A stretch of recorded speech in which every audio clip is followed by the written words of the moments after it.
its architectural design. It would blend the best of all worlds, featuring top modern architecture, the highest green building standards, and ancient Vastu architectural principles. This headquarters would serve as a central hub for indigenous diplomacy, cultural preservation, and collaborative efforts towards sustainable development and global peace. Through this initiative, we aim to create a dignified platform for indigenous leadership rooted in ancestral wisdom, cultural legitimacy, and collaborative innovation, enhancing global dialogue and regional stability. The establishment of the UAN headquarters would position a host country at the forefront of a global movement promoting indigenous wisdom while creating significant economic opportunities for the nation and its people.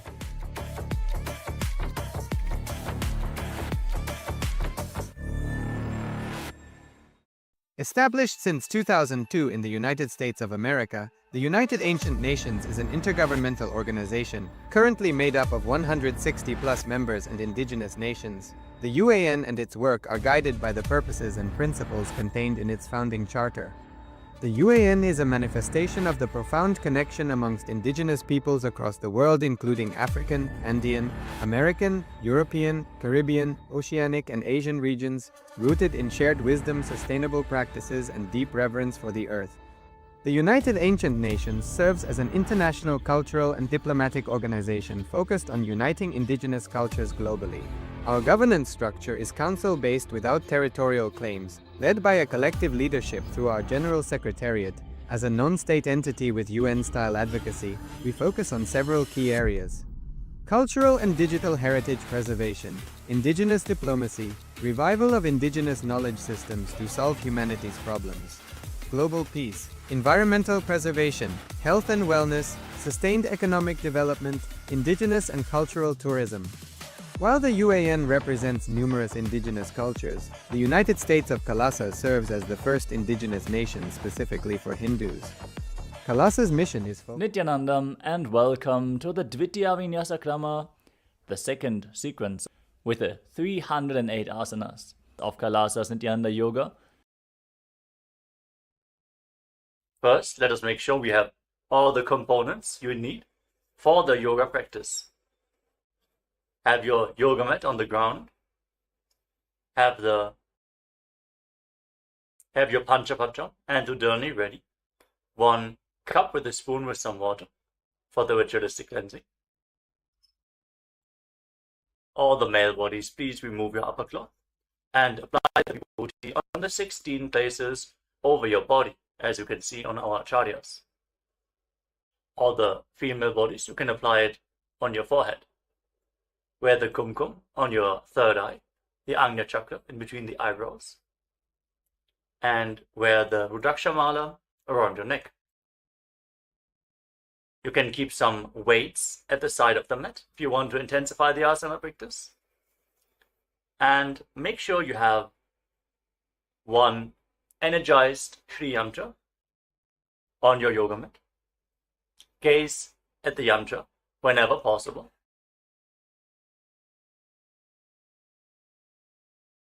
To mirror the macrocosmic energies into your microcosmos. Let us all now settle down into a comfortable cross-legged position with your head, neck, and spine in a straight line. Close your eyes, take a deep breath. Visualize Swamiji in your inner space as you bring your hands into Namaskara Mudra in front of your heart center as we open this session with the Satguru Vandanam.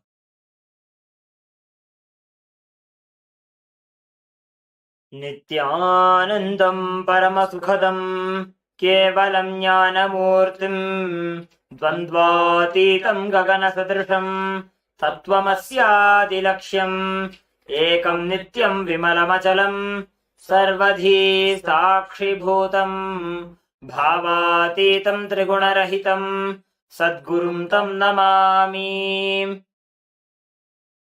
Next, we are going to chant the Shiva Mula mantra. Om Ham Haum Shivaya Namaha 11 times, invoking Paramashiva's presence for this ritual of Nityananda Yoga. Please follow along internally. Om Ham Haum Shivaya Namaha ॐ हां हौं शिवाय नमः। ॐ हां हौं शिवाय नमः। ॐ हां हौं शिवाय नमः। ॐ हां हौं शिवाय नमः। ॐ हां हौं शिवाय नमः। ॐ हां हौं शिवाय नमः। ॐ हां हौं शिवाय नमः। ॐ हां हौं शिवाय नमः। ॐ हां हौं शिवाय नमः। ॐ हां हौं शिवाय नमः। Let us now enter into the Tattvachmanam, the ritualistic cleansing. Take your Panchapatam and Udani. Keep your right hand in the Gokarna Mudra in the shape of a cow's ear. Take one Udani, 1 spoon of water, and pour it into your right palm.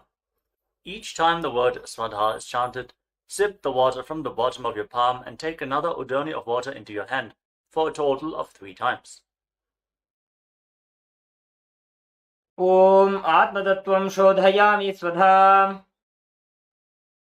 ॐ विद्यातत्त्वं शोधयामि स्वधा। ॐ शिवतत्त्वं शोधयामि स्वधा। Now wash your right hand with the water from the Panchapatam and wipe your lips twice with the bottom of your right thumb as we chant. ॐ हां हृदयाय नमः। Wash your hand again. With your index, middle and ring finger joined together, touch above the upper lip and below the lower lip. Then wash your hand again. With your index finger and thumb joined together, touch your right nostril and your left nostril. With your ring finger and thumb, touch your right eye, your right ear, and your left ear. Then wash your hand again. With your little finger and thumb, touch your navel, your right chest, and your left chest. And with all the tips of the fingers joined together, touch the crown of your head, the right shoulder, the left shoulder, and your heart center. Wash your hand again. Now place your right hand over the left and place both your hands on the right thigh. Sit straight, close your eyes, and make a conscious resolution. What you want to manifest in today's Nityananda Yoga session. Hold the visualization of what you want to manifest as we chant the Sankalpa mantra.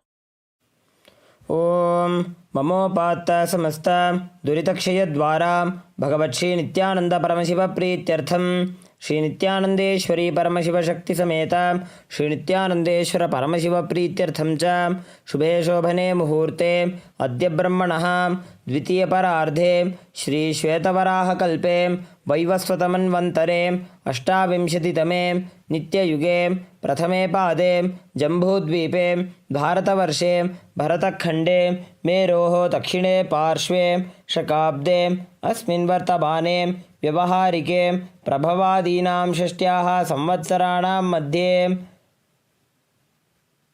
शुभनाम संवत्सरे शुभायने शुभऋतौ शुभमासे शुभपक्षे शुभतिथौ शुभवासरयुक्तायां शुभनक्षत्र शुभयोग शुभकर्ण एवं गुणविशेषणविशिष्टायाम् अस्यां शुभतिथौ श्रीकैलासोन्नतद्वादशान्तश्यामलापीठारूढ श्रीमीनाक्षीसुन्दरेश्वराभिन्नस्वरूप परशिवपुत्ररत्नकुमार गुरुमन्यतुल्यावतार श्रीपार्वतीस्तन्यपानलब्धदिव्यज्ञानविश्रुत सकलनिगमागमसारभूतद्राविडवेदप्रवक्त्रे श्रीमत्परमशिवकरुणासमधिगतमुक्तामयचतुरश्रयान् गीयमानछत्रचामर श्रीजिन्नकाहलादि समस्तबिरदावल्यलङ्कृत ज्ञानविज्ञानचक्रवर्ती सर्वजनसङ्गसद्यो निर्वाणदीक्षाव्यजापवर्गवर्ष विश्राणजीमूत परमतकलभकेसरी शैवसिद्धान्तस्थापनाचार्य श्रीराजाधिराजपाण्ड्यमहाराजगुरु क्षपनशाक्यादिमहान्धकारनिवारणज्ञानभानु वीक्षणानर्हार्हध्वजोच्छेदनपूर्वक श्रीमदृषभध्वजस्थापक शैवसमयकर्त्रे सर्वज्ञपीठारूढ श्रीजगद्गुरु श्रीज्ञानसम्बन्धदेशिकस्वामी वागीशसुन्दरमाणिक्यवाचकस्वामिनाम् अवतारभूत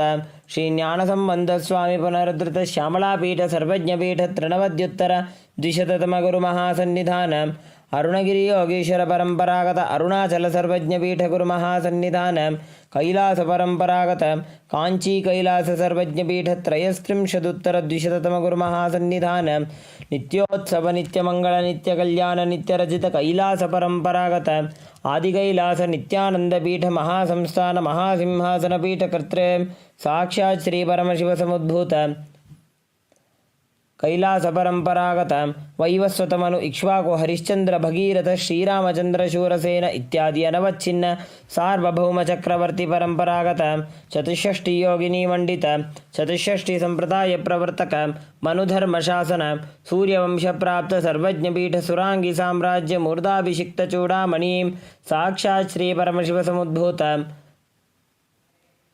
कपिल महागुरु पुनरुद्धृत महानिर्वाणी पीठ अष्टोत्तर सहस्र श्री महामंडलेश्वर साक्षात् श्री परमशिव समुद्भूत श्री महागणपति समारंभ अनवच्छिन्न पीठाधीश्वर गुरु परंपरा प्राप्त अटल पीठ अष्टोत्तर सहस्रतम अष्टोत्तर सहस्र श्री अटल पीठाधीश्वर धर्म मुक्ति स्वर्गपुर स्वर्ण पीठ त्रयोविंश गुरु महासन्निधान कैलास परंपरागत आदिपीठ सर्वज्ञ पीठ जगद्गुरु श्री कैलास पुनरुद्धारक श्री कैलास परमाचार्य श्रीमत् परमहंस परिव्राजकाचार्य वर्य सच्चिदानंद प्रणव स्वरूप श्रोत्रिय ब्रह्मनिष्ठ श्रीमज्जगद्गुरु श्रीलश्री भगवत् श्री नित्यानंद परमशिव श्री ज्ञान संबंध देशिक परमाचार्य स्वामिनां प्रीत्यर्थं तेषां पादारविन्दयोः भक्ति सिद्ध्यर्थं गुरुकृपा कटाक्ष सिद्ध्यर्थं क्षेमस्थैर्य वीर्य विजय आयुरारोग्य ऐश्वर्यानाम् अभिवृद्ध्यर्थं धर्मार्थ काम मोक्ष चतुर्विध बल पुरुषार्थ सिद्ध्यर्थं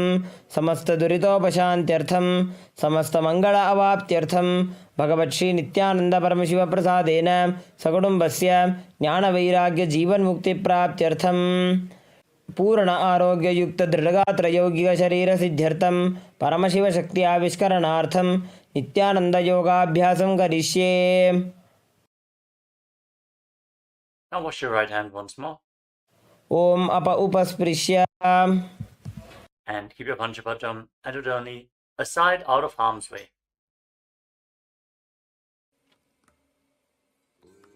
Let us now move to the next asana of the sequence, Savitri Asana. Now place your hands flat on the knees as you keep the right heel against the perineum with the left foot on top. Fix your gaze up towards your third eye and visualize Lord Surya in your inner space as you breathe in Samana Kumbhaka. Inhale deeply into your navel, hold your breath and visualize the fire in your navel rising up your spine. जीमनो पग मोड़ी पगथली की माहिली कोरे. Now shift your gaze to the nose and pull the stomach in and up in Uddiyana Bandha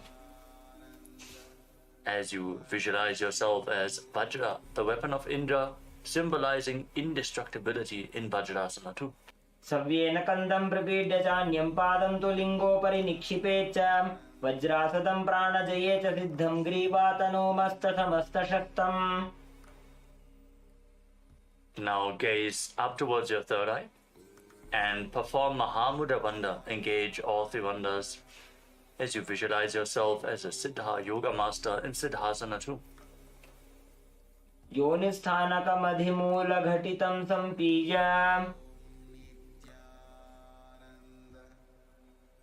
From the same position now, bring the left foot in between the thigh and calf of the right leg and cup your palms on top of the right knee. Fix your gaze at the tip of your nose. Engage all the bandhas and visualize Lord Brahma in your inner space in Brahmasana too. पद्मं ब्रह्मंस्तथा सैद्धं स्वस्तिकं वज्रमासनं बद्धकोणं भद्रपृष्ठं मूलबन्धं तथैव च. Now keep your hands relaxed on the knees and sit in a relaxed way as you intensely listen for a sound in your right ear, visualizing Swamiji, the Supreme Pontiff of Hinduism, liberating your soul in Muktasana too. मुक्तासने स्थितो योगी मुद्रां संधाय शाम्भवे शृणुयात् दक्षिणे कर्णे नादमन्तस्तमेकधिः. Now shift your gaze up towards your third eye and rotate your hands into Bindu Mudra. Visualize the great sage Valmiki, poet and author of Ramayana, in Valmikasana too. देसी करेडावा पग की पगथली JD बारिला फणा दिशि मोड़िए. Now place your hands flat on your knees and raise the left shoulder to the height of your head. Like a god, visualize yourself with more than one head in Dvishirasana. स्कंदः शिरः पर्यन्तं नीत्वा स्थातव्यं द्विशीर्षं भवति. Lower the left shoulder and now raise the right shoulder. Again, visualize yourself with more than one head. स्कंदः शिरः पर्यन्तं नीत्वा स्थातव्यं द्विशीर्षं भवति. Now raise your hands up, place them on top of your head, fingers interlocked.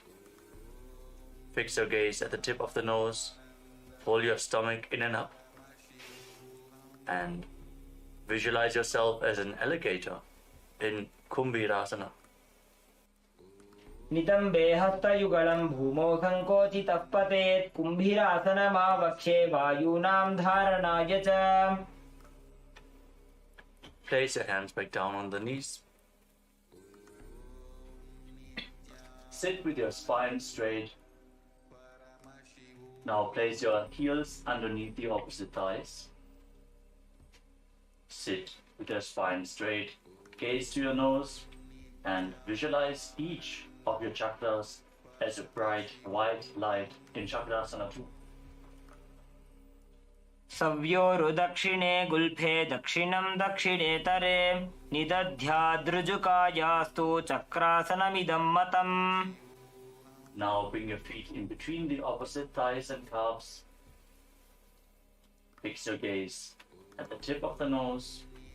Keep your hands on the knees and embody peace, well-being, good fortune and prosperity. Visualize a swastika in Swastikasana 2. जानूर्वोरन्तरे सम्यक् दृष्ट्वा पादतले उभे. समकाय सुखासीन स्वस्तिकं तत्प्रचक्षते. अनेन विधिना योगी मारुतं साधयेत् सुधीः. देहे न क्रमते व्याधिस्तस्य वायुश्च सिद्ध्यति. Maintain your legs in the same position, but interlock your fingers in front of your chest in Parusha Mudra. Keep visualizing a swastika in Swastikasana 3. जानूर्वोरन्तरे कृत्वा योगी पादतले उभे. ऋजुकाय समासीन स्वस्तिकं तत्प्रचक्षते. Now keep the right foot between the thigh and calf and place the left foot onto the opposite thigh. Gaze the tip of your nose and embody Vira, the state and space of bravery in Virasana 2. वीरासनमनस्थैर्य करमुत्साह वीर्यकृत. लक्ष्यसन्धान जननं सुखासनमनामयम्. Now bring your heels together at the perineum. Sit with your toes slightly separated. Keep your knees wide and interlace your fingers around the feet. As you gaze to the tip of the nose, unclutch from all ego-fulfilling successes in your life as you tuck your chin to the chest in Jalandhara Bandha in Siddhi Haritali Asana. पगतली संपूट करी अंगुल को संपूट करे. Now interlock your fingers around the feet and pull them close towards your perineum. Gaze at the tip of your nose as you perform Mahamudra Bandha, visualizing yourself as Lord Veeravata in Bhadrasana form. गुल्फौ च वृषणस्यादः सीवन्त्याः पार्श्वयोः क्षिपेत्. सव्यगुल्फं तथा सव्ये दक्षगुल्फं तु दक्षिणे. Now sitting on the ground, cross your heels and keep the knees raised. Place the back of your hands on the knees with the palms facing upwards. Stick out your tongue. Gaze to the nose and exhale forcefully through your mouth again and again as you visualize Narasimha, the light-man avatar of Lord Vishnu, in Yoga Narasimhasana. मायूरस्पिञ्छमायूरं पद्मपीठसमन्वितं कौक्कुटं गर्भपिण्डं च कौर्मयोगनृसिंहकम्. Now rotate your hands, keep the palms facing downwards on the knees, keep your feet crossed, gaze to the tip of the nose, and visualize a flock of crows in Kakarupa Skandhasana. कलिपापात् प्रमुच्येत वायवीं वशमानयेत् निजपादद्वयं बद्ध्वा स्कन्धदेशे च साधकः नित्यमेतत्पदद्वन्द्वं भूमौ पुष्टिकरद्वयम्. Now place your feet flat and uncross the ankles as you keep the knees raised. Sit with the heels close towards the buttocks. Gaze to the tip of the nose as you place your hands flat on the knees. Visualize sitting in the space of Upanishad with the Supreme Pontiff of Hinduism as you breathe in Ujjayi Pranayama, making an ocean-like sound with your mouth in Utkatikasana. श्लिष्टर्गुलिश्लिष्टगुल्फौ भूश्लिष्टोरुप्रसारयेत् यत्रोपविश्य पादौ तद्दण्डासनमुदीरितम्. Now extend your legs in front with the ankles and the toes together. Rest your hands on your thighs. Gaze to the tip of the nose and visualize yourself as Paramashiva's Yoga Danda in Dandasana 2. श्लिष्टर्गुलिश्लिष्टगुल्फौ भूश्लिष्टोरुप्रसारयेत् यत्रोपविश्य पादौ तद्दण्डासनमुदीरितम्. Now, keeping your legs extended forward, lean forward and down, hold on to the big toes, and bring your forehead to the knees. Gaze to the tip of the nose. As you perform Uddiyana Bandha, pull your stomach in and up. Visualize a tank of water in Tataka Mudrasana. सभागशीर्ष सर्वांग महामुद्रा च ताटकीं बद्धकोणस्बद्धपद्मं दण्डं पश्चिमतानकम्. As you sit with your legs extended straight, keep the hands next to your body on the ground. Press your hands into the mat and lift your entire body off the ground and move your body from side to side. As you visualize yourself as a cradle rocking side to side in Priyankasana. प्रेङ्खवत् स्थित्वा पादाग्रे मस्तके परिनीत्वा. Now, from the same position, with your legs extended forward, raise your body off the ground and swing back and forth like a cradle in Priyankasana 2. प्रेङ्खवत् स्थित्वा पादाग्रे मस्तकोपरि नीत्वा पृष्ठभागे भूमौ निधाय.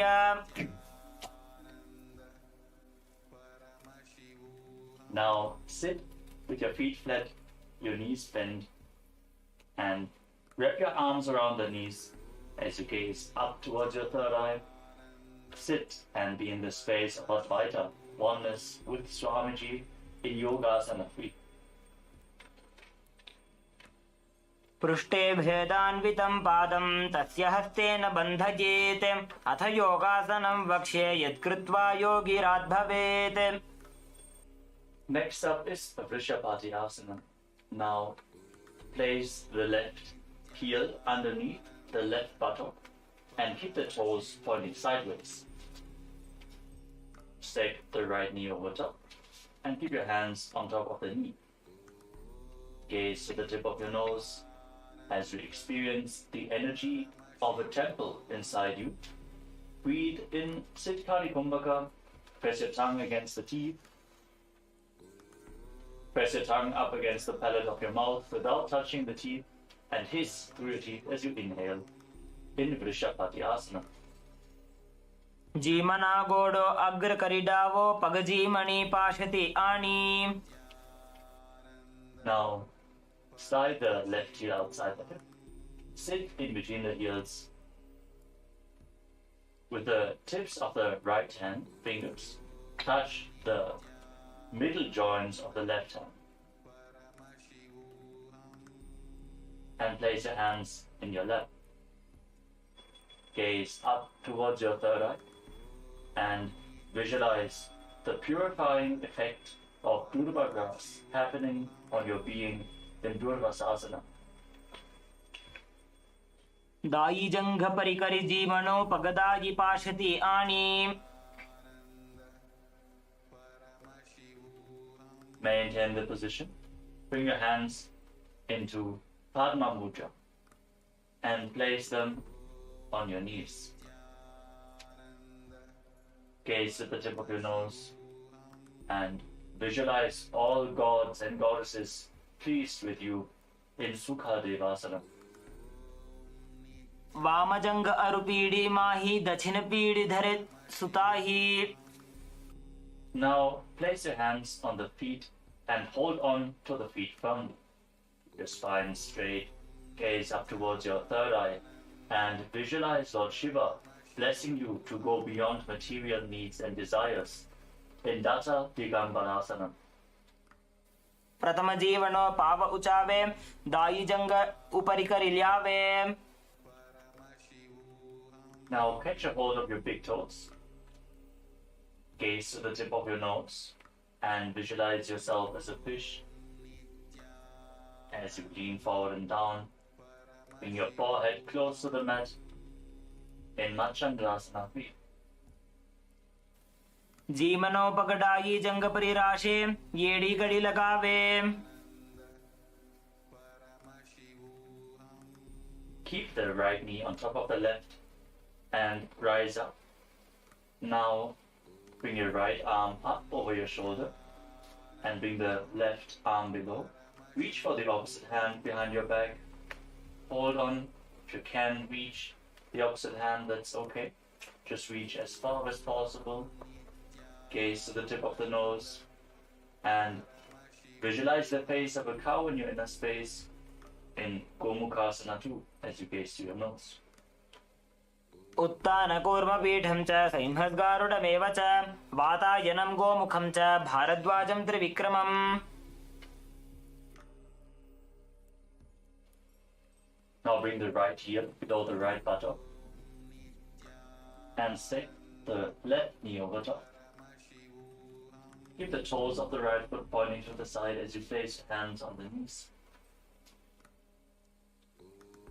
Gaze to the tip of your nose and experience the energy of a temple inside of you in Vrishabhati Asana on the other side. जीमना गोड़ो अग्र करि Davos पगजी मणि पाशति आनी.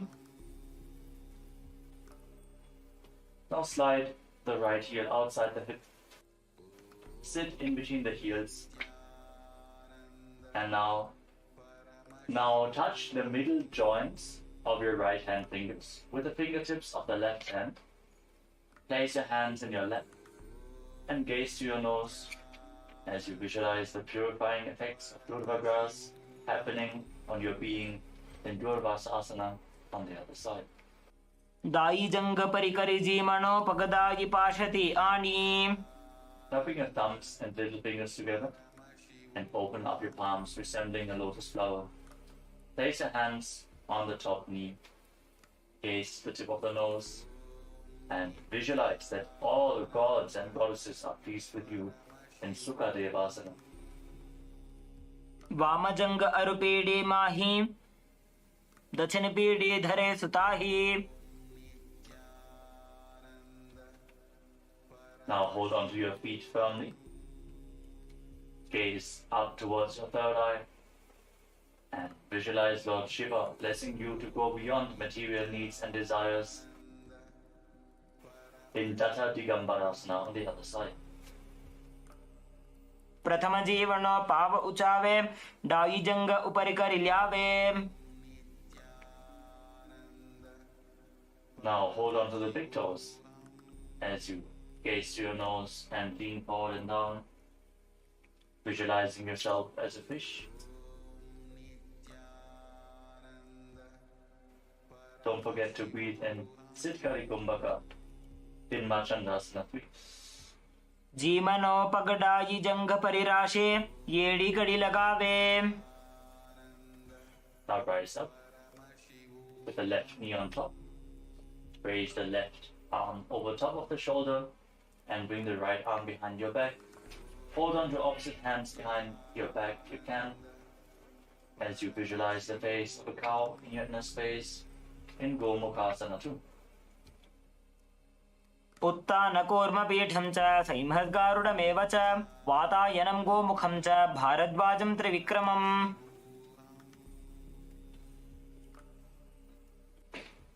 Now come to a kneeling position. Sit on your heels and place your hands on your thighs. Gaze to the tip of the nose. Embody Vira, the state and space of bravery, as you exhale deeply and hold your breath again and again in Vechaka Kumbhaka in Nidasana. बने पगगोठन थी वालिने तेना तेना भनुगुदानि नीचे. Now place your left foot flat on the ground in front of you, with the heel touching your perineum. Place your hands on the respective knees and gaze up towards your third eye. Embody Vida, the state and space of bravery, and Dakshinapada Tirasana. बने पगगोठन थी वालिने तेना भनुगुदानि नीचे. Now move your right knee to the side and keep the foot in front, with the heel close to the perineum.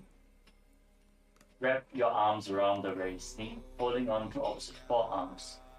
Gaze to the tip of your nose and visualize and control the outgoing breath as you keep breathing in Rechaka Kumbhaka in Dakshina Shvasa Gamanasana. जमणो पगनो ढीचन जमने हाथनी काखली मां राखी. Now raise the right knee and sit back down onto the left heel.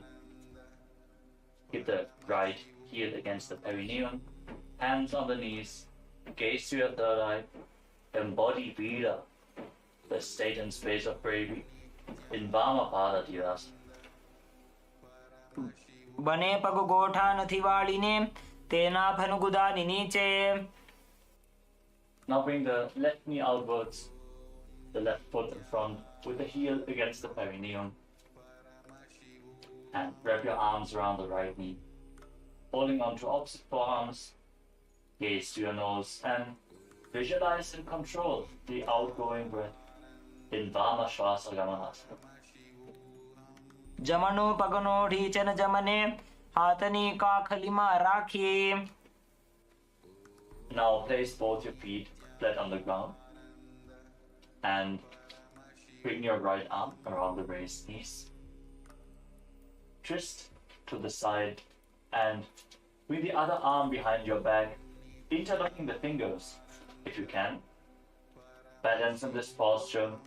Gaze to your third eye and visualize yourself bound by a noose of integrity, keeping your emotions integrated and aligned to your purpose in Parshasana 2. पादतले भूमो निधाय जाननिवृति निधाय विपरीतहस्ताभ्याम् ऊरुसहितजङ्गे निबध्य तिष्ठेत्. पाशासनं भवति. Now bring the left arm around the knees and the right arm behind your back. Repeat Parshasana on the other side as you gaze to the tip of your nose. पादतले भूमो निधाय जानुनिवृति निधाय विपरीतहस्ताभ्याम् ऊरुसहितजङ्गे निबध्य तिष्ठेत्. पाशासनं भवति.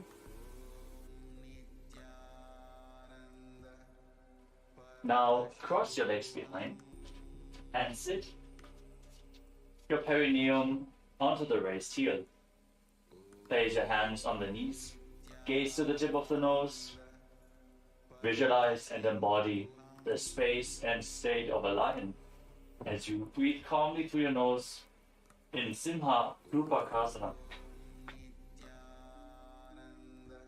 सीवनीं गुल्फदेशेभ्यो निपीड्य व्युत्क्रमेण तु प्रसार्य जानुनोर्हस्तावासनं सिंहरूपकम्. Now cross your legs even further and sit in between the heels. As you keep your hands on the knees, gaze to the nose and visualize in the visualize sitting in the space of Upanishad with the Supreme Pontiff of Hinduism in Guptasana too. जानूर्वोरन्तरे पादौ कृत्वा पादौ च गोपयेत् पादोपरि च संस्थाप्य गुदं गुप्तासनं विदुः.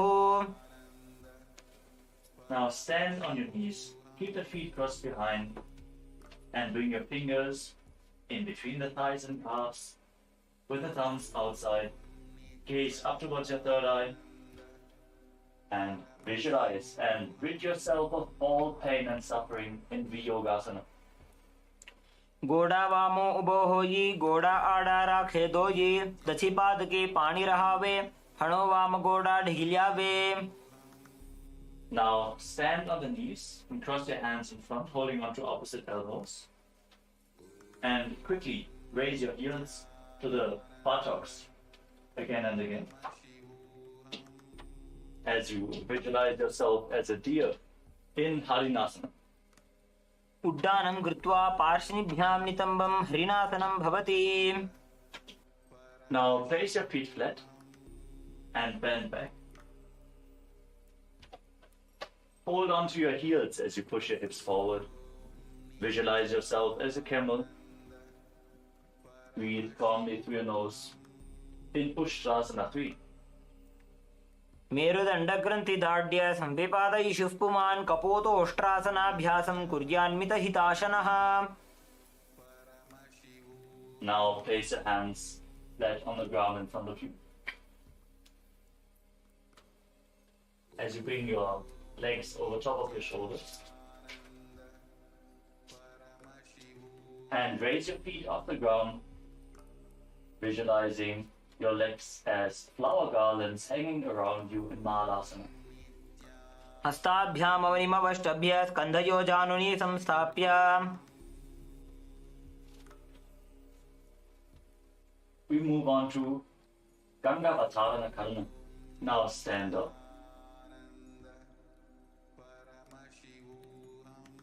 From a standing position, keep your toes pointing outwards. Raise your heels and keep your knees bent. Lean forward and place your hands on the ground in Tripataka Mudra with all fingers together except for the ring finger which is bent. Then lower your body down onto your stomach and raise the legs up behind for this posture.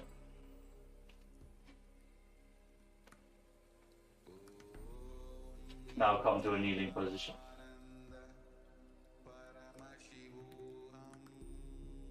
Now bring your hands flat on the mat, shoulder width apart. Bring your head in between the hands. Raise your hips, straighten the legs. Align the hips with the shoulders and raise your legs up into a headstand. Visualize the divine masculine energy flowing through your body as you breathe through your nose in Narasana. योगासनस्थश्च योगी भवति साधकः. Now slowly lower your legs down and come to a kneeling position.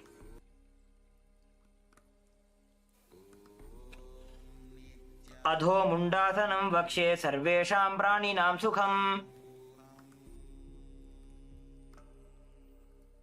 Now slowly lower your legs down and come to a kneeling position.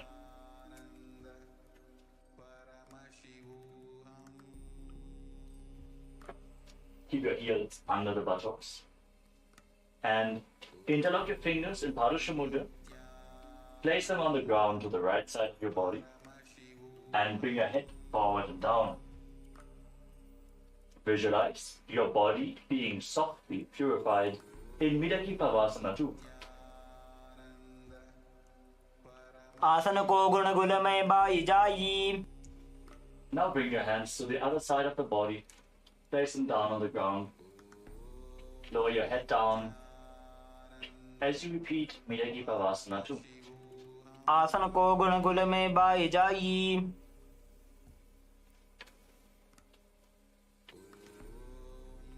Now bring your heels outside the hips and place your hands on the knees. Gaze to the tip of your nose as you visualize and embody the state and space of bravery, Vira. Pulling your stomach in and up in Uddiyana Bandha in Virasana 3. दंड पद्म भरद्वाज वीरवज्र समानितो आसनानि सदा कुर्यात् सुदीर्घैरे च पूरकैः.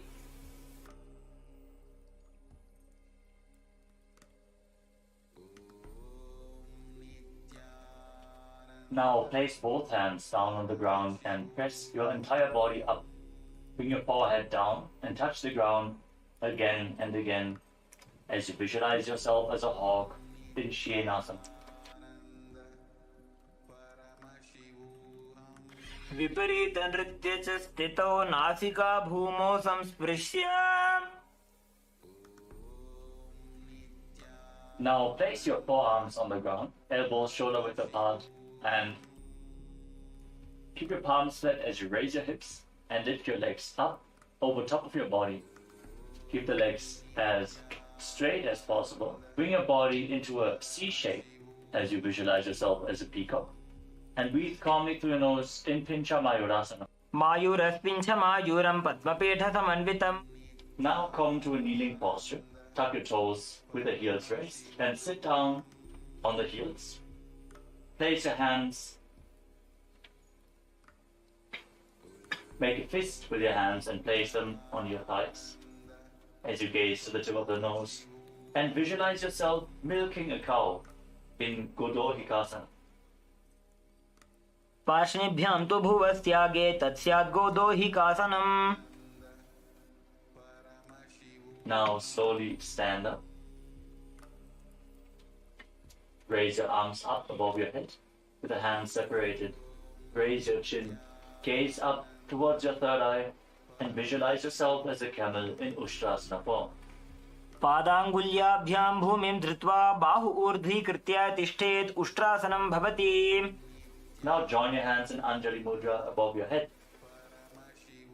Gaze up towards the sky as you visualize yourself as a mountain standing stable for thousands of years in Tadasana.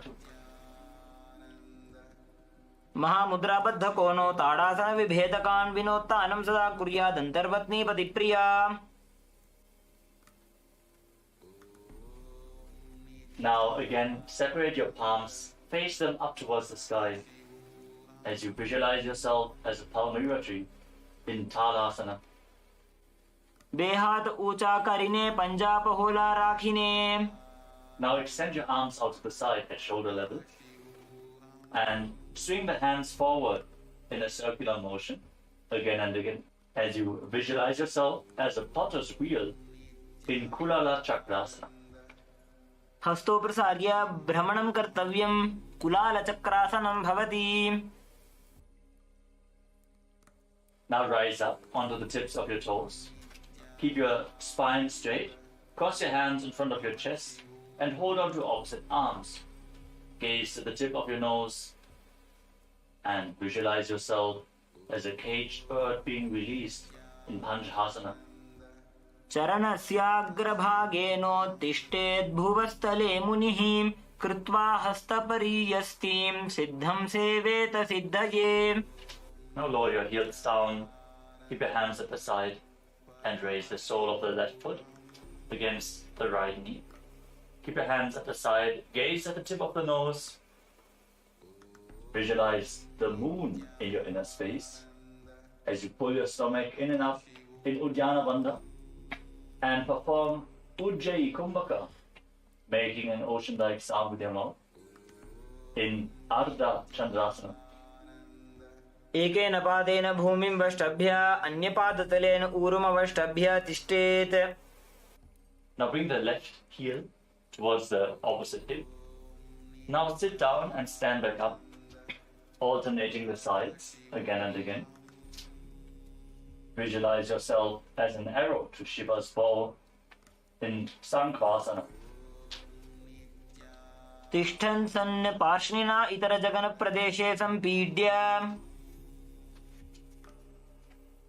Now raise the left arm over top of your head and visualize yourself as a palmyra tree as you repeat Ardha Talasana. બે હાથ ઊંચા કરીને પંજ પહોલા રાખીને ઊભા રહેવું તે. Now lower your arm down and step the left foot forward with the front knee bent at a 90-degree angle. Keep your arms parallel to the ground, gaze forward and visualize yourself as Lord Virabhadra in Virabhadrasana 2. उत्तानपादं क्रौञ्चं च मरीचिं वीरभद्रकं नटराजं त्रिकोणं च सुप्ताङ्गुष्ठप्रसारणे. Lean forward and down. Bring the left foot to the inside. Bring the left hand to the inside of the foot. Raise the other arm up towards the sky and visualize Swamiji as you gaze upwards in Parshvakonasana. सप्तचक्रक्षालनाय वृक्षासनविशेषकाञ्चननेन्द्रियदादाढ्य कोणभेदान् समभ्यसेत्. Now straighten the front knee as you rotate your upper body. Bring the right hand outside of the left foot and gaze up along the raised arm, visualizing yourself as a triangle in Parivrita Trikonasana. सप्तचक्रक्षालनाय वृक्षासनविशेषकाञ्चननेन्द्रियदादाढ्य कोणभेदान् समभ्यसेत्. Now come to the front. Stand on the left knee and extend the right leg back. Extend your arms out the front. Balance on the foot as you visualize yourself as Lord Virabhadra in Virabhadrasana 3. उत्तानपादं क्रौञ्चं च मरीचिं वीरभद्रकं नटराजं त्रिकोणं च सुप्ताङ्गुष्ठप्रसारणे. Now bring the right foot to the front. Keep the hands at the side of your body. Gaze to your nose and visualize Swamiji in Dakshina Padasana. जेमणे आपनो माहोयते भानी. Now raise the right foot against the left knee and join your hands in Namaskara Mudra in front of your chest. And bring your palms together in Anjali Mudra in front of your chest. Gaze at the tip of the nose and visualize yourself as a tree in Matantara Vrikshasana. अर्धवृक्षासन ए आसनने अवान्तर भेद छे. Now bring the right foot onto the left hip. Extend your little fingers and lean forward and down, touching the fingers to the ground. Gaze to the tip of the nose as you embody pure, unconditional love in Kamasana. नितम्बे च पादगोष्ठी हस्ताभ्याम् अङ्गुलीयकम् अथ कामासनं वक्षे कामसङ्गेन हेतुना. Now rise up. Slide the right foot onto the knee and squat down, keeping the hands on the respective knees as you bring the hips to the same level as the knees. Gaze to your nose and visualize yourself as a Vimana capable of crossing into different dimensions in Vimanasana. एकं पादं भूमौ निधाय नितम्बं जानुप्रदेश आनीय. Rise back up. Now keep the sole of the right foot against the knee and join your hands in Anjali Mudra in front of your chest. Gaze to the tip of the nose and visualize Swamiji in Ardha Bhadasana. बने पगे उभा रहेऊं ते पूर्णपादासन कहा वे छे. Now catch a hold of the foot and extend it up towards your head, keeping the knees straight. Visualize Swamiji near in a space in Uttita Trivikramasana. उत्तानकूर्मपीठं च संहद्गारुडमेव च वातायनं गोमुखं च भारद्वाजं त्रिविक्रमम्. Now bring the leg behind. Bring your hands over top of your shoulders and catch a hold of the foot behind your back. As you visualize yourself as Lord Nataraja in Natarajasana 2. शलभासन भेदाश्च नटभेरुण्ड नामके गण्डभेरुण्ड सहिते शीर्षदण्डासनं तथा. Next up is Lata Vrishchika Karana. Now stand on the right foot with the knee bent and the toes pointing outwards. Bring the left foot behind towards the buttocks. Raise the right arm and keep the hand by the side of your chest with the fingers pointing upwards. Extend your left arm outwards and slightly up and curl your fingers inwards as you bend the wrists. Now stand straight with the feet together and the hands by the side of your body. Gaze to the tip of the nose and visualize Swamiji in Purna Padasana. बने पगे उभा रहे ऊंते पूर्ण पादासन कहावे छे. Now stand tall, raising one arm straight above your head. Visualize yourself as a palmyra tree in Ardha Tadasana. બે હાથ ઊંચા કરીને પંજા પહોલા રાખીને. Lower your arm down. Now step the right foot forward. Bend the front knee at a 90-degree angle. Extend your arms parallel to the ground. Gaze forward as you visualize yourself as Lord Virabhadra in Virabhadrasana 2. उत्तानपादं क्रौञ्चं च मरीचिं वीरभद्रकं नटराजं त्रिकोणं च सुप्ताङ्गुष्ठप्रसारणे. Now lean forward and down. Bring the right hand to the inside of the right leg. Raise the other arm up. Gaze up along the raised arm as you visualize Swamiji in a space in Parshvakonasana. सप्तचक्रक्षालनाय वृक्षासनविशेषकाञ्जननेन्द्रियदार्ढ्य कोणभेदान् समभ्यसेत्.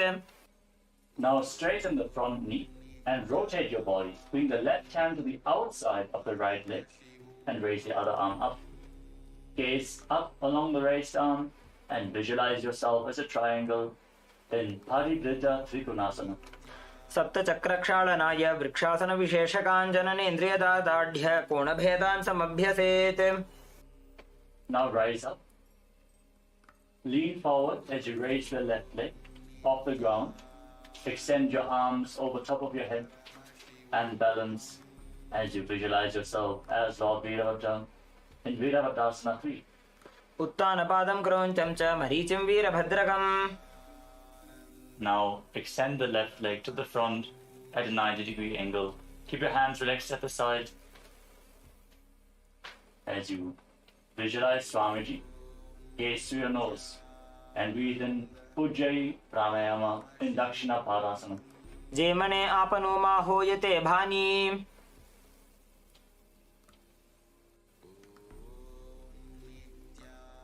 Now lift the right foot towards the left knee. Join your hands in Anjali Mudra in front of your chest.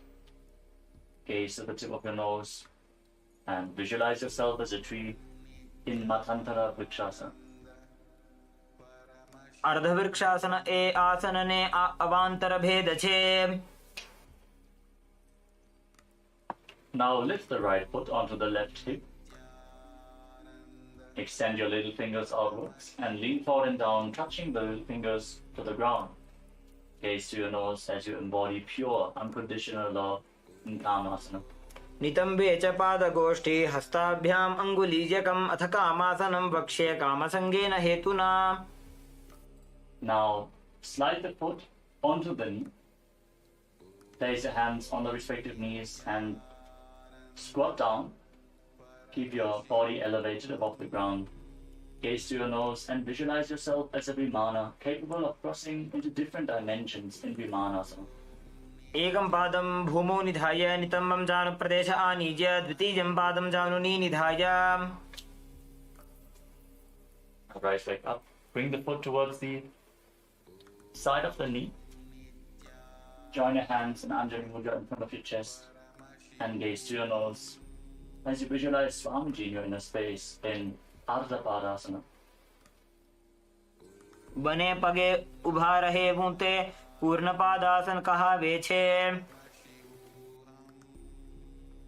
Now catch a hold of the left foot and extend your leg up towards your head.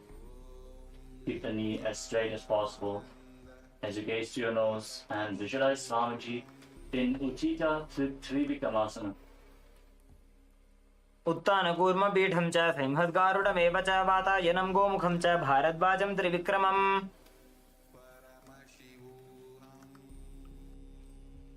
Now raise your foot up behind yourself. Now raise your foot up behind your back. Catch a hold of the foot with both hands. As you pull it up, bend your back and visualize yourself as Lord Nataraja in Natarajasana 2. शलभासन भेदाश्च नटभेरुण्ड नामके गण्ड भेरुण्ड सहिते शीर्षदण्डासनं तथा.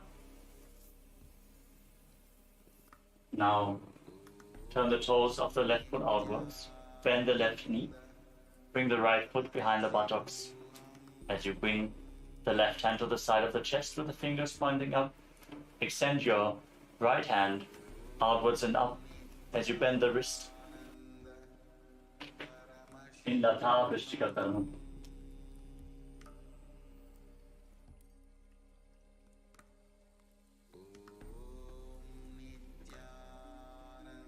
Now stand on the tips of your toes. Cup your hands around the genital region. Gaze to the tip of the nose and visualize yourself going beyond all sin in Kalpinasana as you perform Rechaka Kumbhaka. Exhale deeply and hold your breath. वृष्णसहितलिङ्गम् ऊरुमध्ये गाढं धृत्वा चरणाग्राभ्यां स्थातव्यं कौपीनासनं भवति. Now spread the legs to the side as far as possible. Lower your body down into a side split and extend your arms out to the side, parallel to the ground. Gaze to the tip of the nose and visualize yourself destroying and going beyond anything which finds you in Tipakarasana. आसन को गुण शरीर को सो जाई. Now turn your body into a front split. Keep the top of the foot which is behind flat on the ground. Place your hands on the respective knees as you gaze to the tip of the nose and visualize Swamiji while you reside in the ultimate posture, Parasana. वर आसन को गुण चौरसी Y जाई. Now place your hands on the ground in front of you with the fingers pointing towards your body.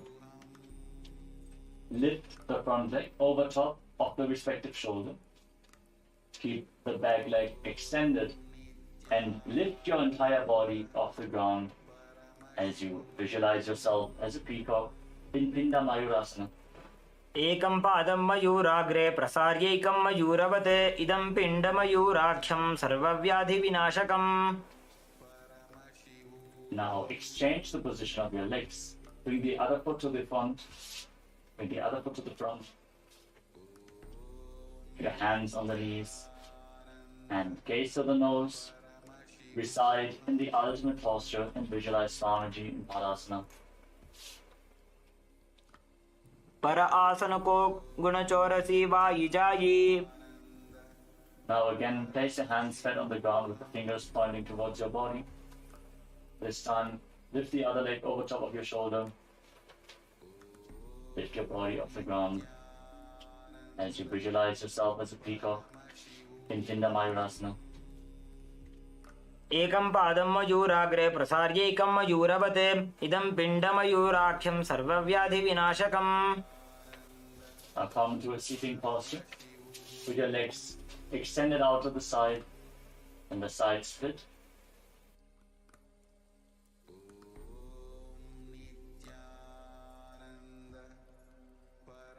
Now bring your legs to the side and stretch the legs out as far as possible. Rest your hands on the ground in front of you and gaze to the third eye as you visualize Swamiji in Prasaritasana. पादद्वयं प्रसार्यात्मा सुमुखं सुप्रसारितम्. From Prasaritasana, now join your hands in Anjali Mudra in front of your chest. Visualize Swamiji in your inner space.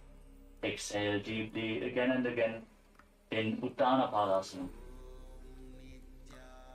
वासिष्ठमथ कौण्डिन्यमूर्ध्वकुक्कुटमेव च अष्टावक्रमसोत्तानं मयूरं सेतुबन्धनम्. Now lean forward and down and catch a hold of your feet as you rest your chin on the ground. Gaze to the tip of the nose and visualize Swamiji in Upavista Konasana. सप्तचक्रक्षालनाय वृक्षासनविशेषकाञ्चननेन्द्रियदादाढ्य कोणभेदान् समभ्यसेत्. Catch a hold of opposite big toes in Prana Mudra. Pull the right foot over top of the left arm towards your face. Bend the left elbow as if you're pulling a bowstring as you visualize yourself as the arrow to Shiva's bow. Then Dhanurasana 3. Breathe In Pratyahara Kumbhaka, focus on the prana flowing upwards throughout your body.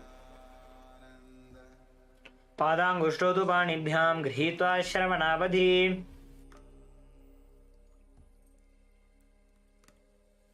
Now bring the right foot onto the left thigh and place your palms over top of each other.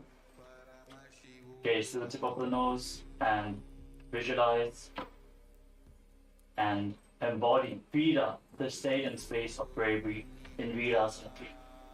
द्विगुणं पतितं पादं वामं दक्षिणथोत्थितं कृत्वान्योन्यतलस्थं तु वीरपट्टमथोच्यते द्विगुणं पतितं पादं वामं दक्षिणथोत्थितं कृत्वान्योन्यतलस्थं तु वीरपट्टमथोच्यते. Now lift the right leg behind your neck with the left leg extended forward. Join your hands in Anjali Mudra in front of your chest and gaze up towards your third eye as you visualize Swamiji in Ekapadasana 2. एकपादमथो कण्ठे उत्थाप्यैकं च दण्डवत् करौ सम्पुटितौ कृत्वा एकपादं तदुच्यते. Hold this posture. Now bend the left leg. Keep the left heel against your perineum. Keep gazing upwards towards your third eye, visualizing Swamiji in Dakshinapada Shirshasana. बेसिने बामे पगमाथा उपर लावीदाकाना. Now place the hands on the ground in front of you with the fingers pointing towards your body. Lean forwards onto your elbows and extend the left leg back. Balance on your arms as you visualize yourself as a peacock in Ekapada Mayurasana. कण्ठे पादं प्रसार्यैकमेकपादं मयूरके. Now bring the left leg to the front and roll back. Lay down on your back as you hold onto the right foot with both hands. Gaze to the tip of the nose and visualize Swamiji in Supta Trivikramasana. उत्तानकूर्मपीठं च सिंहद्गारुडमेव च वातायनं गोमुखं च भारद्वाजं त्रिविक्रमम्. Keep the leg behind your neck. Extend your hands below your body with the palms facing down. Lay on your arms as you gaze to the tip of the nose and visualize yourself as a tiger in Vyagrasana.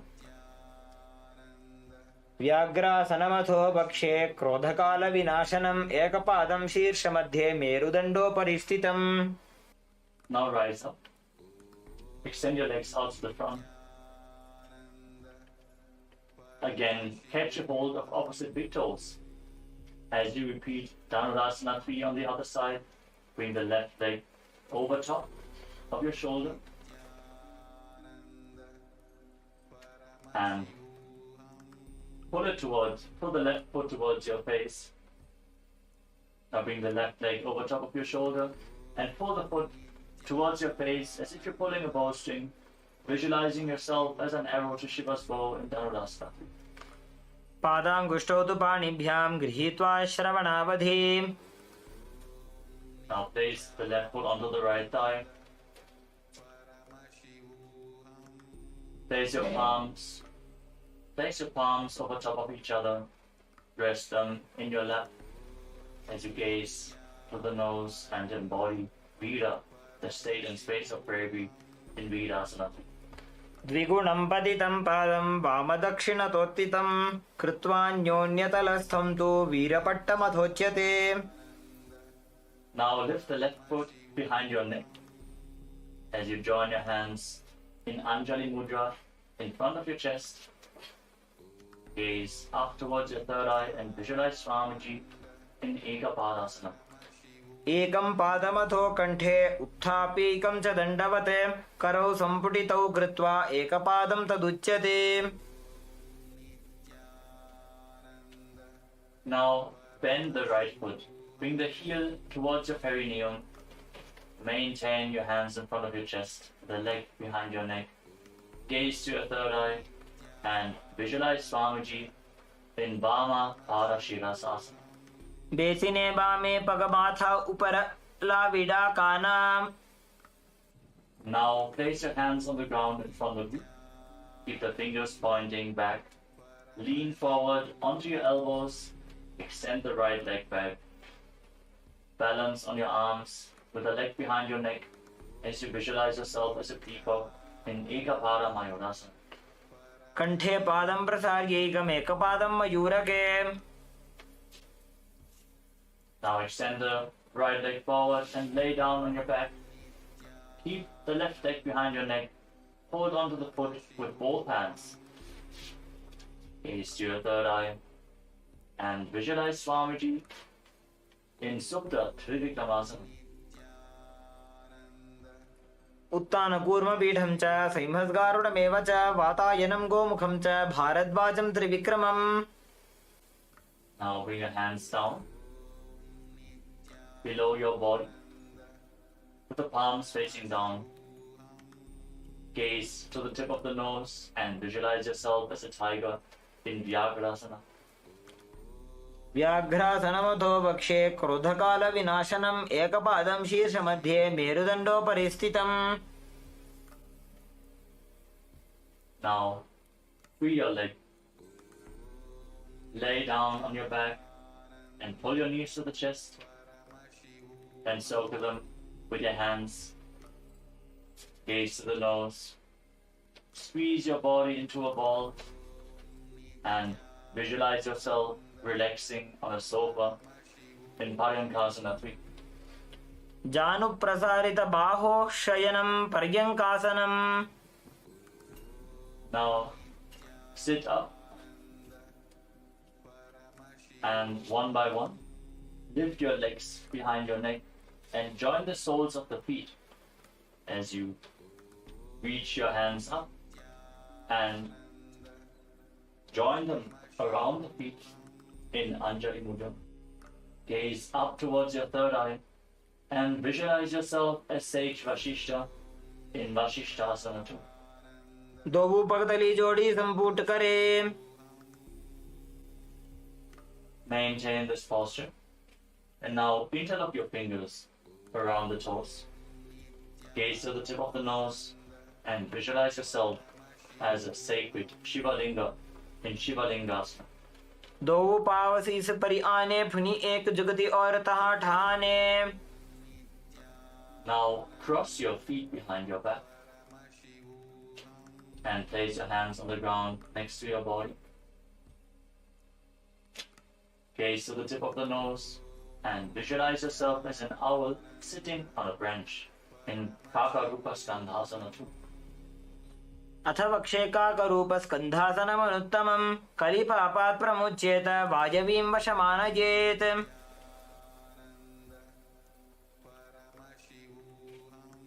Now shift your gaze up towards your third eye and visualize yourself as a bird in a forest in Aranya Chatakasana. एकेन पादेन भूमिं वष्टभ्य अन्यपादतलेनोरु अवष्टभ्य. Now keep the soles of the feet together behind your head. Place your right hand on the left shoulder and extend the left arm up towards the sky. Gaze towards the tip of the nose and visualize yourself painting your reality and it manifesting into existence in Chittakasana. प्रथम भगदली संपुट करे. पुनः जुगति ऐसे विस्तारे. Now place the left hand on the right shoulder and extend the right arm up. Gaze to the nose and visualize yourself painting your reality into existence in Chittakasana. प्रथम भगदली संपुट करे. पुनः जुगति ऐसे विस्तारे.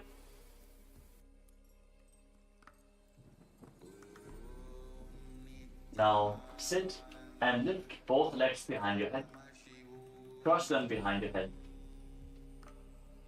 As you keep your hands on the ground in front of you. Gaze up towards your third eye. Visualize Swamiji in inner space and continue to focus on the upward flowing prana in Tatyahara Pranayama in Panindrasana. पादाभ्यां वेष्टयेत् कण्ठम्. करयो संस्थितोन्मुखम्. फणीन्द्रं सर्वदोषग्नं वो भूयात् सुखदं सदा.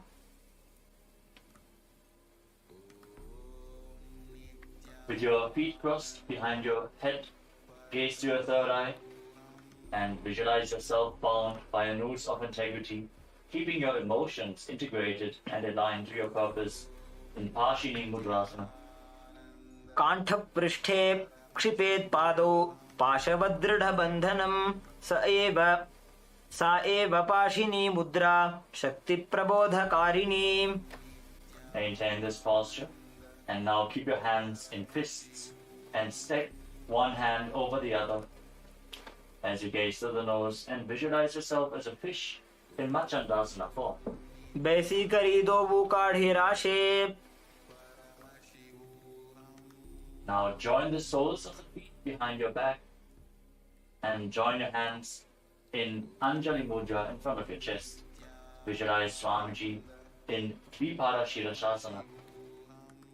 प्रेसिने वामे पगमाथा उपरला विद्या कानाम. Now hold on to the feet behind your head with your hands. Gaze to the tip of the nose and manifest Garima and feel the weight of your body increasing in Baladhari Asana. आसन गोपी चंद कख्यो जैसे Yahoo को कीजे पुनीते से. Now roll onto your back and keep your feet behind your head, holding onto the feet with your hands. Gaze to the nose and visualize all the gods and goddesses blessing you in Devasana. प्रथमे सोधो सोवे सोजी करे काकसी कर गहदोजी. Now hold your feet from the side with your legs behind your head. Keep the back of your head on the ground. Gaze to the tip of the nose and maintain silence externally and internally. Visualize yourself as the source of energy with nutritious vegetation sprouting from your being in Mritika Banjikasana. प्रथम सेन सुतो हो ज ठाने पग ऊंचाई आगने आने. Now cross your feet behind your head and interlock your fingers around your lower back. Gaze to the tip of the nose and visualize an abundance of gold being showered on you in Masakasana. मसकासन प्रथमे सुधो San है करे वाम पाद कंधा परिधरे. Hold on to the big toes in Prana Mudra as you extend your legs up straight.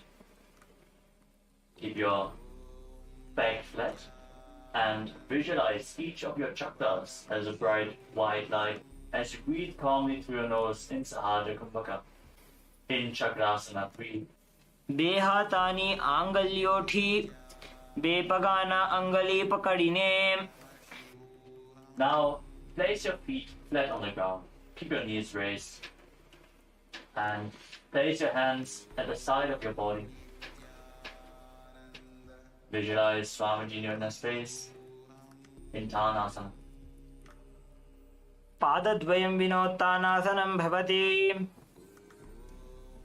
Now keep your elbows on the ground and raise the middle portion of the ground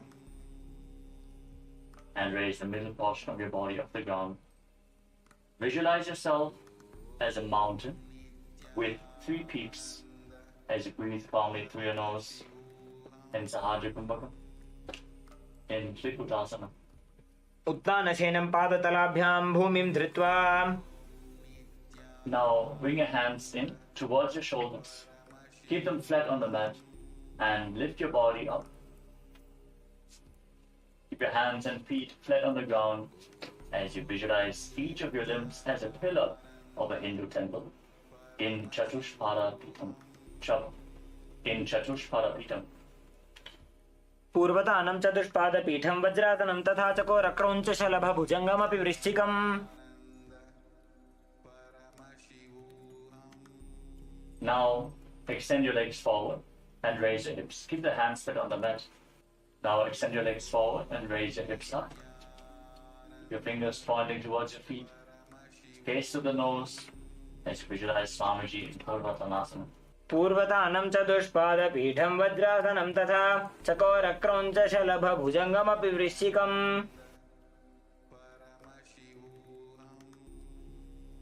The next asana is SuperConsciousness. Now lay down on your back. Now raise your hips and your legs up. Support your lower back with your hands. And separate your legs wide to the side as you bring them down towards your head. Gaze to the tip of the nose and visualize Swamiji in SuperConsciousness. सप्तचक्रक्षालनाय vrikshasana विशेषकाञ्चनेन्द्रियदादाढ्य कोणभेदान् समभ्यसेत्. Now lay down on your back. Extend your legs. Now bring the crown of your head onto the ground. Raise your chest up and then extend your legs and your arms forwards and up. And visualize Swamiji in Uttana Padasana too. वासिष्ठमथ कौण्डिन्यमूर्धकुक्कुटमेव च अष्टावक्रमथोत्थानं मयूरं सेतुबन्धनम्.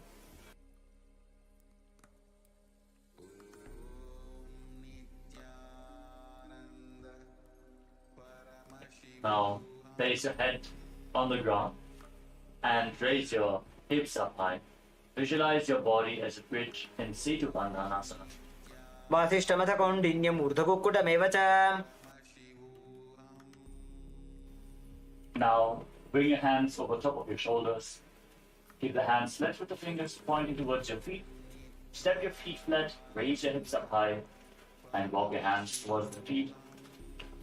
As you visualize each of your chakras as a bright light in Chakrasana form.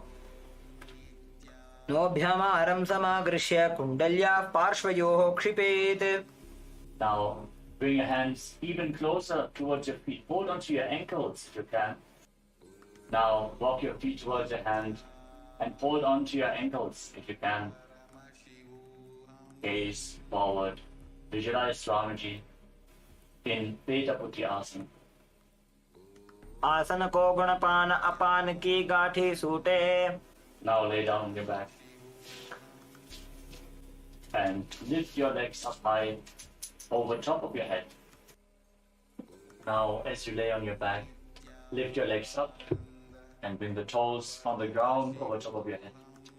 Hold on to your feet. Gaze to the tip of your nose and visualize Swamiji in Vichtrakarani. शैतपश्चिमतानस्ते हस्तौ तत्र प्रसारयेत्. पादौ दण्डासनौ कृत्वा विचित्रकरणी भवेत्. Lower your legs. Lay on your back. Keep your toes pointing up to the sky. And now bring one thumb towards your nose and bring the other hand down to the hip. Alternate the position of your hands again and again. Visualize yourself as a hatchet being thrown in Parashvasana. पादतले भूमौ निधाय जाननि उरसि निधाय. Now roll your body to the side. Place the right elbow on the ground and rest your head on the hand. Place the left hand on the thigh and raise your hips off the ground. Keep your body straight as a plank as you visualize yourself as Bhagavan Gangadhara Murthy in Dakshinasana. शय्यर्जुदक्षिणाङ्गेन मस्तके धो निधायशः. दक्षं हस्तं च वामान्तो जङ्घपृष्ठे ततो जपेत्. Now lay down on your stomach. Bring your hands back to the hips. And lift your legs and arms off the ground. Raise your head and chest as you visualize yourself as a locust in Shalabhasana too. शलभासन भेदाश्च नटभेरुण्ड नामके गण्डभेरुण्ड सहिते शीर्षदण्डासनं तथा. Now bend your knees. Hold on to the feet and pull them outside the hips. Breathe in Jivachala Kumbhaka. Inhale deeply. Hold your breath and freely move the prana within your system as you visualize yourself as a frog in Bhekasana. बकं भेकासनं चैव मकरं मत्स्यनामकं मत्स्येन्द्रद्विविधं चात्र कुण्डलीबोधकारणम्. Now keep pushing the left foot towards the ground as you pull the right foot up towards your head. Visualize yourself as a hyena or another beast of prey in Bherundasana. शलभासन भेदाश्च नटभेरुण्ड नामके गण्डभेरुण्ड सहिते शीर्षदण्डासनं तथा. Now bring the right foot back down. As you lift the left foot towards your foot, repeat Bherundasana on the other side. शलभासन भेदाश्च नटभेरुण्ड नामके गण्डभेरुण्ड सहिते शीर्षदण्डासनं तथा. Now catch the big toe of one of your feet with thumb, little and ring fingers. Extend the other hand to the front as you alternate the position of your hands again and again. Hold on to the respective big toe. Hold on to the respective big toe again and again in Shakatasya Karana. In Shakatasya Karana.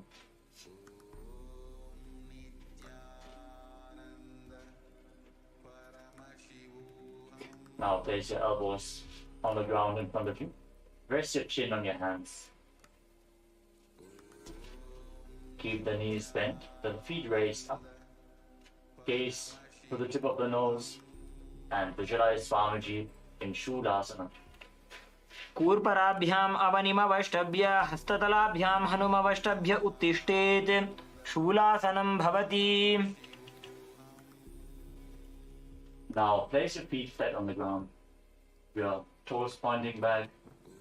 Gaze to the nose and visualize yourself as an alligator in Makarasana. उदासूने बाने हाथ माथानि बाने भानि. Now place your hands flat on the ground next to your shoulders and raise your hips up. Bring the legs over top of your body and try to touch your feet to the back of your head. Gaze to the tip of the nose and visualize yourself as the leader of a hyena pack or another beast of prey in Ganda Bherundasana. शलभासन भेदाश्च नटभेरुण्ड नामके गण्डभेरुण्ड सहिते शीर्षदण्डासनं तथा. Now place your arms flat on the ground. Again, lift your hips up. Bend your knees and bring the feet to the back of your head. Gaze to your nose and visualize yourself as the pack leader of a hyena pack in Ganda Bherundasana too. शलभासन भेदाश्च नटभेरुण्ड नामके गण्डभेरुण्ड सहिते शीर्षदण्डासनं तथा.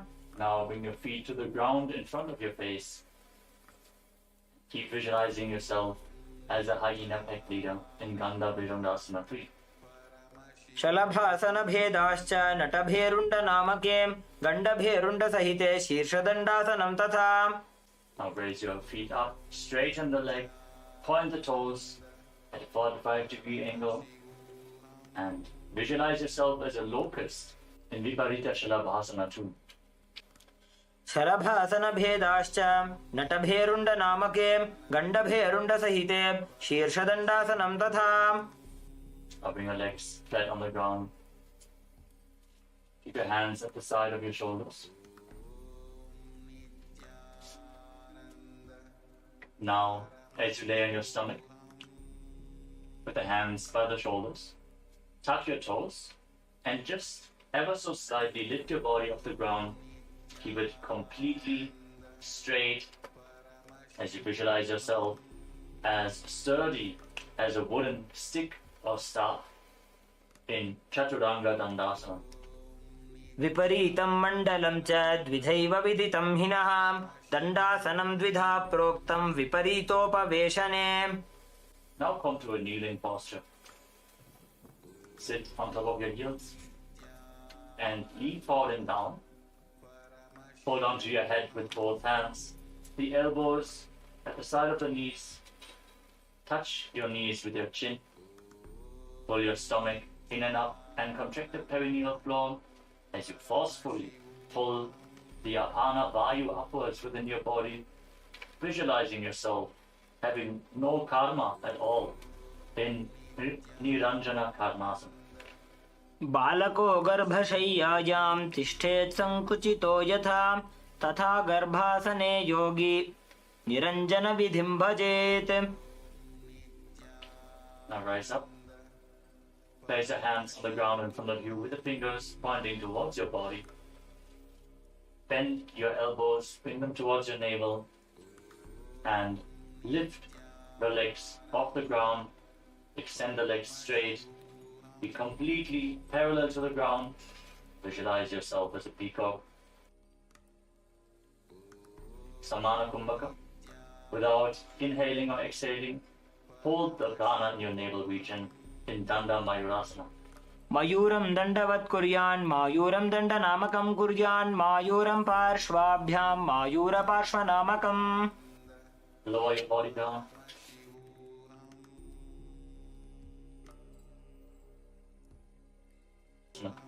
मयूरासनवत् संस्थाप्य एकेन हस्तेन एकस्य हस्तस्य मणिबन्धं धारयेत् पाङ्गमयूरं भवति. Settle down. Now, place the left hand on the ground. Hold the left wrist with the right hand. And again, extend your legs back. Balance on your arm with the elbow at the navel region. In Pangu Mayurasana on the other side, visualizing yourself as a peacock. मयूरासनवत् संस्थाप्य एकेन हस्तेन एकस्य हस्तस्य मणिबन्धं धारयेत् पाङ्गमयूरं भवति. Now, bring the right foot outside the hip and bring the left foot to the right side of the groin against your thigh.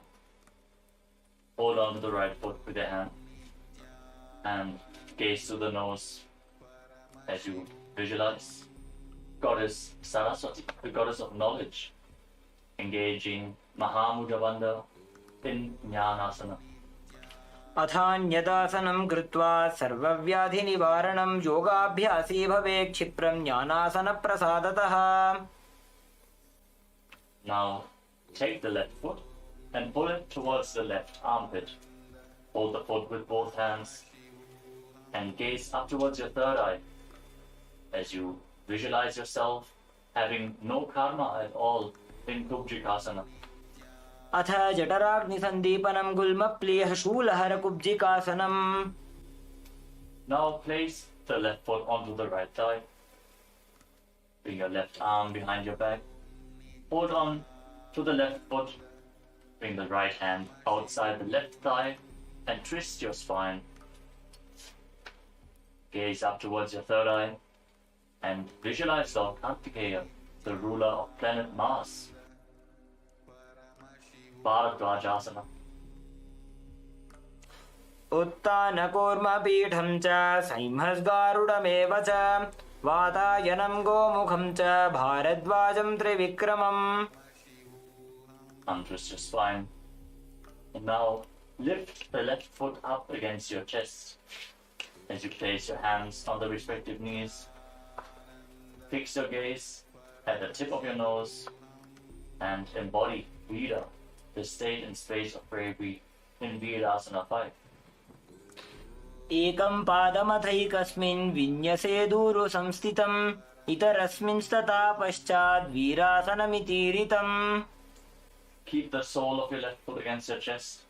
Interlock your fingers in Paramashivoham and raise them up above your head as you visualize yourself as an alpha wolf, leader of a wolf pack. Gaze to your nose in Bhairasana 2. मूलद्वारिटिकबैसिकधरे वामपादगुद औन्धौ करे.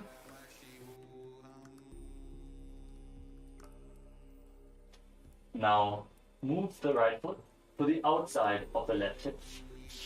Place the left foot flat on the ground with the knee raised.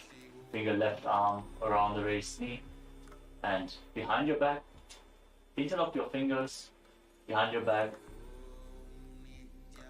as you gaze up towards your third eye and visualize Sage Matsindrata, the master of Hatha Yoga, in Baddha Matsindrasana. मत्स्येन्द्रपीठं जठरप्रदीप्तिं प्रचण्डरुक्मण्डलखण्डनास्त्रम् अभ्यासतः kundalini प्रबोधं दण्डस्थिरत्वं हि ददाति पुंसाम्. Now bring the left foot outside the hip and place the right foot on top of the left side. Hold on to the left foot with your hand as you gaze to the nose and visualize Goddess Saraswati as you perform Mahamudra Bandha in Jnanasana. अथान्यदासनं कृत्वा सर्वव्याधिनिवारणं योगाभ्यासी भवे क्षिप्रं ज्ञानासनप्रसादतः. Now lift the right foot towards the right armpit. Hold it with both hands as you gaze up towards your third eye and visualize yourself having no karma at all in Kubjikasana. अथ जठराग्निसन्दीपनं गुल्मप्लीहशूलहरकुब्जिकासनम्. Now place the right foot on the left thigh. Bring the right arm behind your back. Catch a hold of the right foot. And place the left hand outside of the right thigh to twist your spine. Gaze up to your third eye and visualize Lord Murugan in Bharadvajasana. उत्तानकूर्मपीठं च सैंहं गारुडमेव च वातायनं गोमुखं च भारद्वाजं त्रिविक्रमम्. Now lift the right foot to the left chest. Keep your hands on the respective knees as you gaze to the tip of the nose and embody Vida, the space and state of bravery in Virasana 5. एकं पादमथैकस्मिन् विन्यसेद् ऊरु संस्थितम् इतरस्मिंस्तथा पश्चात् वीरासनमितीरितम्. Now interlock your fingers and raise them up above your head. Gaze to the tip of the nose and visualize yourself as an alpha wolf, leader of a wolf pack in Bhairasana. मूलद्वारटिकबैदिकधरे वामपादगुद औन्दौ करे. Now lower your hands down. Bring the left foot to the outside of the right hip.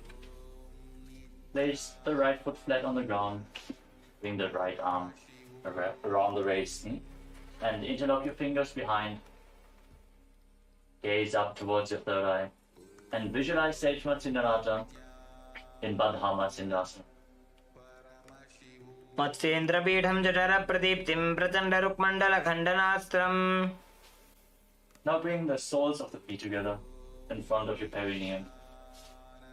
Interlock the fingers around the toes. Push the knees to the mat. Gaze to the tip of the nose. Visualize Swamiji in your inner space. And hold your breath. Hold the air inside and visualize the presence of Vayu inside and outside your body in Santa Kumbhaka, in Badhakonasana. पद्मं ब्रह्मंस्तथा सैद्धं स्वस्तिकं वज्रमासनं बद्धकोणं भद्रपृष्ठं मूलबन्धं तथैव च. Now keep your heels against the perineum. Place the right hand on top of the heels and place the left hand on top of the right hand. Gaze to the tip of the nose and visualize yourself as Lord Vidavata in Bhadrasana 5. वृषणानि नीचे सीवनीना डाबा भागमा डाबा. Now raise your heels up and turn your feet inwards to sit down on the heels with the toes pointing back. Place your hands on the respective knees. Gaze to the tip of the nose. Visualize the Yoni Mandala, the visual representation of Devi Paramashiva Shakti as you perform Santa Kumbhaka. Hold the breath and visualize the prana inside and outside your body in Yonyasana. पादौ सम्मील्य पादाग्रे आधारे पार्ष्णिलिङ्गतः आनीय पादतलो संविशेत् योन्यासनं भवति. From the same position. Now, firmly hold your heels with your hands. Gaze to the third eye. Engage all the wonders. And visualize Sage Gorakhnath, the founder of the Natha Yoga Hindu Sampradaya, in Gorakshasana Patrasana. वृषणनीनी चैफीवनी नाडाबा भागमाडाबा पगनी. Now bring your hands behind the back.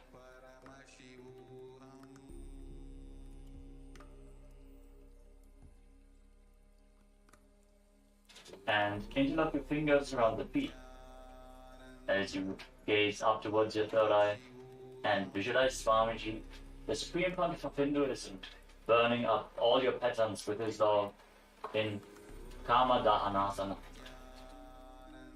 भद्रासनं सुखं स्थाप्य विपरीते तु द्वेपदे अनेन यदि कुर्या चैतत्कामदहनं भवेत्.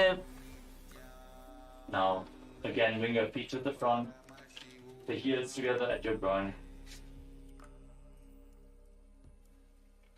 Now turn your feet upwards and bring them towards your navel. Bring your hands towards your neck. Hold on to your shoulders as you visualize Swamiji in Supta Baddha Konasana.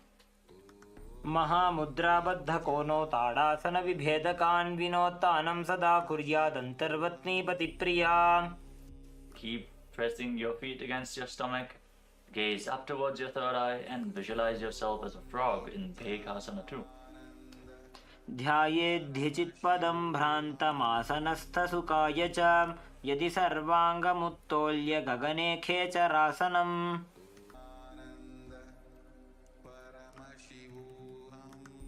Now keep your heels together at your perineum and bring your navel towards the toes as you place your hands on the knees. Gaze towards the tip of your nose and visualize Swamiji in Bhagasana 3. पग उल्टा मोड़ी बैसे पग का माहिला गुल्फा. Rise up. The next asana is Siddhi Jivasana. As you keep the soles of the feet upwards towards your stomach, place your hands on the respective knees and gaze to the nose. Visualize yourself living the life of a perfected yogi. Put your stomach in and up. पगा को सोजो जाई. The next asana is Panipatrasana. With the soles of the feet inwards towards your stomach, join your hands in Anjali Mudra in front of your chest.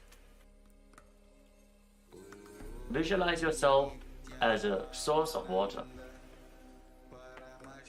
नाभौ संस्थाप्य गुल्फौ च तन्मध्ये करपात्रताम् शनैर्यत्नेन कुर्वीत पाणिपात्रं तदुच्यते.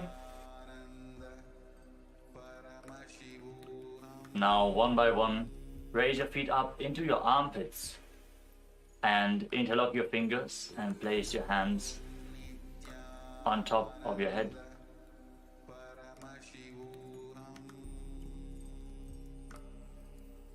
Gaze to the tip of the nose and visualize yourself as one of the Saptarishis in Saptarishi Asana. दोवो पग की पगथली तिनकी lack जुसोजा. Relax. Now bring your feet in so the heels are touching your navel. Push the knees together and bring the outside of your thighs down on the ground. Visualize yourself as a pearl born from the womb of, as you visualize yourself as a pearl born from the womb of an oyster in Suktyasana. पार्श्विनाभौ संस्थाप्य जंगा बहिः प्रदेशेन सम्मीलयेत् श्रुक्यासनं भवति. Now slide your knees apart so you can keep your feet on top of opposite thighs in Padmasana. Place your hands down on the mat in front of your body. Lean forward. Press your hips down in the ground. Lift your head up. Stick your tongue out. Gaze to your third eye. And sit and be in the space of Advaita oneness with Swamiji in Sthitarasana. जमनु पगने फने डाबा पगनी आगनी चे. Now place your hands flat on your knees. Gaze up towards your third eye. Pull your stomach in and up in Uddiyana Bandha and visualize yourself formed from a lotus flower in Ambujasana as you keep your mouth in the shape of the beak of a crow and inhale through your mouth in Ambujasana. अपानमुत्थापय शनैः स्वशक्तितः प्राणं समाकृष्य. Now maintain your legs in Padmasana posture. Cross your arms in front of your body and place your hands flat on the respective knees. Pull your stomach in and up and contract the perineal floor to intensely raise the Apana Vayu upwards and hold your breath. Gaze up towards your third eye and visualize yourself born from a lotus flower in Kamalasana. तत्र कौलासनं कृत्वा अथवा कमलासनं महाविद्या महामन्त्रं जप्त्वा लिङ्गमवाप्नुयात्. Now with your legs in Padmasana, extend your arms out in front and lean forward and down. Place your forehead on the ground, gaze to your nose and visualize Swamiji in Uttamangasana.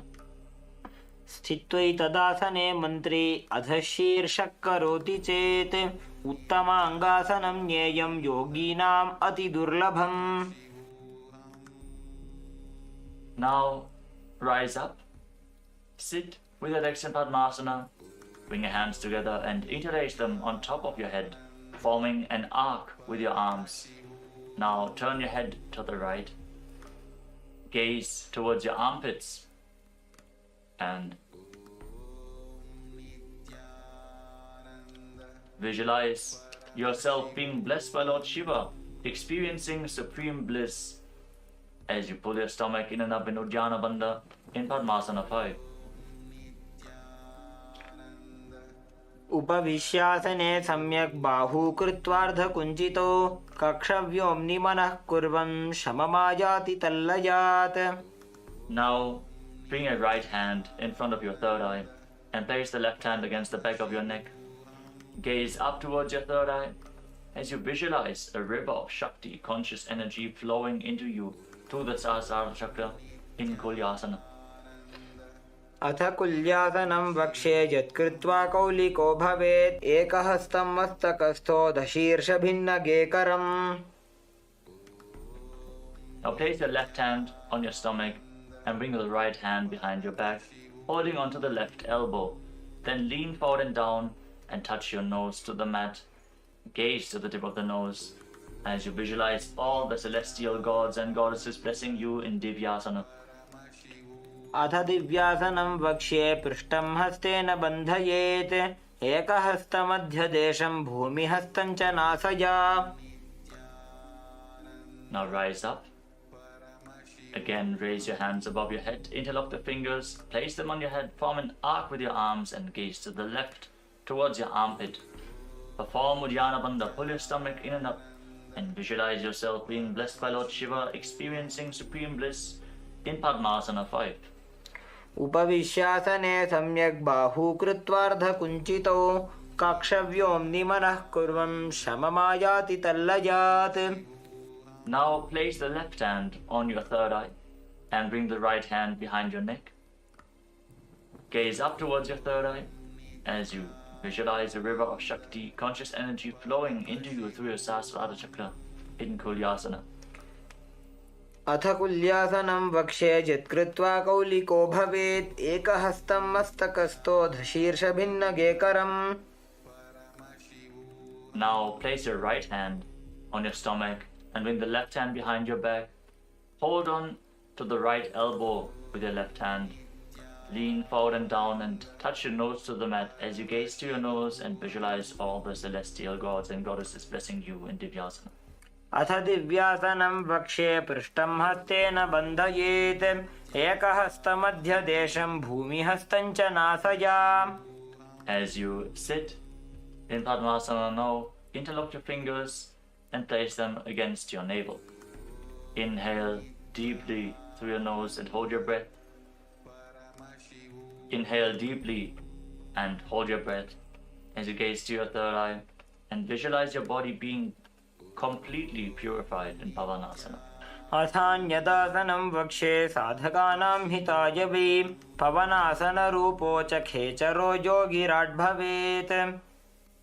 Now bring your hands through the legs and keep your legs in Padmasana.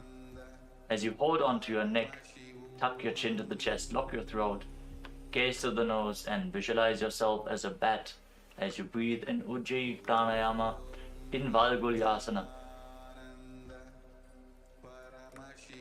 अथ भूरिभुक्तस्य पाचनं सद्यो जरामशूलदो वल्गुल्यासनं स्थित्वा.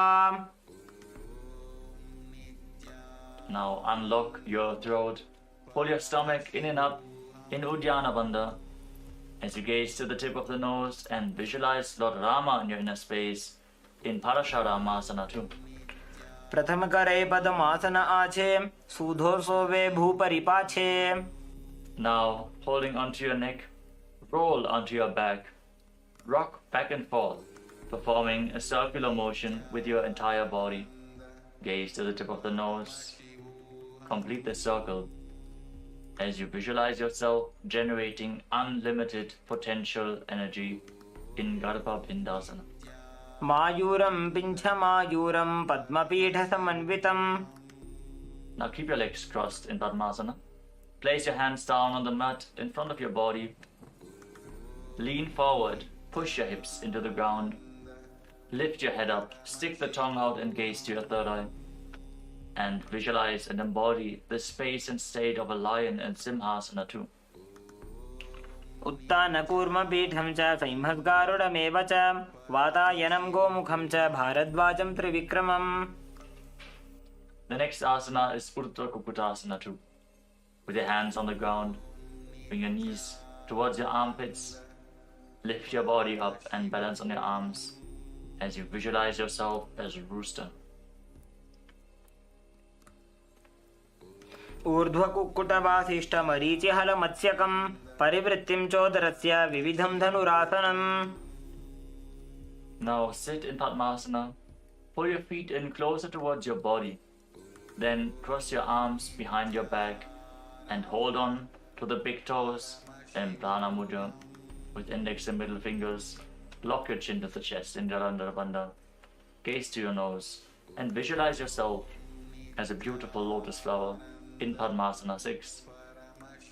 वामोरुपरि दक्षिणं च चरणं संस्थाप्य.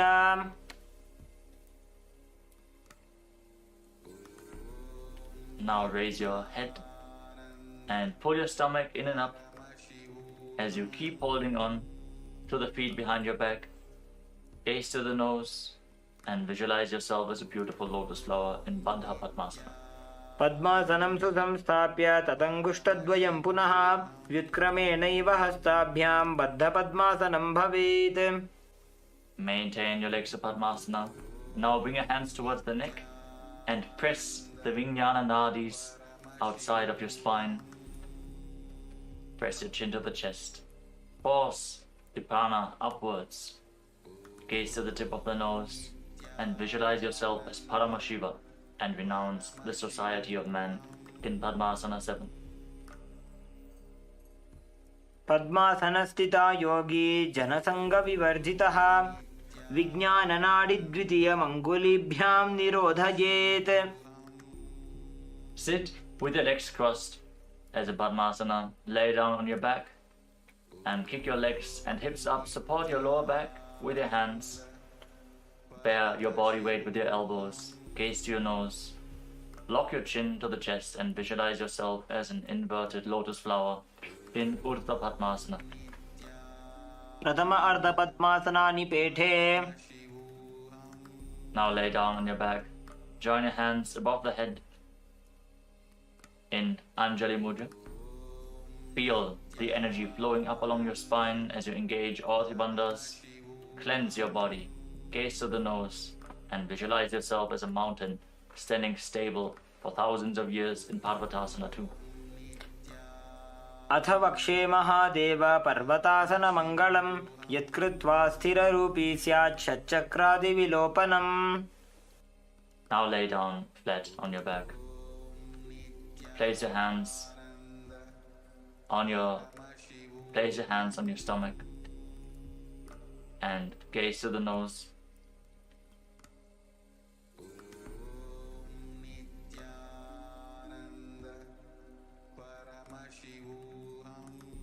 As you forcefully pull the Kundalini Shakti up along your spine in Shakti Charan Mudra.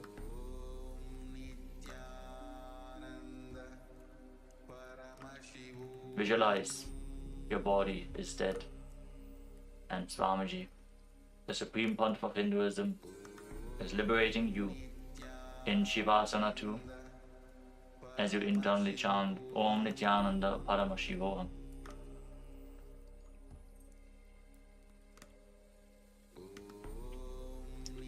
शवासनं हृत्कुपितवातग्रन्थिविभेदकं सर्वासनश्रान्तिजित् हृच्छ्रमं योगिसौखिकम् Nityanand परमशिवोऽहम्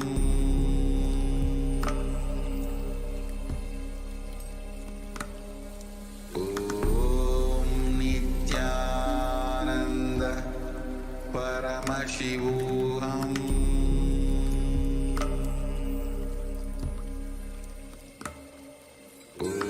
Om Nityananda Paramashivoham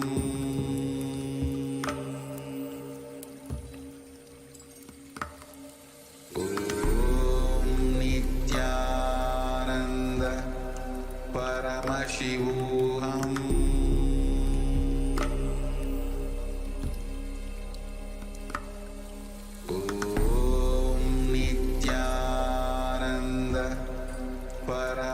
Paramashivoham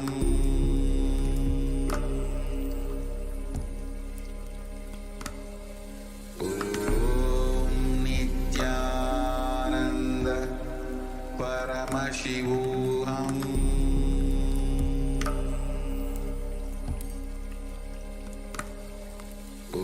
Om Nityananda Paramashivoham Paramashivoham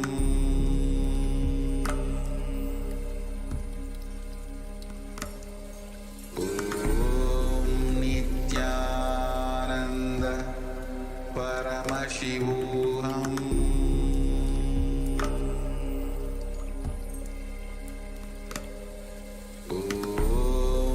Om Nityananda Paramashivoham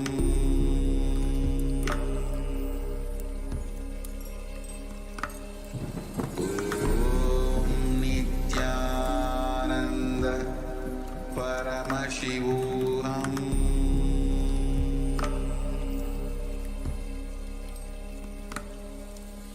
Om Nityananda Paramashivoham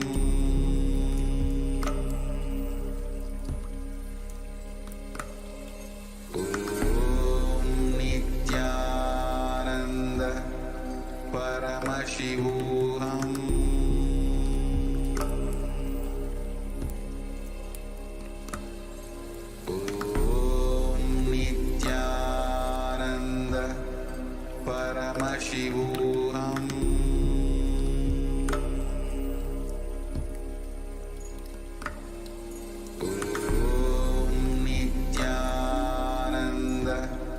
Paramashivoham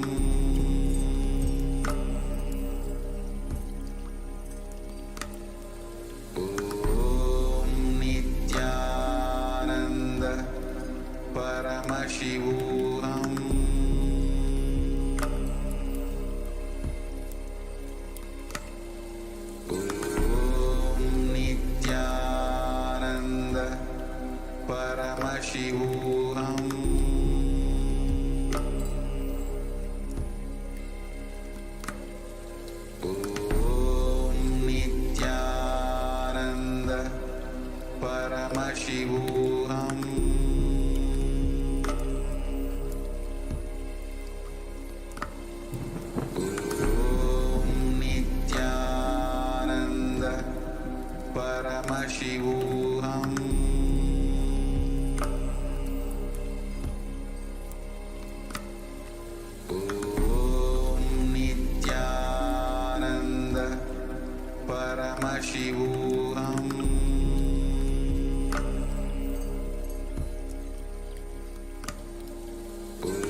Paramashivoham.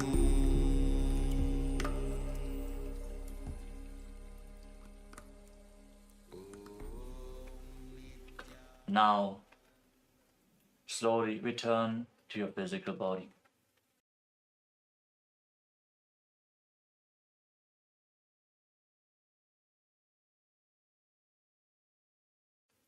Start to wiggle your fingers and toes.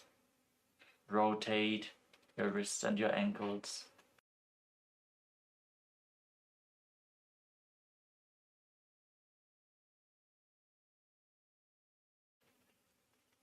Bend and stretch your elbows and knees.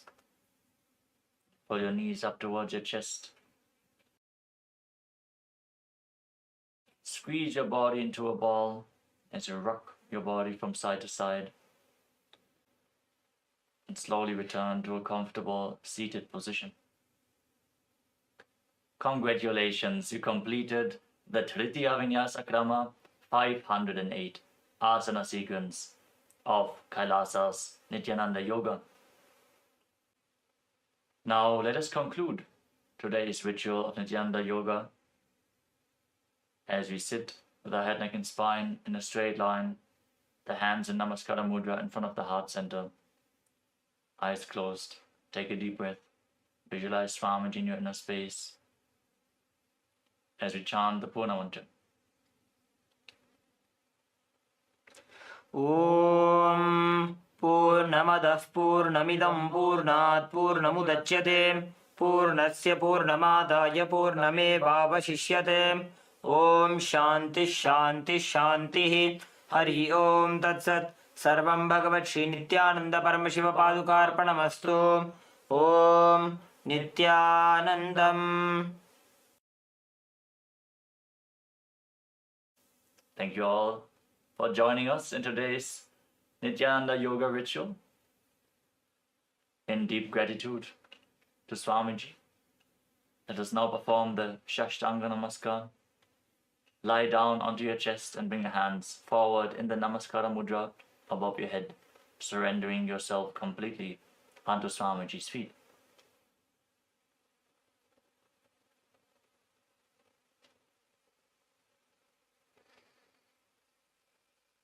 Relax. Rise up.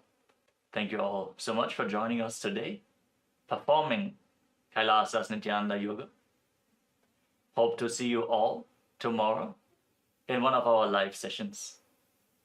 Also, check out the Pratama Vinyasa Krama, the 108 asana sequence, and the Dvitiya Vinyasa Krama, the 308 asana sequence, which is available on live stream 24/7 on Kailasa's Nityananda Yoga YouTube channel. Thank you all. Nityanandam. In the heart of St. Kitts and Nevis, where the ocean meets the sky, a historic gathering is unfolding. The United Ancient Nations, a global forum where the world's first and ancient nations unite to share wisdom, confront challenges, and co-create solutions rooted in ancestral knowledge. The United Ancient Indigenous Enlightened Nations represents over 160 indigenous member nations and communities, advocating for more than 300 million people across all continents. Here, ancient wisdom meets modern action, fostering international cooperation, cultural preservation, and sustainable development through indigenous leadership. Beyond dialogue, the UAN experience nurtures the mind, body, and spirit. Sunrise meditation, yoga by the ocean, and cultural celebrations reconnect us to ourselves, each other, and the wisdom of the earth. In St. Kitts and Nevis, ancient traditions and vibrant cultures come alive. This is a space for learning, sharing, and taking action. Together, we address climate challenges, preserve cultures, and shape a sustainable future. The United Ancient Nations is where ancestral knowledge guides the world toward harmony, justice, and collective growth. Join the United Ancient Nations in St. Kitts and Nevis, where ancient wisdom meets a sustainable future. Together, we rise. In the heart of St. Kitts and Nevis, where the ocean meets the sky, a historic gathering is unfolding. The United Ancient Nations, a global forum where the world's first and ancient nations unite to share wisdom, confront challenges, and co-create solutions rooted in ancestral knowledge. The The United Ancient Indigenous Enlightened Nations represents over 160 indigenous member nations and communities, advocating for more than 300 million people across all continents. Here, ancient wisdom meets modern action, fostering international cooperation, cultural preservation, and sustainable development through indigenous leadership. Beyond dialogue, the UAN experience nurtures the mind, body, and spirit. Sunrise meditation, yoga by the ocean, and cultural celebrations reconnect us to ourselves, each other, and the wisdom of the earth. In St. Kitts and Nevis, ancient traditions and vibrant cultures come alive. This is a space for learning, sharing, and taking action. Together, we address climate challenges, preserve cultures, and shape a sustainable future.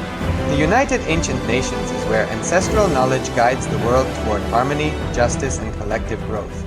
Join the United Ancient Nations in St. Kitts and Nevis, where ancient wisdom meets a sustainable future. Together, we rise. In the heart of St. Kitts and Nevis, where the ocean meets the sky, a historic gathering is unfolding. The United Ancient Nations, a global forum where the world's first and ancient nations unite to share wisdom, confront challenges, and co-create solutions rooted in ancestral knowledge. The United Ancient Indigenous Enlightened Nations represents over 160 indigenous member nations and communities, advocating for more than 300 million people across all continents. Here, ancient wisdom meets modern action, fostering international cooperation, cultural preservation, and sustainable development through indigenous leadership. Beyond dialogue, the UAN experience nurtures the mind, body, and spirit.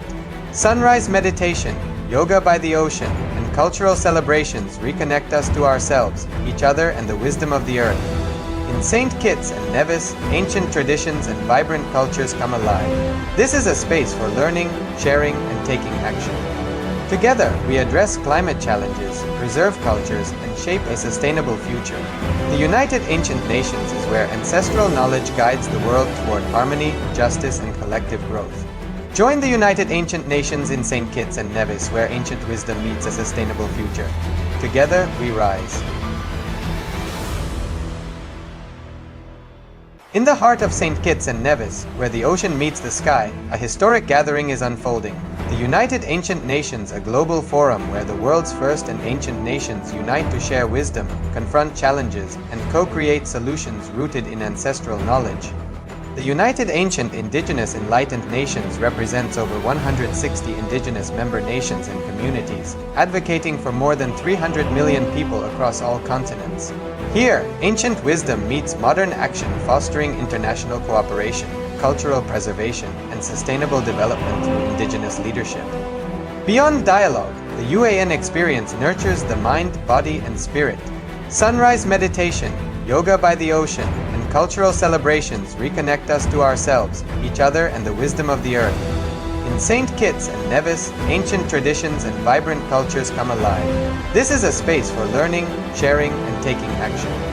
Together, we address climate challenges, preserve cultures, and shape a sustainable future.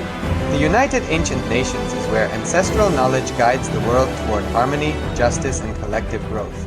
Join the United Ancient Nations in St. Kitts and Nevis, where ancient wisdom meets a sustainable future.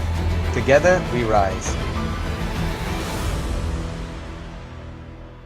In the heart of St. Kitts and Nevis, where the ocean meets the sky, a historic gathering is unfolding. The United Ancient Nations, a global forum where the world's first and ancient nations unite to share wisdom, confront challenges, and co-create solutions rooted in ancestral knowledge. The United Ancient Indigenous Enlightened Nations represents over 160 indigenous member nations and communities, advocating for more than 300 million people across all continents. Established since 2002 in the United States of America, the United Ancient Nations is an intergovernmental organization, currently made up of 160+ members and indigenous nations. The UAN and its work are guided by the purposes and principles contained in its founding charter. The UAN is a manifestation of the profound connection amongst indigenous peoples across the world, including African, Andean, American, European, Caribbean, Oceanic, and Asian regions, rooted in shared wisdom, sustainable practices, and deep reverence for the earth. The United Ancient Nations serves as an international cultural and diplomatic organization focused on uniting indigenous cultures globally. Our governance structure is council-based without territorial claims, led by a collective leadership through our General Secretariat. As a non-state entity with UN-style advocacy, we focus on several key areas: cultural and digital heritage preservation, indigenous diplomacy, revival of indigenous knowledge systems to solve humanity's problems, global peace, environmental preservation, health and wellness, sustained economic development, indigenous and cultural tourism. While the UAN represents numerous indigenous cultures, the United States of Kailasa serves as the first indigenous nation specifically for Hindus. Kailasa's mission is focused on the revival of the ancient enlightened Sanatana Hindu civilization, with a formal governance structure including a head of state, ministers, and ambassadors. Under the leadership of SPH, Supreme Pontiff of Hinduism, Bhagavan Paramashivoham, Kailasa has achieved recognition as a sovereign subject of international law, possessing distinctive attributes of juridical statehood. The United States of Kailasa is the main sponsor of the proposed UAN headquarters. This initiative would bring forth an estimated $100 million in revenue for the host country through summits, conferences, tourism, and development projects. The proposed UAN headquarters would represent the world's indigenous nations and peoples through its architectural design. It would blend the best of all worlds, featuring top modern architecture, the highest green building standards, and ancient Vastu architectural principles. This headquarters would serve as a central hub for indigenous diplomacy, cultural preservation, and collaborative efforts towards sustainable development and global peace. Through this initiative, we aim to create a dignified platform for indigenous leadership rooted in ancestral wisdom, cultural legitimacy, and collaborative innovation, enhancing global dialogue and regional stability. The establishment of the UAN headquarters would position a host country at the forefront of a global movement promoting indigenous wisdom while creating significant economic opportunities for the nation and its people.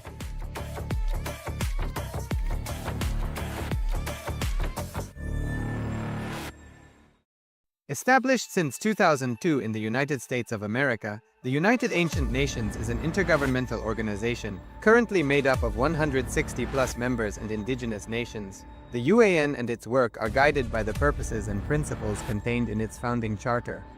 The UAN is a manifestation of the profound connection amongst indigenous peoples across the world, including African, Andean, American, European, Caribbean, Oceanic, and Asian regions, rooted in shared wisdom, sustainable practices, and deep reverence for the earth.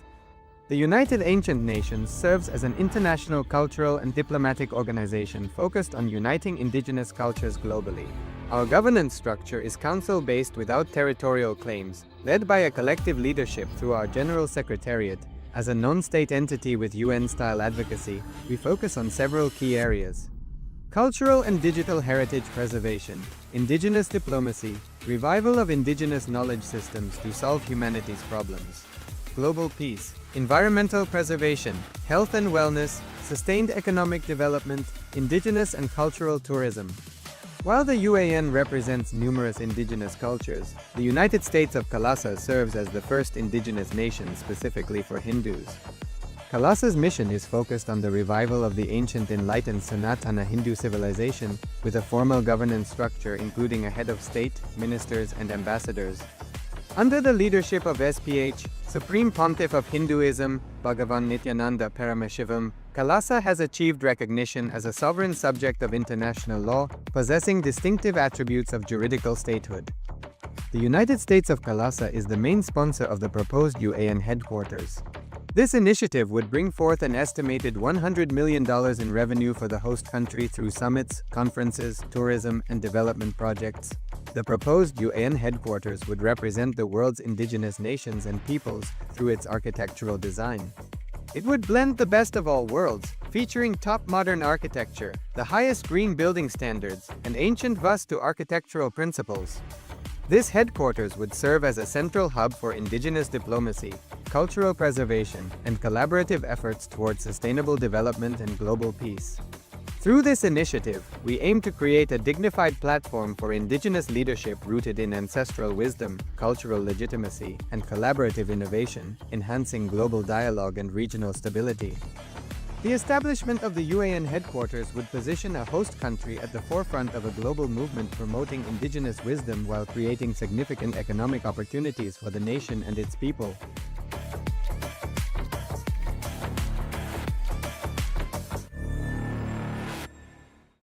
Established since 2002 in the United States of America, the United Ancient Nations is an intergovernmental organization, currently made up of 160+ members and indigenous nations. The UAN and its work are guided by the purposes and principles contained in its founding charter.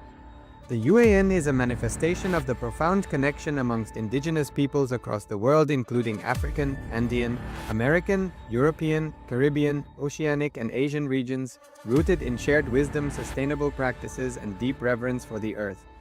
The United Ancient Nations serves as an international cultural and diplomatic organization focused on uniting indigenous cultures globally. Our governance structure is council-based without territorial claims, led by a collective leadership through our General Secretariat. As a non-state entity with UN-style advocacy, we focus on several key areas: cultural and digital heritage preservation, indigenous diplomacy, revival of indigenous knowledge systems to solve humanity's problems, global peace, environmental preservation, health and wellness, sustained economic development, indigenous and cultural tourism. While the UAN represents numerous indigenous cultures, the United States of Kailasa serves as the first indigenous nation specifically for Hindus. Kailasa's mission is focused on the revival of the ancient enlightened Sanatana Hindu civilization, with a formal governance structure including a head of state, ministers, and ambassadors. Under the leadership of SPH, Supreme Pontiff of Hinduism, Bhagavan Paramashivoham, Kailasa has achieved recognition as a sovereign subject of international law, possessing distinctive attributes of juridical statehood. The United States of Kailasa is the main sponsor of the proposed UAN headquarters. This initiative would bring forth an estimated $100 million in revenue for the host country through summits, conferences, tourism, and development projects. The proposed UAN headquarters would represent the world's indigenous nations and peoples through its architectural design. It would blend the best of all worlds, featuring top modern architecture, the highest green building standards, and ancient Vastu architectural principles. This headquarters would serve as a central hub for indigenous diplomacy, cultural preservation, and collaborative efforts towards sustainable development and global peace. Through this initiative, we aim to create a dignified platform for indigenous leadership rooted in ancestral wisdom, cultural legitimacy, and collaborative innovation, enhancing global dialogue and regional stability. The establishment of the UAN headquarters would position a host country at the forefront of a global movement promoting indigenous wisdom while creating significant economic opportunities for the nation and its people.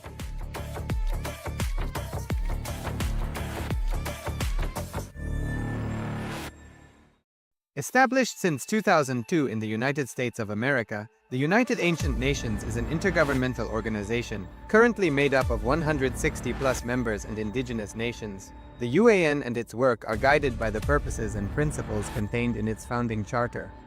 The UAN is a manifestation of the profound connection amongst indigenous peoples across the world, including African, Andean, American, European, Caribbean, Oceanic, and Asian regions, rooted in shared wisdom, sustainable practices, and deep reverence for the earth.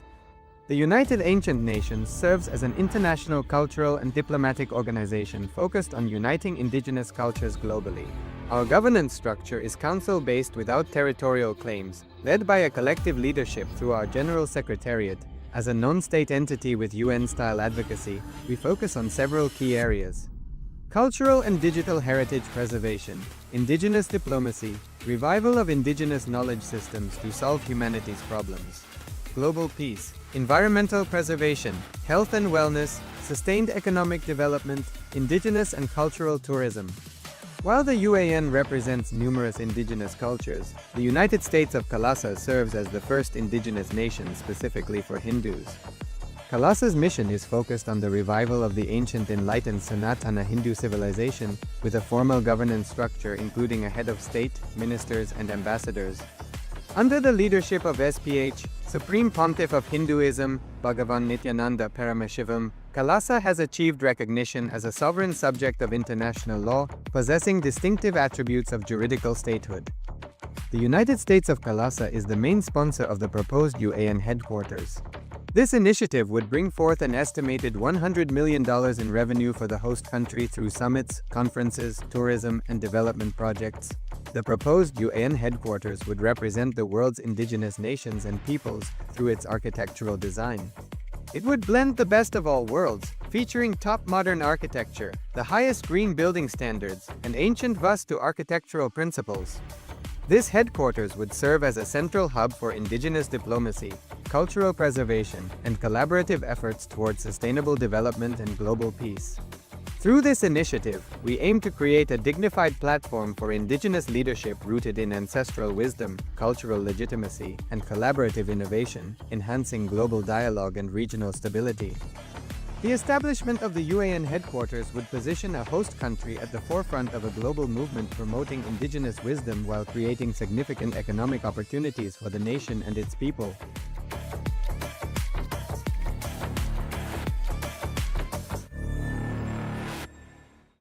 Established since 2002 in the United States of America, the United Ancient Nations is an intergovernmental organization, currently made up of 160+ members and indigenous nations. The UAN and its work are guided by the purposes and principles contained in its founding charter.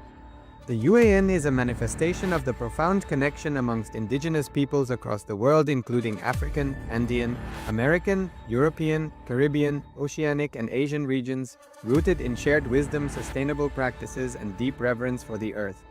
The United Ancient Nations serves as an international cultural and diplomatic organization focused on uniting indigenous cultures globally. Our governance structure is council-based without territorial claims, led by a collective leadership through our General Secretariat. As a non-state entity with UN-style advocacy, we focus on several key areas: cultural and digital heritage preservation, indigenous diplomacy, revival of indigenous knowledge systems to solve humanity's problems, global peace, environmental preservation, health and wellness, sustained economic development, indigenous and cultural tourism. While the UAN represents numerous indigenous cultures, the United States of Kailasa serves as the first indigenous nation specifically for Hindus.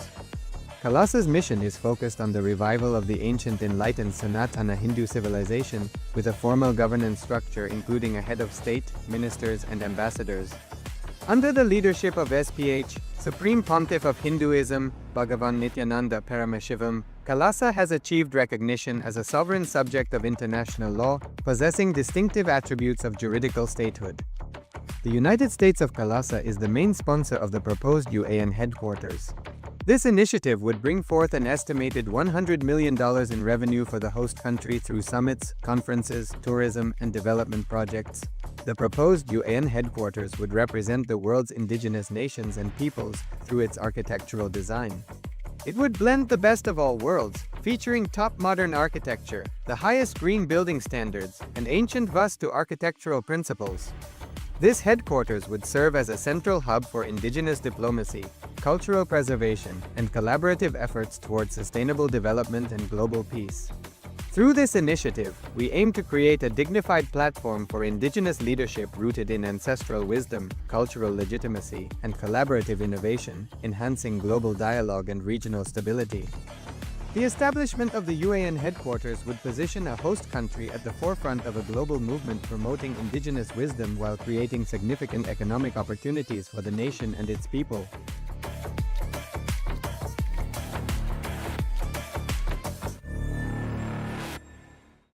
Established since 2002 in the United States of America, the United Ancient Nations is an intergovernmental organization, currently made up of 160+ members and indigenous nations. The UAN and its work are guided by the purposes and principles contained in its founding charter.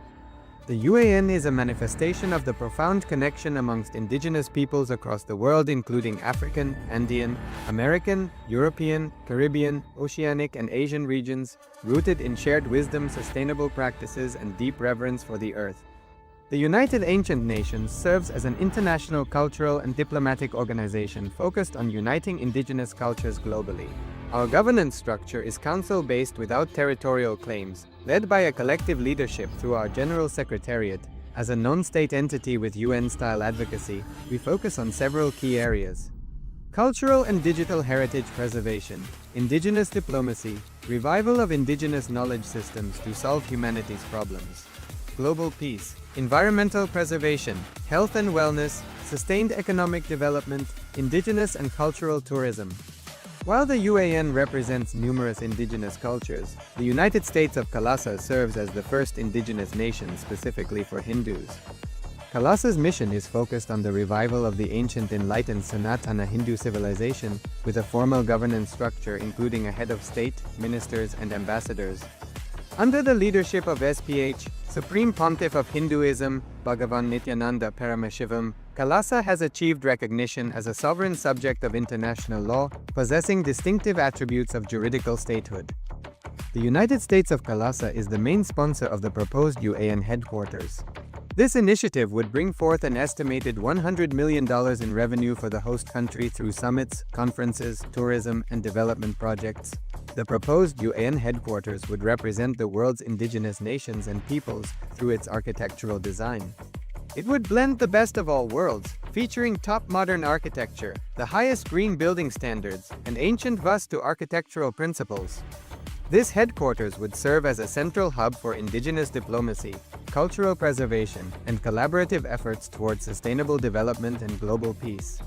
Through this initiative, we aim to create a dignified platform for indigenous leadership rooted in ancestral wisdom, cultural legitimacy, and collaborative innovation, enhancing global dialogue and regional stability. The establishment of the UAN headquarters would position a host country at the forefront of a global movement promoting indigenous wisdom while creating significant economic opportunities for the nation and its people.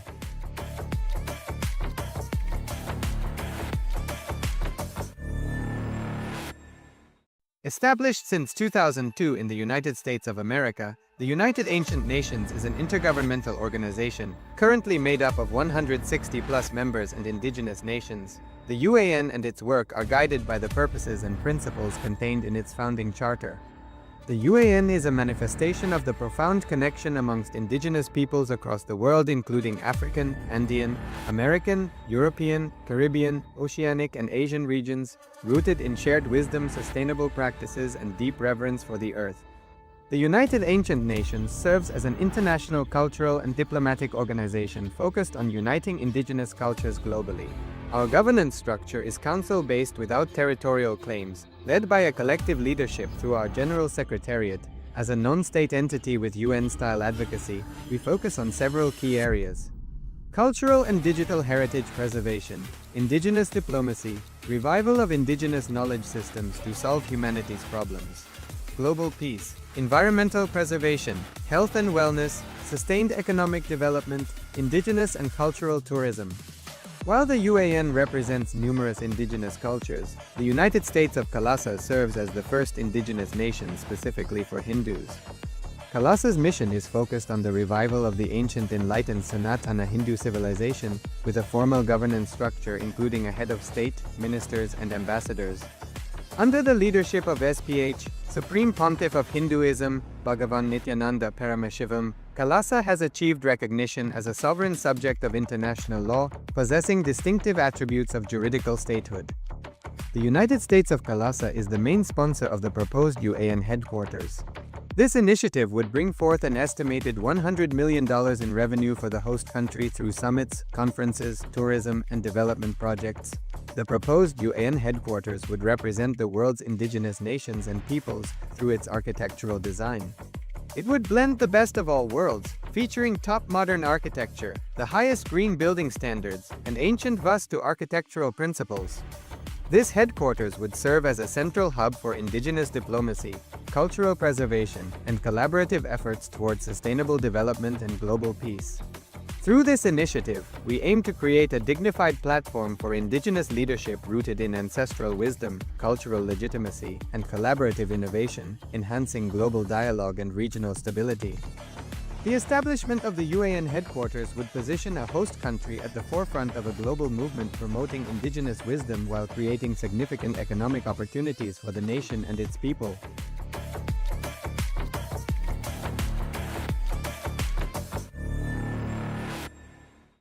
Established since 2002 in the United States of America, the United Ancient Nations is an intergovernmental organization, currently made up of 160+ members and indigenous nations. The UAN and its work are guided by the purposes and principles contained in its founding charter. The UAN is a manifestation of the profound connection amongst indigenous peoples across the world, including African, Andean, American, European, Caribbean, Oceanic, and Asian regions, rooted in shared wisdom, sustainable practices, and deep reverence for the earth. The United Ancient Nations serves as an international cultural and diplomatic organization focused on uniting indigenous cultures globally. Our governance structure is council-based without territorial claims, led by a collective leadership through our General Secretariat. As a non-state entity with UN-style advocacy, we focus on several key areas: cultural and digital heritage preservation, indigenous diplomacy, revival of indigenous knowledge systems to solve humanity's problems, global peace, environmental preservation, health and wellness, sustained economic development, indigenous and cultural tourism. While the UAN represents numerous indigenous cultures, the United States of Kailasa serves as the first indigenous nation specifically for Hindus. Kailasa's mission is focused on the revival of the ancient enlightened Sanatana Hindu civilization, with a formal governance structure including a head of state, ministers, and ambassadors. Under the leadership of SPH, Supreme Pontiff of Hinduism, Bhagavan Paramashivoham, Kailasa has achieved recognition as a sovereign subject of international law, possessing distinctive attributes of juridical statehood. The United States of Kailasa is the main sponsor of the proposed UAN headquarters. This initiative would bring forth an estimated $100 million in revenue for the host country through summits, conferences, tourism, and development projects.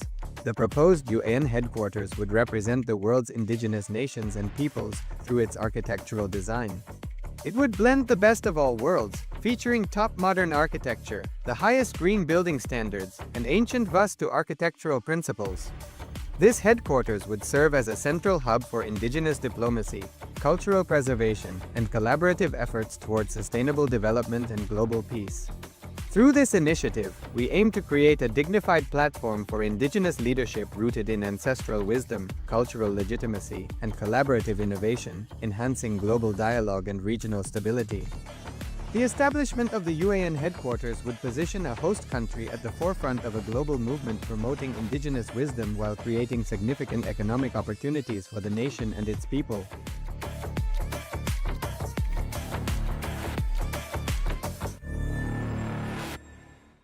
Established since 2002 in the United States of America, the United Ancient Nations is an intergovernmental organization, currently made up of 160+ members and indigenous nations. The UAN and its work are guided by the purposes and principles contained in its founding charter. The UAN is a manifestation of the profound connection amongst indigenous peoples across the world, including African, Andean, American, European, Caribbean, Oceanic, and Asian regions, rooted in shared wisdom, sustainable practices, and deep reverence for the earth. The United Ancient Nations serves as an international cultural and diplomatic organization focused on uniting indigenous cultures globally. Our governance structure is council-based without territorial claims, led by a collective leadership through our General Secretariat.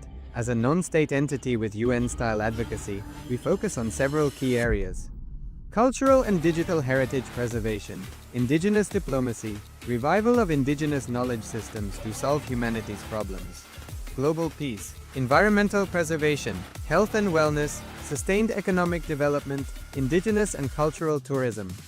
While the UAN represents numerous indigenous cultures, the United States of Kailasa serves as the first indigenous nation specifically for Hindus. Kailasa's mission is focused on the revival of the ancient enlightened Sanatana Hindu civilization, with a formal governance structure including a head of state, ministers, and ambassadors. Under the leadership of SPH, Supreme Pontiff of Hinduism, Bhagavan Paramashivoham, Kailasa has achieved recognition as a sovereign subject of international law, possessing distinctive attributes of juridical statehood.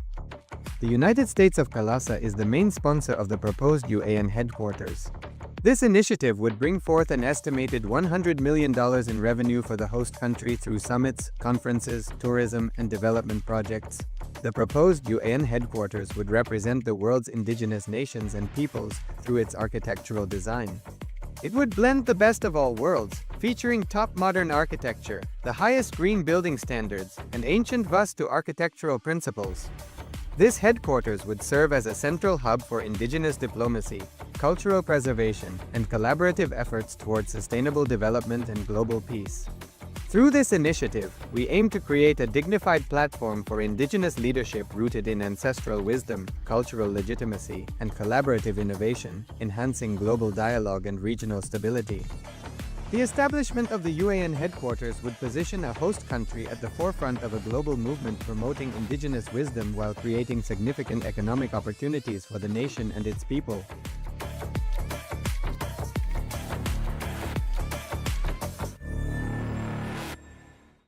Established since 2002 in the United States of America, the United Ancient Nations is an intergovernmental organization, currently made up of 160+ members and indigenous nations. The UAN and its work are guided by the purposes and principles contained in its founding charter. The UAN is a manifestation of the profound connection amongst indigenous peoples across the world, including African, Andean, American, European, Caribbean, Oceanic, and Asian regions, rooted in shared wisdom, sustainable practices, and deep reverence for the earth. The United Ancient Nations serves as an international cultural and diplomatic organization focused on uniting indigenous cultures globally. Our governance structure is council-based without territorial claims, led by a collective leadership through our General Secretariat. As a non-state entity with UN-style advocacy, we focus on several key areas: cultural and digital heritage preservation, indigenous diplomacy, revival of indigenous knowledge systems to solve humanity's problems, global peace, environmental preservation, health and wellness, sustained economic development, indigenous and cultural tourism. While the UAN represents numerous indigenous cultures, the United States of Kailasa serves as the first indigenous nation specifically for Hindus. Kailasa's mission is focused on the revival of the ancient enlightened Sanatana Hindu civilization, with a formal governance structure including a head of state, ministers, and ambassadors. Under the leadership of SPH, Supreme Pontiff of Hinduism, Bhagavan Nityananda Paramashivoham, Kailasa has achieved recognition as a sovereign subject of international law, possessing distinctive attributes of juridical statehood.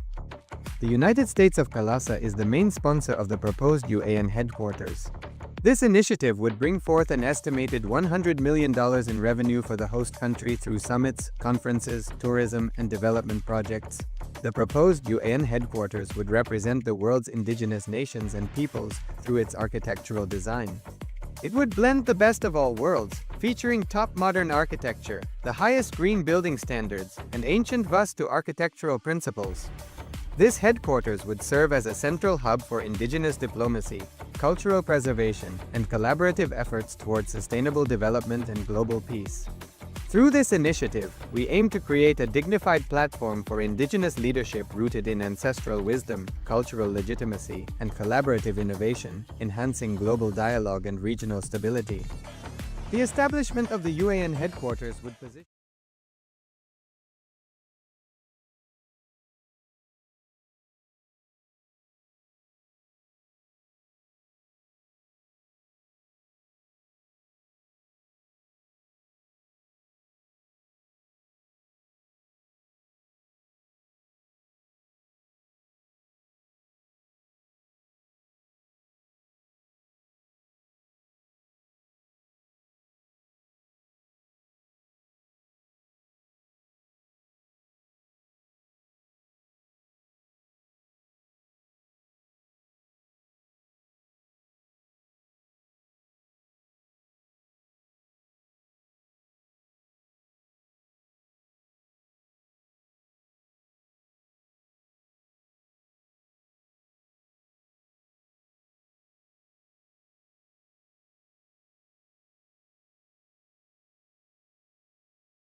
Please sit in a space of deep gratitude.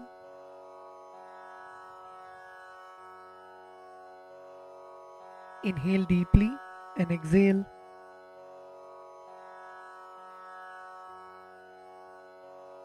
Feel the presence of the Master in your inner space. Feel the presence of Swamiji seated in front of you. Feel the presence of Swamiji in the Guru Padukas, alive, radiating.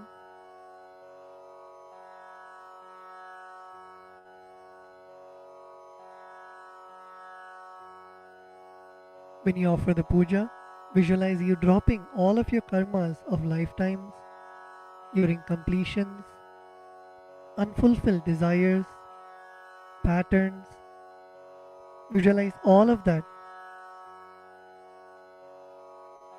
being liberated by the Guru.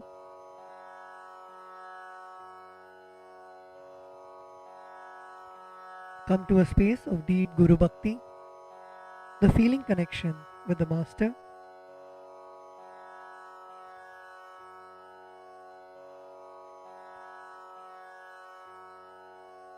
Let us now enter into the Pada Puja.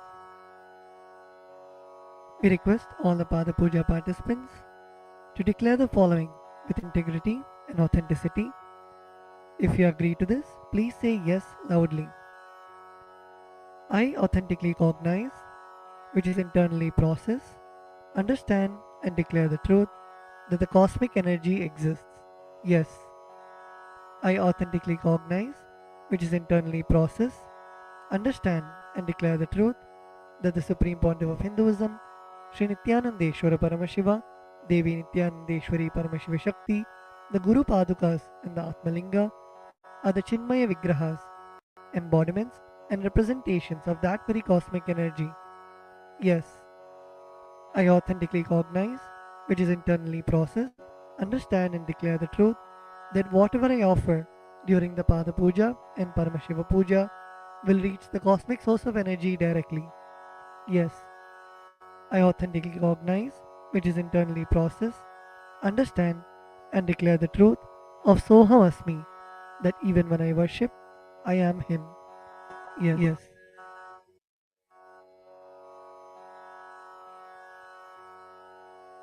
Let us now enter into the Pada Puja. We begin with the Sadguru Vandanam, in which we offer our gratitude to our Guru, our beloved Swamiji. The meaning of the mantra we will now chant is, I surrender to that Sadguru who is the eternal bliss, the bestower of supreme happiness, the one who is the embodiment of wisdom, who is beyond duality, who is omnipresent, to whom the supreme goal is giving the enlightenment experience, who is eternal, pure and unshakable, who is the silent spectator of all thought processes, who is beyond emotions, and the one who is without the three qualities called Sattva, Rajas and Tamas. Now please take some flowers in your hands and close your eyes. Place your hands in the Atmanjali Mudra and offer the flowers at Swamiji's Padukas at the end of the mantra. Nityanandam Paramasukadam Kevalam Jnanamurtim Dvandvatitam Gagana Sadrisham Tattvamasyaadilaksham Ekam Nityam Vimalamachalam Sarvadhi Sakshibhutam Bhavatitam Trigunarahitam Sadgurum Tam Namami.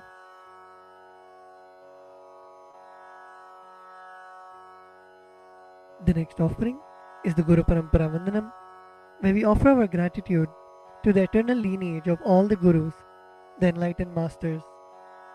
The meaning of the mantra we are now going to chant is, I surrender to the lineage of all the enlightened masters, which has Bhagavan Nityanandeshwara Paramashiva as the beginning, Devi Nityanandeshwari Paramashiva Shakti as the middle, and my master, Bhagavan Nityananda Paramashivam as the end.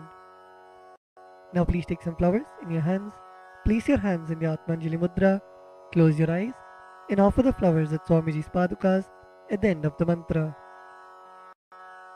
Nityanandeshwara Paramashiva Samarambham Nityanandeshwari Paramashiva Shakti Madhyamam Nityananda Pariyantam Vande Guru Paramparam. The next is the offering of the Arunagiri Yogeshwara Vandanam, where we offer our respects and gratitude to Arunagiri Yogeshwara, who is the incarnation of Paramashiva. The meaning of the mantra we are now going to chant is: the Arunagiri Yogeshwara, who is the Lord of all beings, who has the sacred musk paste applied on his forehead, who has a glittering stick, who has worn a loin cloth on his glittering hip, who has worn the Datura flower, the king cobra, and a crescent moon on his forehead. That Arunagiri Yogeshwara's presence happens.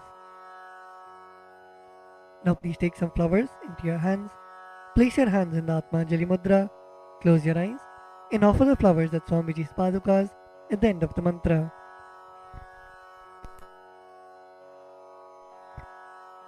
Lalate Tripundri Nitilakrita Kasturi Tilakaha Spuranmala Spurita Katikaupi Nasanaha Dadhano Dustaram Shirasi Phanirajam Shashikalam Pradipas Sarvesham Arunagiri Yogi Vijayate. The next is the Tattvachamanam, the ritualistic cleansing of the mouth. Now keeping your right hand in the Gokarna Mudra, pour an Udharani of water into your right palm and sip the water from the base of your right palm each time the word Swadha is chanted. Om Atmatattvam Shodhayami Swadha. Om Vidyatattvam Shodhayami Swadha. Om Shivatattvam Shodhayami Swadha. Now at the base of your right hand thumb, wipe your lips twice from the right to the left. Om Ham Mridayaya Namaha. Wash your hands with an Udharani of water. With the tips of your right hand index, middle and ring fingers touch above the upper lip and below the lower lip. Wash your hands. With the tips of your right hand index finger and thumb joined together, touch your right nostril and the left nostril. With the tips of your ring finger and thumb joined together, touch your right eye, right ear and left ear. Wash your hands with an Udharani of water. With the tips of your little finger and thumb joined together, touch your navel center, the right chest and left chest. With all 5 fingers joined together, touch the top of your head, right shoulder, left shoulder and the heart center. Wash your hands with an Udharani of water. The next mantra is Shuklam Varadaram. We chant this mantra invoking the energy of Mahaganapati, the remover of obstacles. The meaning of the mantra we are now going to chant is: I meditate upon the Lord Ganesha, who is clad in white garments, who is all-pervading, who is as bright colored as the moon, who has a smiling, pleasant face, having 4 shoulders and hands, and who is the remover and pacifier of all obstacles. Now please take the akshata, the turmeric mixed rice in your hands, and a flower in your right hand. Keeping both your hands as fists, tap the sides of your forehead along with the mantra. Shuklam Varadharam Vishnum Shashivarnam Chaturbhujam Prasannavadanam Dhyayet Sarva Vignopashantage. The next is the pranayama, the regulation of the prana, the life energy. Now keeping the akshata in your right hand, open your little finger, ring finger and your thumb. Inhale through the left nostril while closing your right nostril. Hold your breath for as long as possible and exhale through your right nostril by moving your thumb away. And chant the Samhita mantras while you perform the inhalation, retention and exhalation. Om Hom Ishanamurdhaya Namaha, Om Him Tatpurushavatraya Namaha, Om Hum Bhagavadhidaya Namaha, Om Him Vamdevuhyaya Namaha, Om Hum Satyojatamurtaya Namaha, Om Ham Mridayaya Namaha, Om Him Shirase Namaha, Om Hum Shikaya Namaha, Om Him Kavachaya Namaha, Om Hum Netrebhyo Namaha, Om Hastraya Namaha, Om Hom Ishanamurdhaya Namaha, Om Him Tatpurushavatraya Namaha, Om Hum Bhagavadhidaya Namaha, Om Him Vamdevuhyaya Namaha, Om Hum Satyojatamurtaya Namaha, Om Ham Mridayaya Namaha, Om Him Shirase Namaha, Om Hum Shikaya Namaha, Om Him Kavachaya Namaha, Om Hum Netrebhyo Namaha, Om Hastraya Namaha, Om Hom Ishanamurdhaya Namaha, Om Him Tatpurushavatraya Namaha, Om Hum Bhagavadhidaya Namaha, Om Him Vamdevuhyaya Namaha, Om Hum Satyojatamurtaya Namaha, Om Ham Mridayaya Namaha, Om Him Shirase Namaha, Om Hum Shikaya Namaha, Om Him Kavachaya Namaha, Om Hum Netrebhyo Namaha, Om Hastraya Namaha.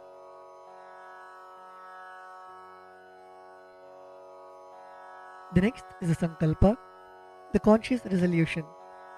When you make a conscious resolution in the presence of the Master, the power of the Master's presence itself will simply manifest it as reality. Please close your eyes. Visualize the intention, the sankalpa that you want to keep in your inner space.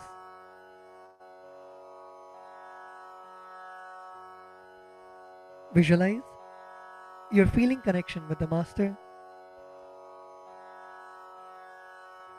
Visualize anything that you want to happen as reality.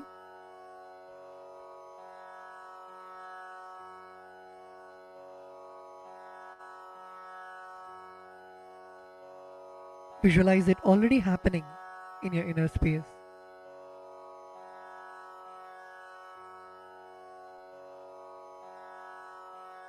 Now with this intention, keeping the akshata in your left palm, close it with your right palm and keep both the hands on your right thigh. We will now chant the Sankalpa mantra. Om Mamopatta Samasta Duridakshayadvara Bhagavat Shri Nityananda Paramashiva Prityartham Shri Nityanandeshwari Paramashiva Shakti Sameta Shri Nityanandeshwara Paramashiva Prityartham Cha Shubhe Shobhane Muhurte Adya Brahmanaha Dvitiya Parardhe Shri Shvetavaraha Kalpe Vaivaswatamanvantare Ashtavimshatitame Nitya Yuge Prathame Pade Jambudvipe भारतवर्षे भरतखण्डे मेरोः दक्षिणे पार्श्वे शकाब्दे अस्मिन् वर्तमाने व्यवहारिके प्रभवादीनां षष्ट्याः संवत्सराणां मध्ये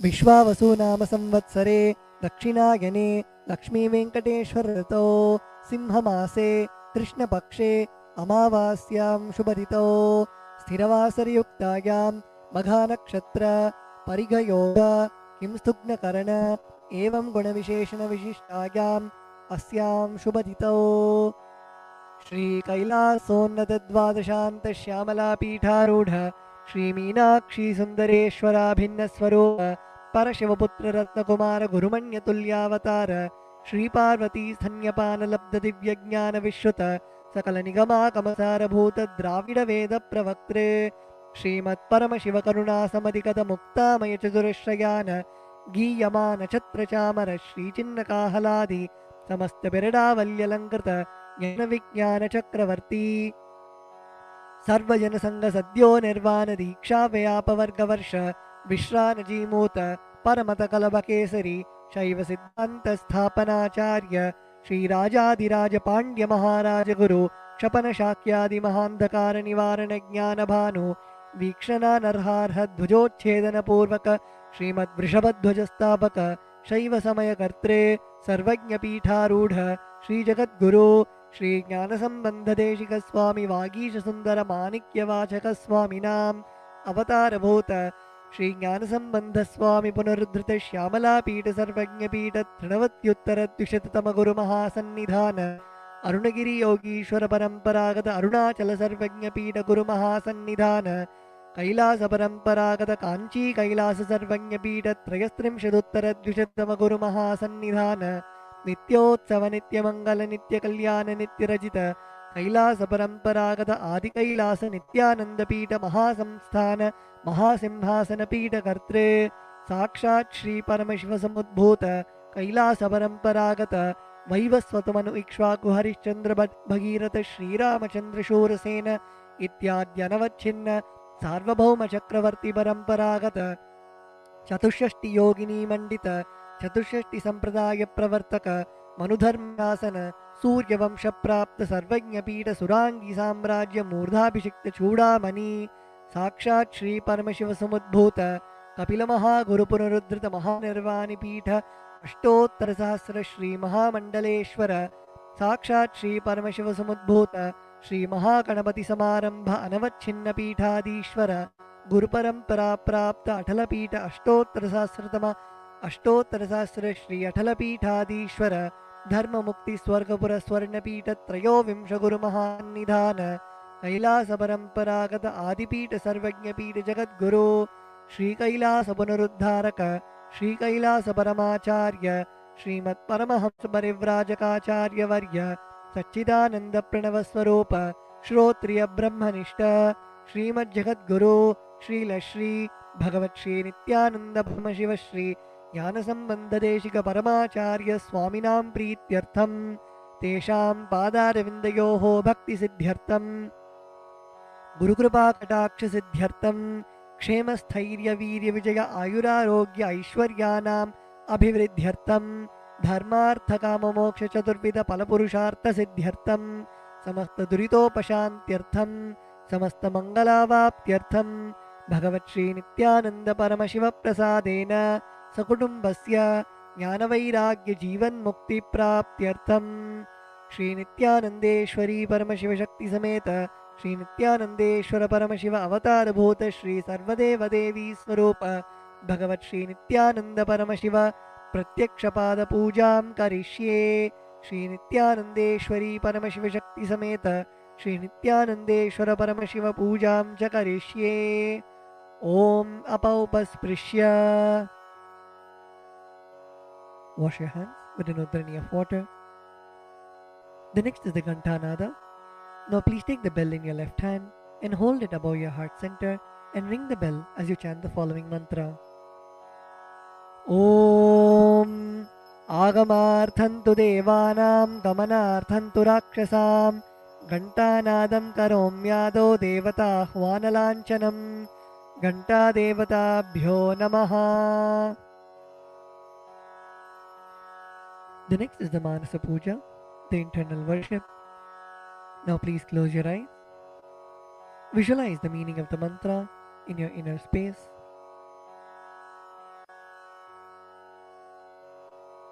The meaning of the mantra we are now going to chant is: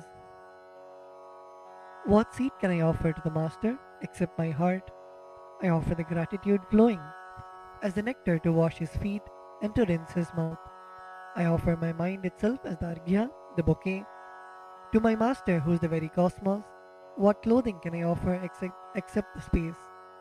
I offer my very prana, the life energy, as the incense, and I offer the ocean of nectar as the food offering. The principle of unstruck perennial sound is to be offered as the bell, the air as the chamara, the fan, the sahasrara as the umbrella, the principle of sound as the music, and the actions of the senses and the vagaries of the mind as the dance. I offer all the 7 chakras along with the Shushumna Nadi as a flower garland. The different kinds of flowers with which the Guru should be worshipped are the guilelessness, freedom from the ego, freedom from suffering when your desires are not fulfilled, freedom from arrogance, freedom from ignorance, freedom from deceit, freedom from hatred, freedom from agitation, freedom from jealousy and greed. And the Guru should also be worshipped with the flowers of non-violence, mastery over the senses, compassion, forgiveness, and enlightenment.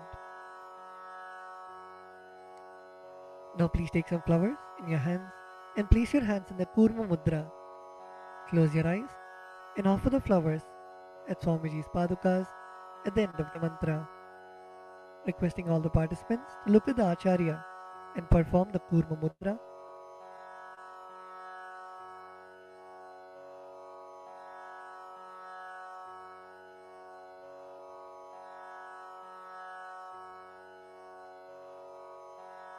Om Hritpadmamasanam dadyat sahasrarachyutamritaihi padyam sharanayor dadyat manastu argyam nivedayet tena amritena achamaniyam snaniyam tena chasmritam akashatattvam vastram syat gandhasyat gandhatatvakam चित्तं प्रकल्पयेत् पुष्पं धूपं प्राणान् प्रकल्पयेत् तेजस्तत्त्वं च दीपार्थं नैवेद्यं स्यात् सुधाम्बुधिः अनाहतध्वनिर्घण्टा वायुतत्त्वं च चामरं सहस्रारं भवेत् छत्रं शब्दतत्त्वं च गीतकं नृत्यमिन्द्रियकर्माणि चाञ्चल्यं मनसस्तथा सुमेखलां पद्ममालां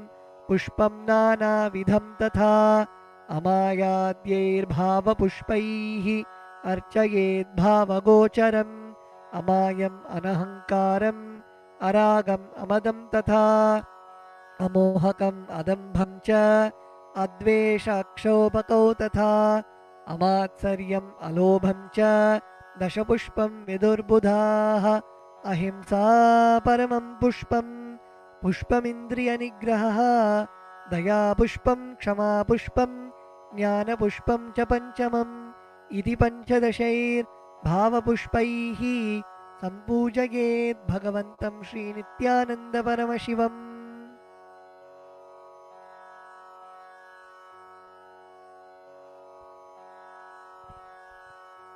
The next offering is the Upachara Puja, the external worship. The first offering is the Asanam, the offering of seat to the Master. The meaning of the mantra we are now going to chant is, O the One who resides in all the beings, the One who is the very soul of all beings, I offer this seat to you. I surrender, I surrender. Now please take some flowers and akshata in your hands and offer it at Swamiji's padukas along with the mantra. Asanam Om Sarvabhutantarasthaya Sarvabhutantaratmane Kalpayamyupaveshartham Asanam Te Namo Namaha. Om Hrim Idam Suvarnasanam Sarvadeva Devi Swarupaya Bhagavate Shri Nityananda Paramashivaya Namaha. The next offering is Swagatam, the offering of welcoming the Master. The meaning of the mantra we are now going to chant is, because of being in the everlasting calmness and because of remaining free from the attitude of performing all actions related to the fivefold cosmic function, for a short duration known as the cosmic sleep, Lord Sadashiva is called Shiva by the experts in the mantras and the tantras. Salutations to such Shiva who is the Guru and who is eternally free from the desire and the aspects related to embodiment. Because of his immeasurable greatness and because of his quality of being eternally unborn, this Lord is well placed as Ananta. O the Lord of all gods, O the One whose darshan is awaited by gods for the fulfillment of their desires, welcome, welcome. Today my birth, life, and all deeds are fructified. The fruits of all my tapas is materialized just by welcoming you. Now please take some flowers in your hands, close your eyes, and offer the flowers at Swamiji's padukas at the end of the mantra. Swagatam Om Shantatvat Sarvakartritvat Bhavo Paratikaranat Shiva Ukto Mahatantra Mantra Vidbhis Sada Shivaha Tasmai Shivaya Gurave Vitadakakalaya Vai Ameyatvat Anantoyam Majatvacha Prakirtitaha Yasya Darshanamichanti Deva Swabhishta Siddhaye Tasmai Te Parameshana Swagatam Swagatam Prabho Adya Me Saphalam Janma Jivanam Sapala Kriyaha Swagatam Yatvaya Tanme Tapasam Phalamagatam Om Hrim Sarvadeva Devi Swarupa Bhagavat Shri Nityananda Paramashiva Swagatam Suswagatam Te. The next offering is Padyam, the offering of water for washing the feet of the Master. The meaning of the mantra we are now going to chant is, I offer Padyam, that is the water for washing the feet of the Supreme God, the very devotion on whom brings about the ultimate bliss. Now please take the udharani of water in your hands and offer it at Swamiji's padukas along with the mantra. Padyam Om Yad Bhaktilesha Samparkat Paramananda Samplavaha Tasmai Te Parameshana Padyam Shuddhaya Kalpaye Om Hrim Etat Padyam Sarvadeva Devi Swarupaya Bhagavate Shri Nityananda Paramashivaya Namaha. The next offering is Arghya, the offering of the traditional bouquet. The meaning of the mantra we are now going to chant is, O Maheshwara, please accept this Arghya, this offering of the traditional bouquet with water to welcome the guest, made of durva grass, a bilwa leaf, a flower and a rice pellet. and kept in a beautiful conch. Now please take the conch in your hands and offer the arghya at Swamiji's padukas along with the mantra. Arghyaha Om Durvakshatasamayuktam Bilvapatram Tatha Param Shobhanam Shankhapatrastam Grahanargyam Maheshwara Om Hrim Esho Argyaha Sarvadeva Devi Swarupaya Bhagavate Shri Nityananda Paramashivaya Swaha. The next offering is Achamaniyam, the offering of water for mouthwash. The meaning of the mantra we are now going to chant is, please accept this auspicious and sin-removing Ganga water offered by me as Achamaniyam, that is the water for mouthwash, offered by me with devotion to you. Now please take an udharani of water in your hand and offer it at Swamiji's padukas along with the mantra. Achamaniyam Om Mandakinyastu yadvari sarvapapaharam shubham grihanachamaniyam tvam maya bhaktya niveditam. Om Hrim Idam Achamaniyodakam Sarvadeva Devi Swarupaya Bhagavate Shri Nityananda Paramashivaya Swadha. The next offering is Madhuparka, the offering of the nectarine drink.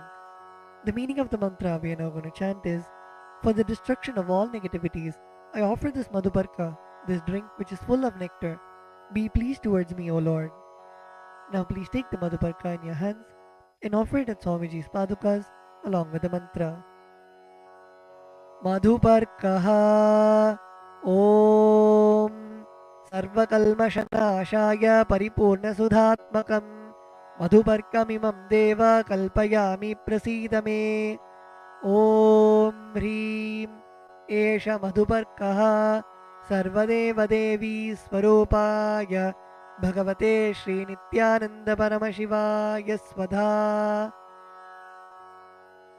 The next offering is Gandhatai to you, O healer of all the worlds. You are the purest among all the worlds. Now please take the Gandhatailam, the scented oil in your hands. Om Sneham Grahana Snehena Lokanam Hitakaraka Sarvalokeshu Shuddhastvam Dadami Snehamuttamam. Om Hrim Idam Gandhatailam Sarvadeva Devi Swarupaya Bhagavate Shri Nityananda Paramashivaya Nivedayami. The next offering is Naniyam, the offering of water for the sacred bath. The meaning of the mantra we are now going to chant is, please accept this cool, pure and clear water which is capable of seizing my mind for your sacred bath offered by me with devotion to you. Now please take an udharani of water in your hands and offer it at Swamiji's padukas along with the mantra as ring the bell as you do so. Snaniyam Om Idam Shushitalam Vari Shvacham Shuddham Manoharam Snanartham Te Maya Bhaktya Kalpitam Pratirihyatam. Om Hrim Idam Snaniyodakam Sarvadeva Devi Swarupaya Bhagavate Shri Nityananda Paramashivaya Nivedayami. The next offering is Vastram, the offering of the sacred cloth. We will now be repeating the meaning of the mantras and the mantras together, requesting all the participants to please sit straight. Sit with your head, neck and spine in a straight line. And when you chant, chant from your stomach as loudly as you can.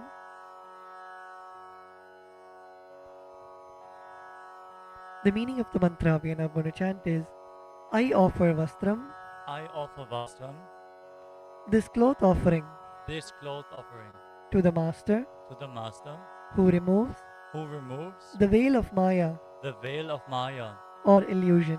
or illusion, The Master the Master, who is the true who is the true light of enlightenment, light of enlightenment, who does not who does not have a veil of Maya have a veil of Maya and has and has the very space the very space as the dress.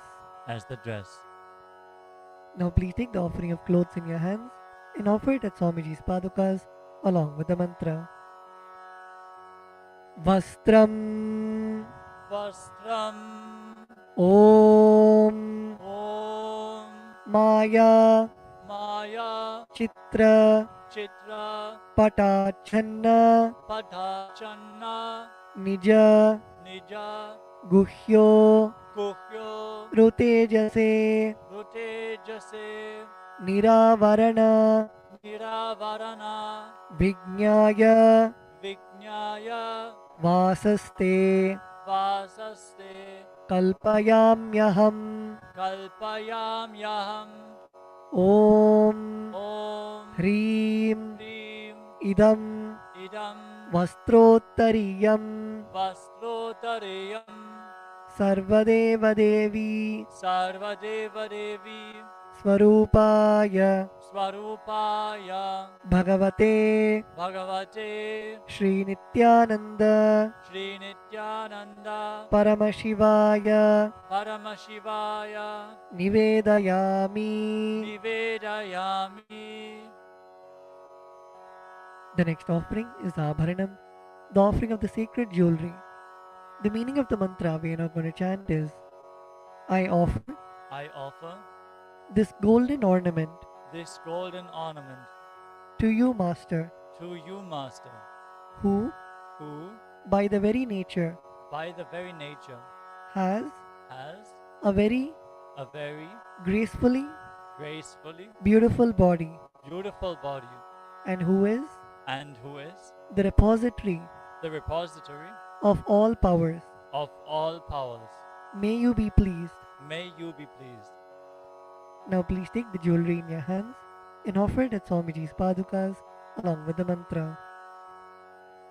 Abharanam Abharanam Om Om Swabhava Swabhava Sundarangaya Sundarangaya Nana Nana Shaktya Shaktya Shrayayate Shrayayate Suvarnam Suvarnam Bhushanam Bhushanam Tubhyam Tubhyam Kalpayami Kalpayami Prasidame Prasidame Om Om Hrim Hrim Idam Idam Suvarnabharanam Suvarna Bharanam Sarvadeva Devi Sarvadeva Devi Swarupaya Swarupaya Bhagavate Bhagavate Shri Nityananda Shri Nityananda Paramashivaya Paramashivaya Nivedayami. Nivedayami.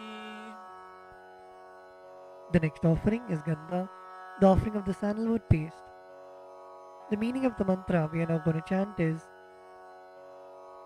I neither know I neither know what your body is, what your body is, nor do I know nor do I know what your actions are. what your actions are. Please accept Please accept and smear this and smear this sandalwood paste sandalwood paste offered by me. offered by me. Now please take the sandalwood paste in your hands and offer it at Swamiji's padukas along with the mantra. Gandha Gandaha Om Om Shariram Shariram Tena Janami Tena Janami Cheshtam Cheshtam Naivacha Naivacha Naivacha Naivacha Maya Niveditan Maya Niveditan Gandhan Gandhan Pratigrihya Pratigrihya Vilipyatam Vilipyatam Om Om Hrim Hrim Esha Gandha Esha Gandaha Sarvadeva Devi Sarvadeva Devi Swarupaya Swarupaya Bhagavate Bhagavate Shri Nityananda Shri Nityananda Paramashivaya Namaha. Paramashivaya Namaha. The next offering is Pushpam, the offering of the fragrant flowers. The meaning of the mantra we are now going to chant is, please accept Please accept these blissfully these blissfully fragrant, fragrant, different kinds of flowers different kinds of flowers which are taken which are taken from the forest of Turiya, from the forests of Turiya, that is, that is, the space of the space of ultimate restful awareness. ultimate restful awareness. Now please take some flowers, smeared with sandalwood paste in your hands, and offer the flowers at Swamiji's padukas along with the mantra. Pushpam Pushpam Om Om Turiyavana Turiyavana Sampannam Sampannam Nana Nana Gunamanoharam Gunamanoharam Ananda Ananda Saurabham Saurabham Pushpam Pushpam Grihyatam Grihyatam Idamuttamam Idamuttamam Om Om Hrim Hrim Etani Etani Sachandana Pushpani Sachandana Pushpani Sarvadeva Devi Sarvadeva Devi Swarupaya Swarupaya Bhagavate Bhagavate Shri Nityananda Shri Nityananda Paramashivaya Vaushate. Paramashivaya Vaushat. The next offering is Bilva Patram, the offering of the Bilva leaves. The meaning of the mantra we are now going to chant is, I offer you, I offer you, O God of all gods, O God of all gods, this holy Bilva leaf this holy Bilva leaf, in which dwells in which dwells the goddess of richness, the goddess of richness, and which is and which is so much loved so much loved by Lord Shiva. by Lord Shiva. Now please take the Bilva leaf smeared with sandalwood paste in your hands and offer it at Swamiji's padukas along with the mantra. Bilva Patram Bilva Patram Om Om Amritodbhavam Amritodbhavam Shri Vriksham Shri Vriksham Shankarasya Shankarasya Sada Priyam Sada Priyam Bilva Patram Bilva Patram Prayachami Prayachami Pavitram Te Pavitram Te Sureshwara Sureshwara Om Om Hrim Hrim Etani Etani Sachandana Sachandana Bilvapatrani Bilva Patrani Sarvadeva Devi Sarvadeva Devi Swarupaya Swarupaya Bhagavate Bhagavate Shri Nityananda Shri Nityananda Paramashivaya Vaushate. Paramashivaya Vaushat. The next offering is Tulasi Patram, the offering of the Tulsi leaves. The meaning of the mantra we are now going to chant is, let this offering Let this offering of Tulsi leaf of Tulasi leaf be unto the be unto the Supreme Soul Supreme Soul who has unlimited forms unlimited forms and who is and who is the bestower the bestower of all boons. of all boons.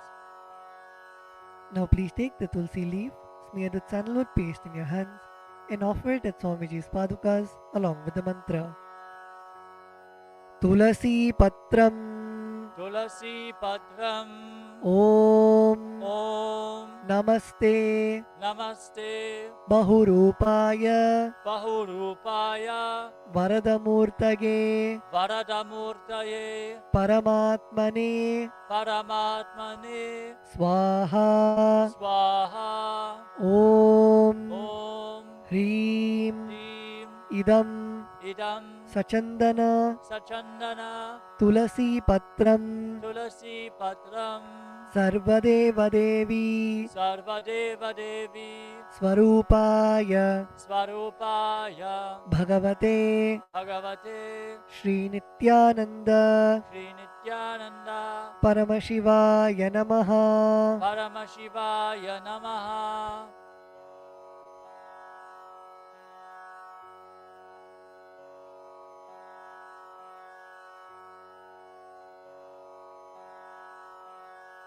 We will be continuing with the repetition from tomorrow. The next offering is Dhupa, the offering of the lit incense. The meaning of the mantra we are now going to chant is, this incense smoke is made of the sacred herbs of intoxicating fragrance. Please accept this incense smoke fit to be inhaled by all the devas. Now please take the lit incense sticks in your hands and slowly wave it towards Swamiji's padukas along with the mantra, and please ring the bell as you do so. Dhupaha Om Vanaspatiraso Divyo Gandhadhyassu Manoharaha Agreyas Sarvadevanam Dhupoyam Pratigrihyatam Om Hrim Esha Dhupaha Sarvadeva Devi Swarupaya Bhagavate Shri Nityananda Paramashivaya Namaha. The next offering is Deepa, the offering of the lit lamp. The meaning of the mantra we are now going to chant is, please accept this light of inner and outer worlds, which is very bright and removes darkness from everywhere. Now please take the lit lamp in your hands and slowly wave it towards Swamiji's padukas along with the mantra, and please ring the bell as you do so. Deepaha Om Suprakasho Mahadipaha Sarvatastimiراpaha Sabāhyābhyantara Jyotirdeepoyam Pratigrihyatam Om Hrim Esha Deepaha Sarvadeva Devi Swarupaya Bhagavate Shri Nityananda Paramashivaya Namaha. The next offering is Naivedyam, the offering of the food. The meaning of the mantra we are now going to chant is, these different kinds of food offerings are prepared from sweetener and other ingredients. O Lord, please accept this food offering prepared by me with devotion. Now please take an udrani of water in your hands and hover it clockwise over the Naivedyam and offer the water at Swamiji's padukas along with the mantra, and please ring the bell as you do so. Naivedyam Om Naivedyam Vividham Deva Sharkaradi Vinirmitam Maya Niveditam Bhaktya Grahana Parameshwara Om Hrim Idam Shopakarna Naivedyam Sarvadeva Devi Swarupaya Bhagavate Shri Nityananda Paramashivaya Nivedayami. The next offering is Paniyam, the offering of water for drinking. The meaning of the mantra we are now going to chant is, O God, the Lord of all demigods, the one who bestows deep fulfillment upon us, please accept this water full of infinite bliss. Now please take an udrani of water in your hands and offer it at Swamiji's padukas along with the mantra.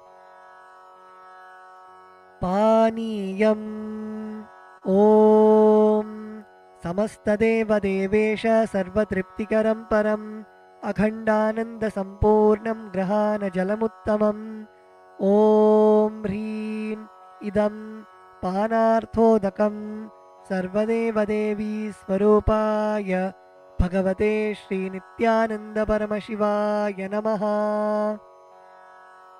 The next offering is Punarachamaniyam, the offering of water for drinking.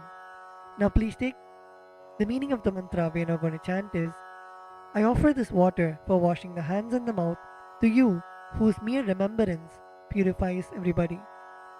Now please take an udrani of water in your hands and offer it at Swamiji's padukas along with the mantra. Punarachamaniyam Om Uchishtamapya Sujirva Yasya Smaranamatrataha Shuddhimapnoti Tasmai Te Punarachamaniyakam Om Hrim Idam पुनराचमनीयोदकं सर्वदेवदेवी स्वरूपाय भगवते श्रीनित्यानन्दपरमशिवाय स्वाहा. The next offering is Aratrikam, the offering of Arati to the Master. Now please take the lit camphor in your hands and slowly wave it towards Swamiji along with the mantra, and please ring the bell as you do so. Aratrikam Om Hreem Esha Deepamala Sarvadevadevi Swarupaya Bhagavate Shri Nityananda Paramashivaya Namaha. Om Sangrahanyeshtya Jate Imam Janatagum Sangrinhaniti Dwadasharatni Rashana Bhavati Dwadashasa Samvatsaraha Samvatsarameva Varunde Maunji Bhavati Urgvai Munjaaha Urjameva Varunde Chitra Nakshatram Bhavati Chitram Va Etat Karma Karpura Gauram Karunavataram Samsarasaram Bhujagendraharam Sada Vasantam Hridayaravinde Bhavam Bhavani Sahitam Namami Bhavam Bhavani Sahitam Namami Bhavam Bhavani Sahitam Namami. Aratrikam Samarpayami Bhagavat Shri Nityananda Paramashiva Charana Kamalebhyo Namaha. The next offering is Pushpanjali, the offering of the fragrant flowers.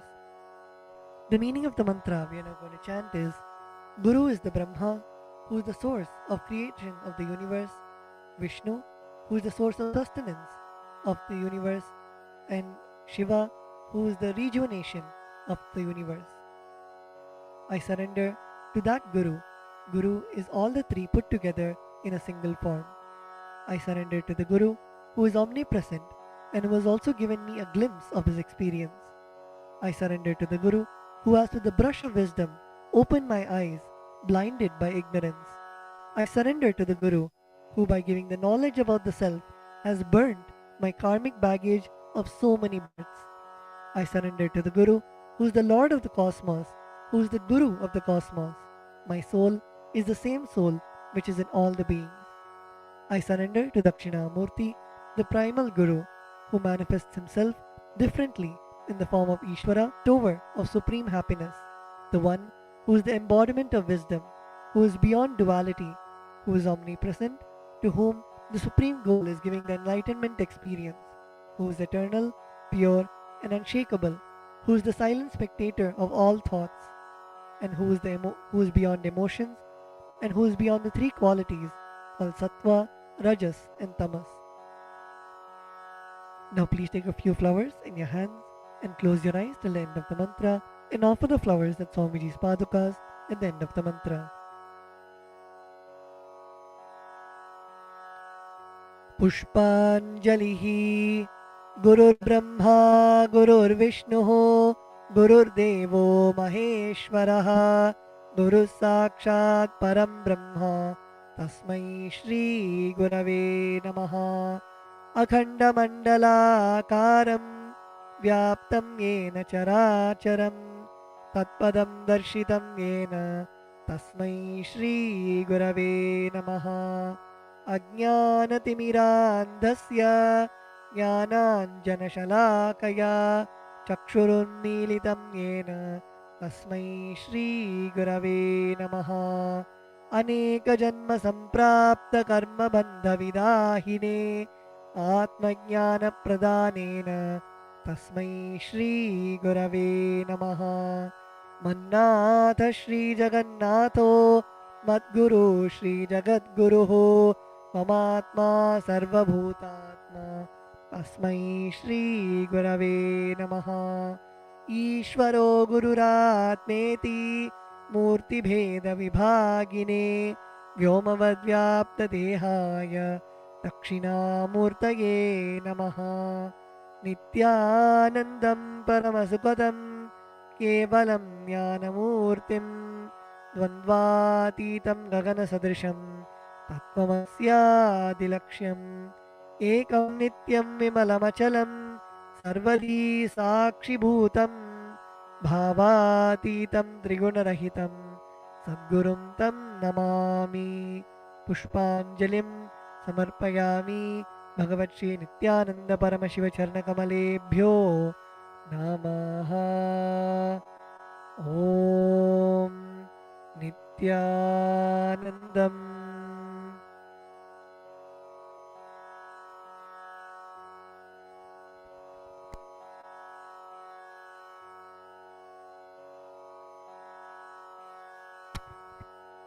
We will now be beginning with the Paramashiva Puja. The first is the Tattvachamanam, the ritualistic cleansing of the mouth.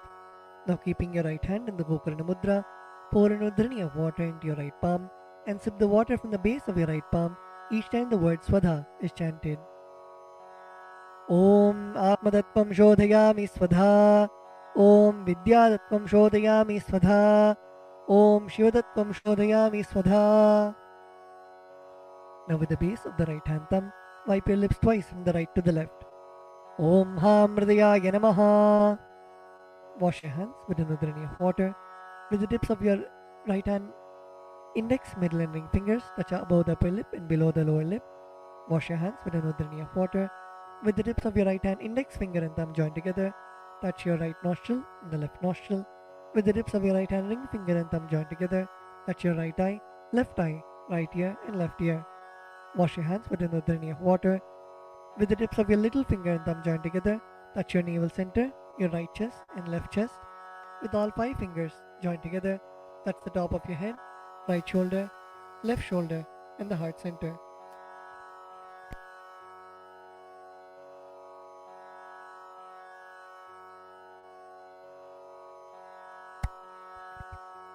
The next is Sakalikaranam, invoking Bhagavan Paramashiva inside our own body.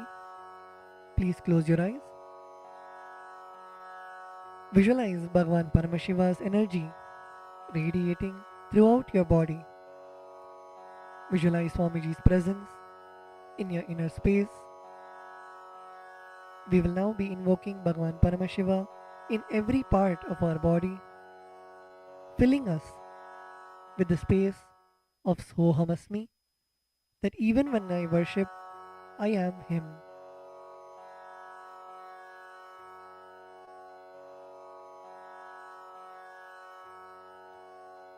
Now, using your left hand, wipe the front and back side of your right hand once, and using your right hand, wipe the front and back side of your left hand twice. Om Hastraya Namaha. Now bring your hands in the Namaskara Mudra in front of your third eye. Om Ham Shaktaye Vaushate. Now keeping your palms together, bring your thumbs to the center of your palms. Om Ham Shivasanaya Namaha. Om Ham Shivamurtaye Namaha. Now with the tips of your thumbs, touch the tip of your little finger and move your thumbs down towards the base of your little finger. Om Ham Satyojatamurtaye Namaha. With the tip of your thumbs, touch the tip of your ring finger and move your thumbs down towards the base of your ring finger. Om Him Vamadevuhyaya Namaha. Now your middle finger. Om Hum Agora Hridayaya Namaha. Now your index finger. Om Him Tat Purushavaktraya Namaha. Now your thumbs. Om Hom Ishanamurdhaya Namaha. Now bring your palms in front of you. Bring your thumbs touching the center of your palms. Om Ham Hom Vidyadehaya Namaha. Now bend your index, middle and ring fingers such that they touch the center of your palms. Om Hom Netrebhyo Namaha. Now bend your thumbs inwards and now with the tip of your thumbs, touch the tip of your lip. Murtaye Namaha. Now your ring finger. Om Him Shirase Namaha. Now your middle finger. Om Hum Shikhaye Namaha. Now your index finger. Om Haim Kavachaya Namaha. Now with the base of your index finger. Now your thumbs. Om Hastraya Namaha. Now bring your hands into the Mushti Mudra and roll them around each other once. Om Haim Kavachaya Hum. Now bring your hands in the Namaskara Mudra in front of your third eye. Om Ham Shivaya Vaushate. Now bend your thumbs inwards and touch the center of your palms. Om Ham Hom Shivaya Namaha. Now with the right hand, ring finger and thumb joined together, touch Ananda Gandha. Om Ham Shivasanaya Namaha. Om Ham Shivamurtaye Namaha. Now keeping your thumbs and little finger together, touch your respective knees. Om Ham Satyojatamurtaye Namaha. Now with the right hand thumb and ring finger joined together, touch your navel center. Om Him Vamadeva Guhyaya Namaha. Now with your right hand thumb and middle finger joined together, touch your heart center. Om Hum Agorahridaya Namaha. Now with your right hand thumb and index finger joined together, touch above your upper lip. Om Him Tat Purushavatraya Namaha. Now with the tip of your right hand thumb, touch the top of your forehead. Om Hom Ishanamurdhaya Namaha. With your right hand thumb and ring finger joined together, touch your Ananda Gandha. Om Ham Hom Vidyadehaya Namaha. With the tip of your right hand index, middle and ring finger, touch your right eye, third eye and left eye respectively.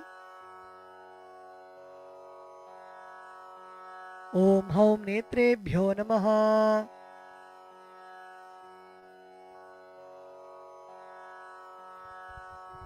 Now with the right hand thumb and ring finger joined together, touch your Ananda Gandha. Om Ham Hom Shivaya Namaha. With your right hand little finger and thumb joined together, touch your heart center. Om Ham Hridayaya Namaha. With your right hand thumb and ring finger joined together, touch your head.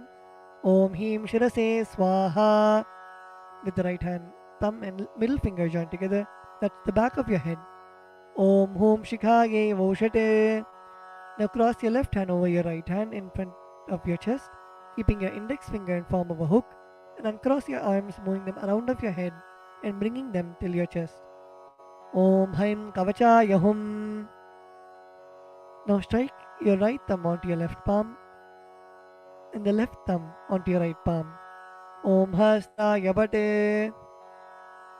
Now with your right hand, index finger and middle finger, strike your left palm thrice. Om Hastraya Humpate.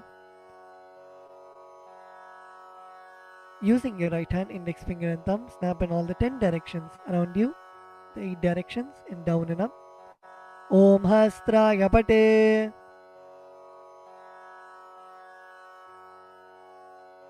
Now move your hands from the head to the toes, touching the sides of your body. Om Ham Shivaya Vaushate.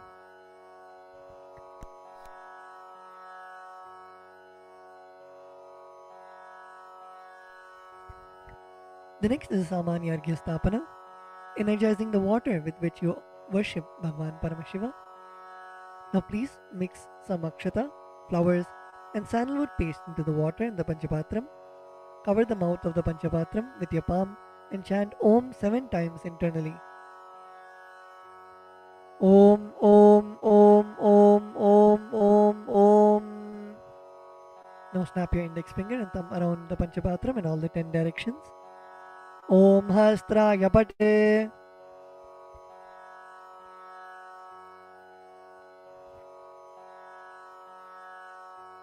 Now keeping your right hand in the Avakuntana Mudra, rotate your index finger around the Panchapatram once.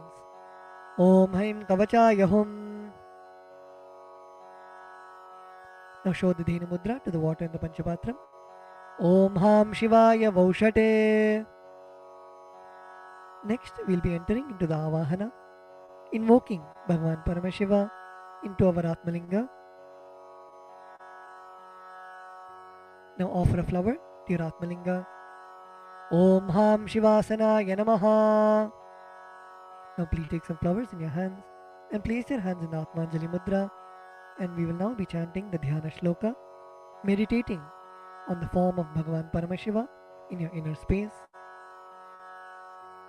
Lalate Tripundri Nitilakೃತ Kasturi Tilakaha Spuranmala Spurita Kadikaupi Navasanaha Dadhano Dustaram Shirasi Panirajam Shashikalam Pradipas Sarvesham Arunagiri Yogi Vijayate Indhuni Papancha Mukha Hasta Dashayuktam शूलमृगटङ्कमसि वज्रमभयं स्यात् पाशवरदाङ्कुशमनिज्ज्वलनवामे श्वेतकमलासन सदाशिवस्वरूपम् ॐ हां शिवमूर्तये नमः ॐ हां हं शिवाय नमः श्री नित्यानंदेश्वरी परमशिवशक्ति समेत श्री नित्यानंदेश्वर परमशिवाय नमः ध्यायामि आवाहयामि. Now please show the respective mudras for the mantras and invoke Bhagavan Paramashiva into your Atmalinga. Request him to receive all of your offerings. Now place your thumbs onto your respective palms and place your palms open facing upwards. Om Ham Shivaya Namaha Ityavahana Mudram Pradarshya. Turn your palms facing downwards.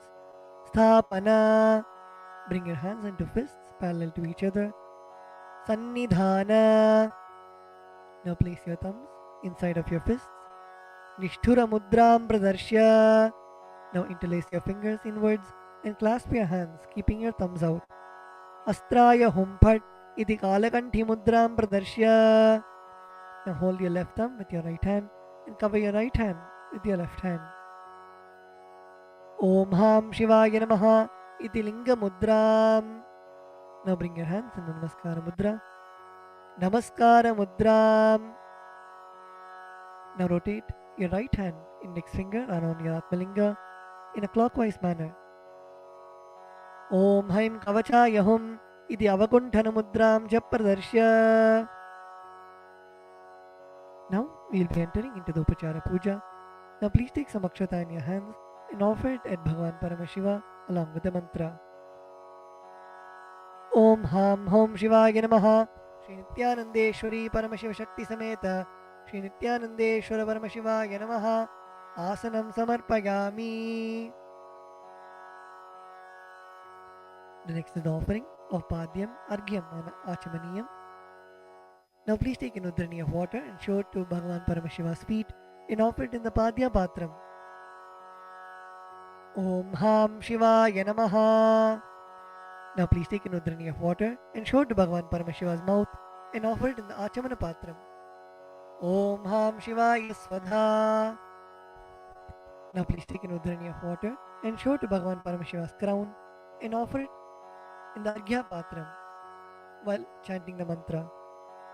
Om Ham Shivaya Swaha Shri Nityanandeshwari Paramashiva Shakti Sameta Shri Nityanandeshwara Paramashivaya Namaha Padyachamanargyam Dattva.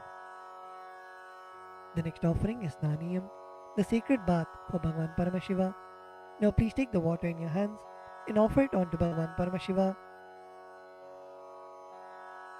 as you chant the following mantra, and please ring the bell as you do so. Om Ham Hom Shivaya Namaha Shri Nityanandeshwari Paramashiva Shakti Sameta Shri Nityanandeshwara Paramashivaya Namaha Snanam Samarpayami. Now please take an udrani of water and show it to Bhagavan Paramashiva's mouth and offer it in the Achamana Patram. Om Ham Shivaya Swadha Snananantaram Achamaniyam Samarpayami. The next offering is Vastram, the offering of fresh clothes to Bhagavan Paramashiva and Paramashiva Shakti. Now please take some akshata in your hands and offer it to Bhagavan Paramashiva along with the mantra. Om Ham Hom Shivaya Namaha Shri Nityanandeshwari Paramashiva Shakti Sameta Shri Nityanandeshwara Paramashivaya Namaha Vastre Yajnopavita Uttari Abharanartham Akshatan Samarpayami. The next offering is Gandha, the offering of the sandalwood paste. Now please take the sandalwood paste in your right hand ring finger and offer it to Bhagavan Paramashiva. On top of the sandalwood paste, please offer the kumkum at the end of the mantra. Om Ham Hom Shivaya Namaha Shri Nityanandeshwari Paramashiva Shakti Sameta Shri Nityanandeshwara Paramashivaya Namaha Gandhan Dharayami. Gandhasyopari Haridra Kumkumam Samarpayami.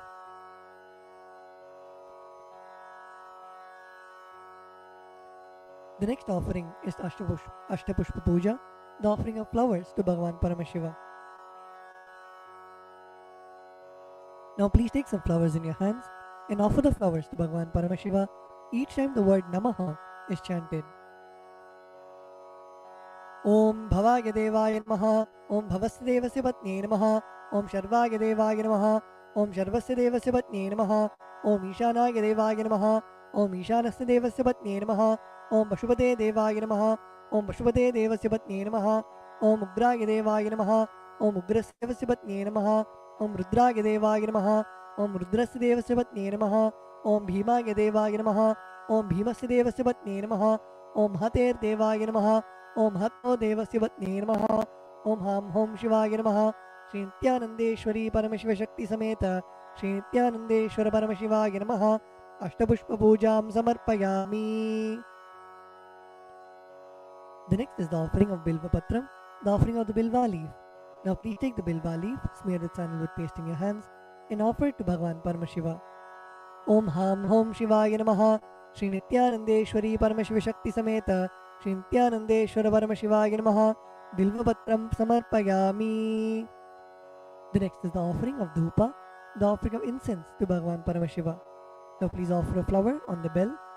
Om Hastraya Namaha. Now sprinkle some water on the incense stick stand. Om Hastraya Pate. Now offer a flower on the incense stick stand. Om Hamridaya Namaha. Now please take the lit incense sticks in your hands and slowly wave it towards Bhagavan Paramashiva along with the mantra, and please ring the bell as you do so. Om Ham Hom Shivaya Namaha. Shri Nityanandeshwari Paramashiva Shakti Sameta Shri Nityanandeshwara Paramashivaya Namaha. Dhupam Agrapayami. Now please take an uddarani of water and show it to Bhagavan Paramashiva's mouth and offer it in the Achamana Patram. Om Ham Shivaya Swadha. The next offering is Deepa, the offering of lamp, offering of the lit lamp for Bhagavan Paramashiva. Now please sprinkle some water on the Deepa. Om Hastraya Pate. Offer a flower on the Deepa. Om Hamridaya Namaha. Now please take the lit lamp in your hands and slowly wave it towards Bhagavan Paramashiva along with the mantra, and please ring the bell as you do so. Om Ham Hom Shivaya Namaha. Shri Nityanandeshwari Paramashiva Shakti Sameta Shri Nityanandeshwara Paramashivaya Namaha. Deepam Darshayami. Now please take an uddarani of water and show it to Bhagavan Paramashiva's mouth and offer it in the Achamana Patram. Om Ham Shivaya Swadha. The next offering is Naivedyam, the offering of food for Bhagavan Paramashiva. Now please sprinkle some water on the Naivedyam. Om Hastraya Pate. Please offer a flower on the Naivedyam. Om Hamridaya Namaha. Now please take an uddarani of water and hover it clockwise over the Naivedyam and offer the uddarani of water in front of Bhagavan Paramashiva at the end of the mantra. Om Ham Hom Shivaya Namaha. Shri Nityanandeshwari Paramashiva Shakti Sameta Shri Nityanandeshwara Paramashivaya Namaha. Naivedyam Nivedayami. Now please take an uddarani of water and show it to Bhagavan Paramashiva's mouth and offer it in the Achamana Patram. Om Ham Shivaya Swadha. The next offering is Tambulam, the offering of beetle leaves. Now please take some akshata in your hands and offer it to Bhagavan Paramashiva along with the mantra. Om Ham Hom Shivaya Namaha. Shri Nityanandeshwari Paramashiva Shakti Sameta Shri Nityanandeshwara Paramashivaya Namaha.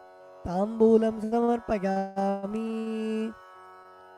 The next offering is Aratrikam, the offering of Arati to Bhagavan Paramashiva and Paramashiva Shakti. Now please sprinkle some water on the Karpura Arati plate. Om Hastraya Pate. Please offer a flower on the Karpura Arati plate. Om Hamridaya Namaha.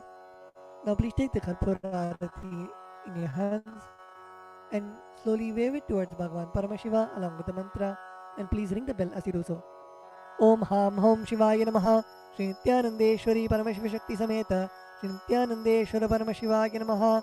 Karpura Nirajanam Sandarishayami. Now please take a flower in your hands and hover it clockwise over the flame and offer it to Bhagavan Paramashiva along with the mantra. Rakshandharayami. The next offering is Pushpanjali, the offering of fragrant flowers. Now please take some flowers, durva grass and akshata in your folded hands and offer it to Bhagavan Paramashiva at the end of the mantra. Om Ham Hom Shivaya Namaha. Shri Nityanandeshwari Paramashiva Shakti Sameta Shri Nityanandeshwara Paramashivaya Namaha. Pushpanjalim Samarpayami. The next is the Gayatri mantra. Now please hold the Yajnopavita with your right hand and chant the Gayatri mantra 11 times internally.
The next is the Moola Mantra Japa. Please close your eyes and chant the Shiva Moola Mantra 11 times internally.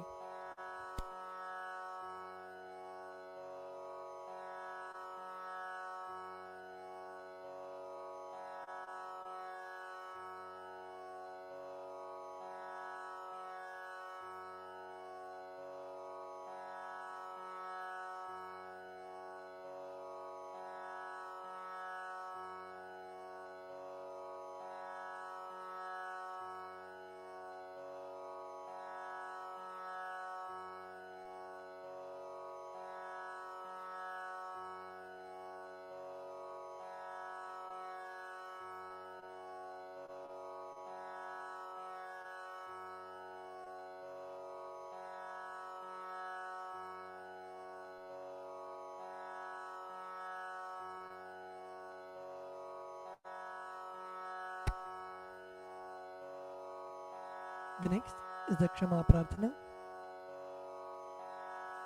Now please take some flowers, durva grass and akshata into your right hand. Om Ham Hridayaya Namaha. Om Haim Kavachaya Hum. Om Ham Shivaya Vaushate. Now please keep your hands in Dodbhava Mudra and pour some Samanya Arghya water on your hand and let the water flow through your index finger onto the left side of Bhagavan Paramashiva at the end of the mantra.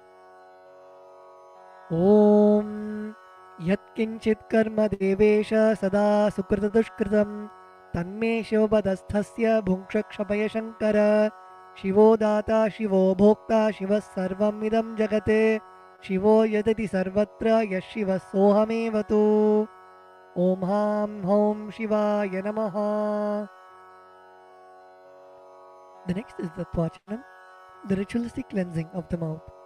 Now keeping your right hand in the Gokarna Mudra, pour an udhrani of water into your right palm and sip the water from the base of your right palm each time the word Svadha is chanted. Om Atmadattvam Shodhayami Svadha. Om Vidyadattvam Shodhayami Svadha. Om Shivadattvam Shodhayami Svadha. Now with the base of your right hand thumb, wipe your lips twice from the right to the left. Om Ham Hridayaya Namaha. Wash your hands. With the tips of your right hand index, middle and ring fingers, touch above the upper lip and below the lower lip. Wash your hands. With the tips of your right hand index finger and thumb joined together, touch your right nostril and left nostril. With the tips of your ring finger and thumb joined together, touch your right eye, right ear and left ear. Wash your hands with an udhrani of water. With the tips of your little finger and thumb joined together, touch your navel center, right chest and left chest. With all 5 fingers joined together, touch the top of your head, right shoulder, left shoulder and the heart center. Wash your hands with an udhrani of water. Let us now offer our gratitude at the lotus feet of our beloved Swamiji and end with the Purna Mantra. Om पूर्णमदः पूर्णमिदं पूर्णात् पूर्णमुदच्यते पूर्णस्य पूर्णमादाय पूर्णमेवावशिष्यते ॐ शान्ति शान्ति शान्तिः हरिः ॐ तत्सत् सर्वं भगवत्श्री नित्यानन्द परमशिव पादुकार्पणमस्तु ॐ नित्यानन्दम्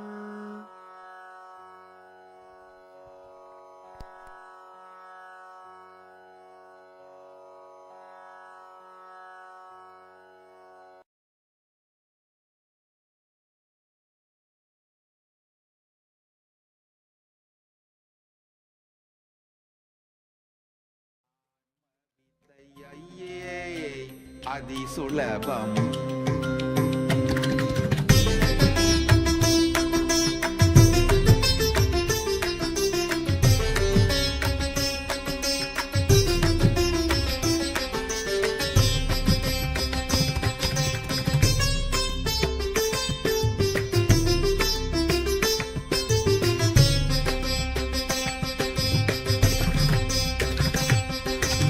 అయ్యే అతి సులభం ఆన్మ విద్యయ్యే అతి సులభం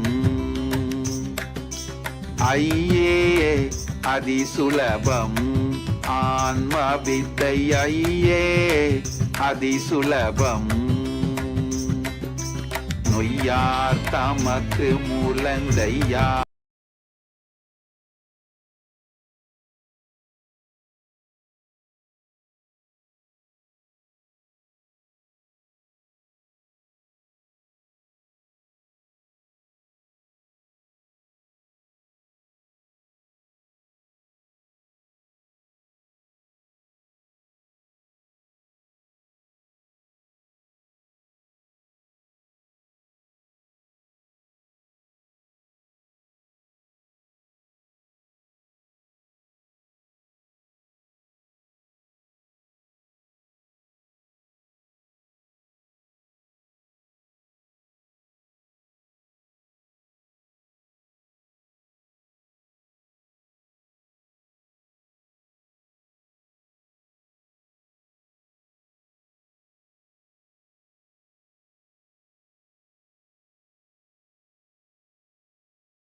Established since 2002 in the United States of America, the United Ancient Nations is an intergovernmental organization, currently made up of 160+ members and indigenous nations. The UAN and its work are guided by the purposes and principles contained in its founding charter. The UAN is a manifestation of the profound connection amongst indigenous peoples across the world, including African, Andean, American, European, Caribbean, Oceanic, and Asian regions, rooted in shared wisdom, sustainable practices, and deep reverence for the earth. The United Ancient Nations serves as an international cultural and diplomatic organization focused on uniting indigenous cultures globally. Our governance structure is council-based without territorial claims, led by a collective leadership through our General Secretariat. As a non-state entity with UN-style advocacy, we focus on several key areas: cultural and digital heritage preservation, indigenous diplomacy, revival of indigenous knowledge systems to solve humanity's problems, global peace, environmental preservation, health and wellness, sustained economic development, indigenous and cultural tourism. While the UAN represents numerous indigenous cultures, the United States of Kailasa serves as the first indigenous nation specifically for Hindus. Kailasa's mission is focused on the revival of the ancient enlightened Sanatana Hindu civilization, with a formal governance structure including a head of state, ministers, and ambassadors. Under the leadership of SPH, Supreme Pontiff of Hinduism, Bhagavan Paramashivoham, Kailasa has achieved recognition as a sovereign subject of international law, possessing distinctive attributes of juridical statehood. The United States of Kailasa is the main sponsor of the proposed UAN headquarters. This initiative would bring forth an estimated $100 million in revenue for the host country through summits, conferences, tourism, and development projects. The proposed UAN headquarters would represent the world's indigenous nations and peoples through its architectural design. It would blend the best of all worlds, featuring top modern architecture, the highest green building standards, and ancient Vastu architectural principles. This headquarters would serve as a central hub for indigenous diplomacy, cultural preservation, and collaborative efforts towards sustainable development and global peace. Through this initiative, we aim to create a dignified platform for indigenous leadership rooted in ancestral wisdom, cultural legitimacy, and collaborative innovation, enhancing global dialogue and regional stability. The establishment of the UAN headquarters would position a host country at the forefront of a global movement promoting indigenous wisdom while creating significant economic opportunities for the nation and its people.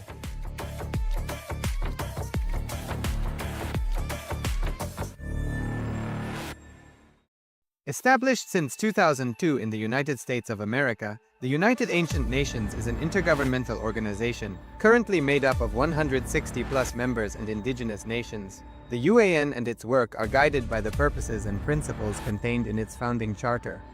The UAN is a manifestation of the profound connection amongst indigenous peoples across the world, including African, Andean, American, European, Caribbean, Oceanic, and Asian regions, rooted in shared wisdom, sustainable practices, and deep reverence for the earth. The United Ancient Nations serves as an international cultural and diplomatic organization focused on uniting indigenous cultures globally. Our governance structure is council-based without territorial claims, led by a collective leadership through our General Secretariat.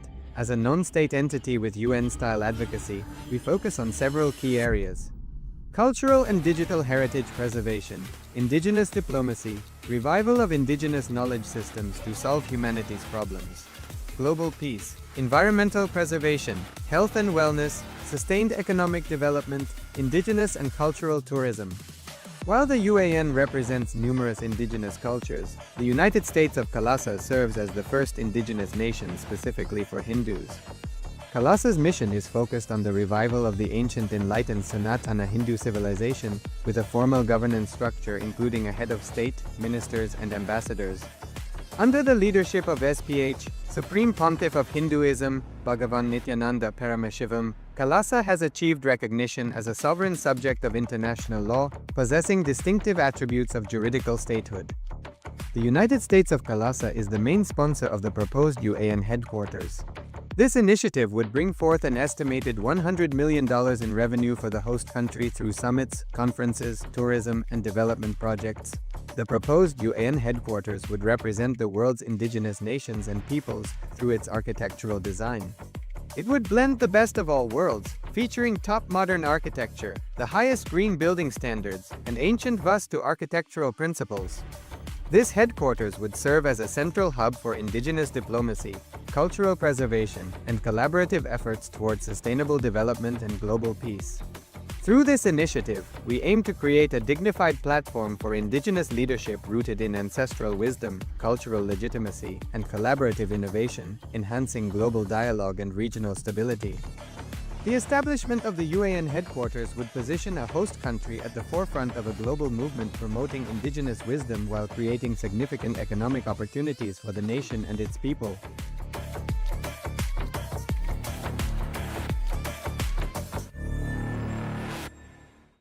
Established since 2002 in the United States of America, the United Ancient Nations is an intergovernmental organization, currently made up of 160+ members and indigenous nations. The UAN and its work are guided by the purposes and principles contained in its founding charter.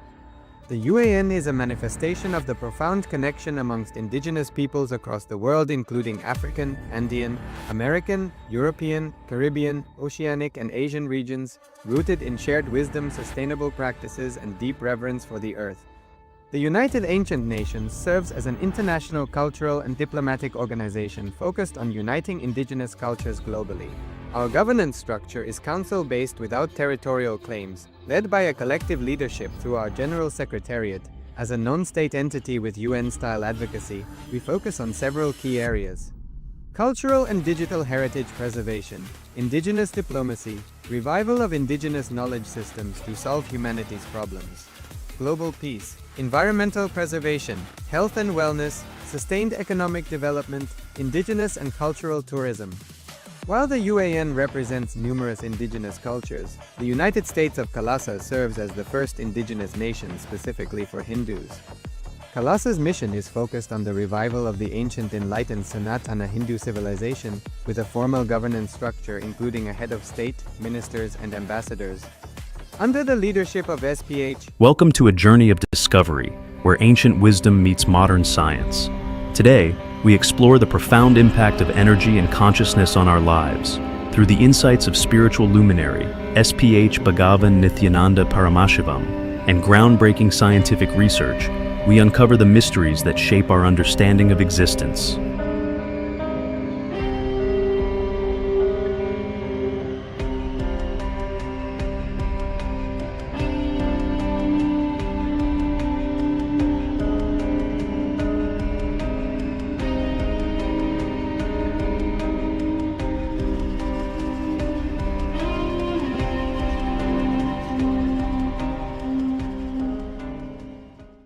A simple thing you can try by yourself.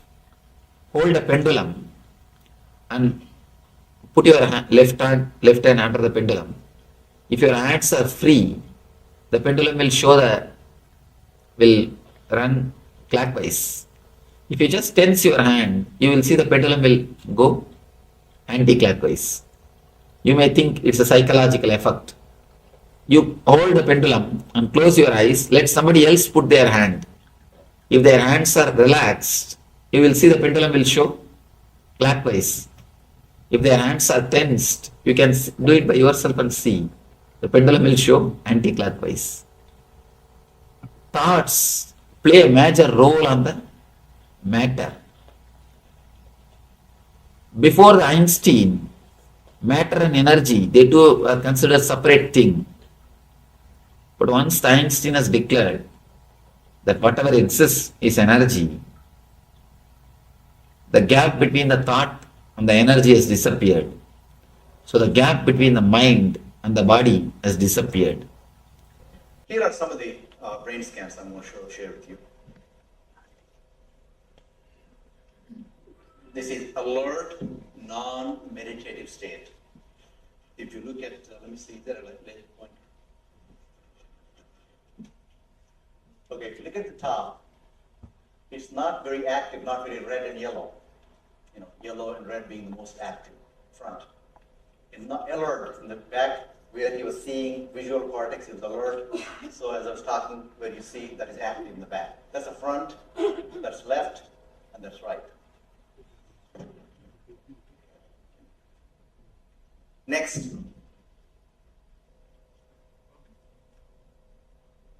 Okay, this is the first one, okay? The second one is 30 minutes into 30 minutes meditation. Look at the frontal lobes, how they light it up. They light it up big time. It's almost like it's got extra so much energy going in there. It's a very clear-cut indication.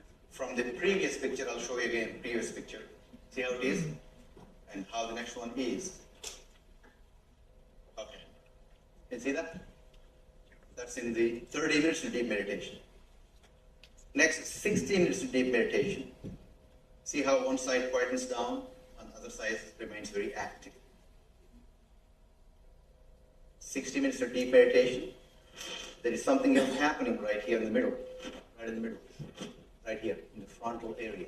In the middle, it's called mesial frontal area. And here is a deep, deep level of meditation where it lights up significantly right here. Right in the middle. Probably 1.5 to 2 inches deeper. It's called mesial frontal area where both front lobes come and join together like that. Right. What's interesting was Swami was inside, and that's the last part of that one. See that light right here? Lighting up right here in this area. So what's interesting was I've never seen that before in my life. So the other parts I've seen may not be to the extent that Swamiji showed. But this is something interesting.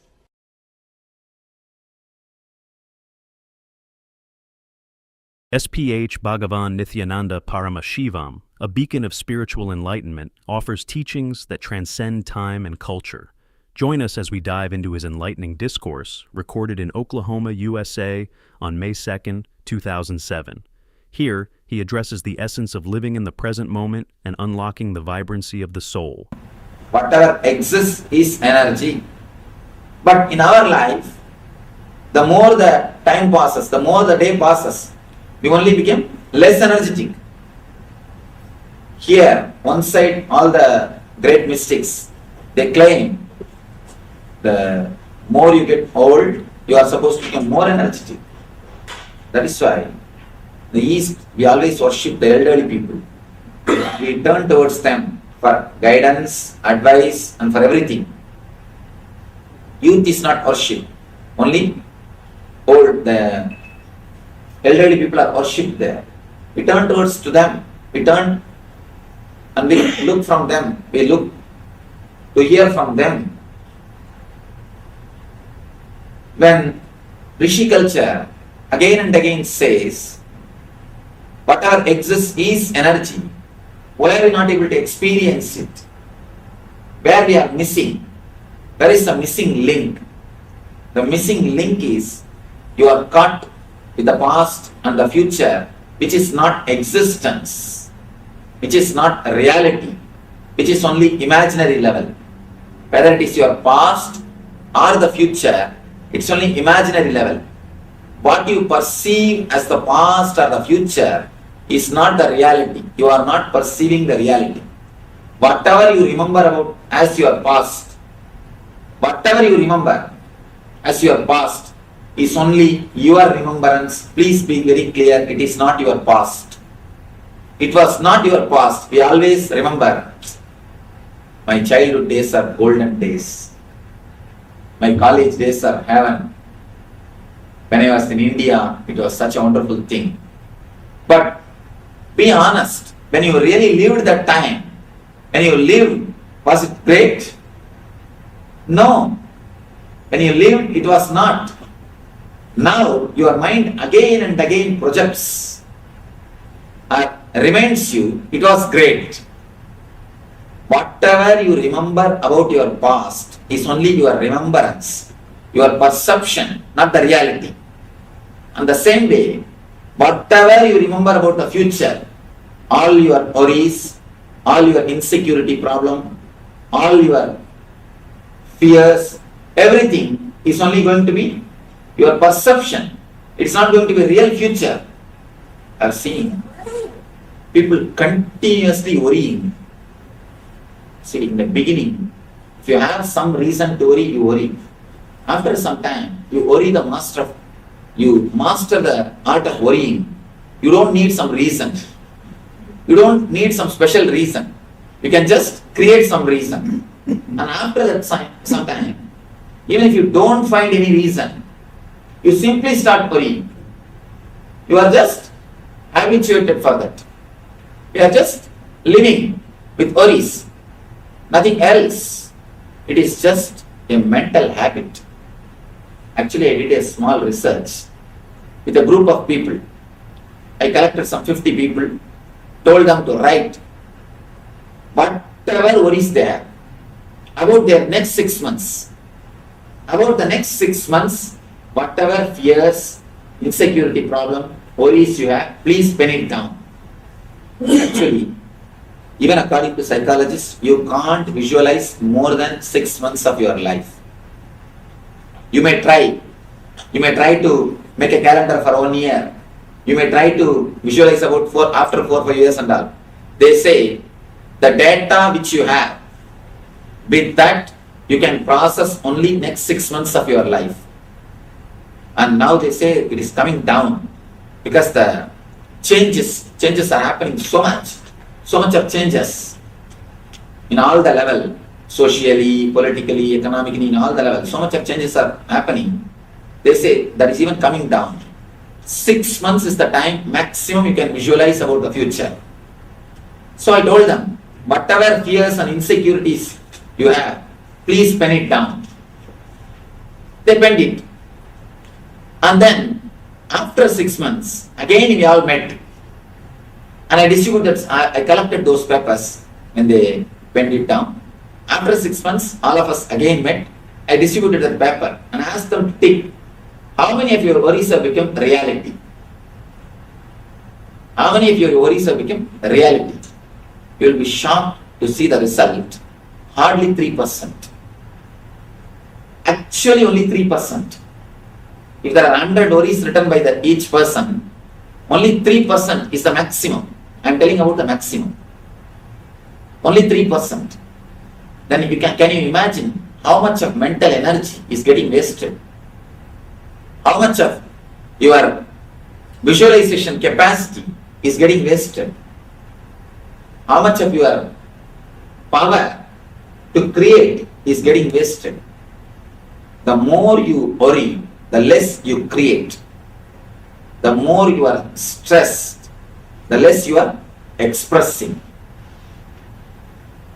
All your concept about future is only your concept. It is not going to be your future. Please be very clear. Feel relieved. You are not going to have the future which you are thinking. If at all God blesses you to have the future which you are thinking, you will be damaging yourself more than what you think. You will be damaging yourself very badly. You can be relieved. You will not have the future of what you are visualizing.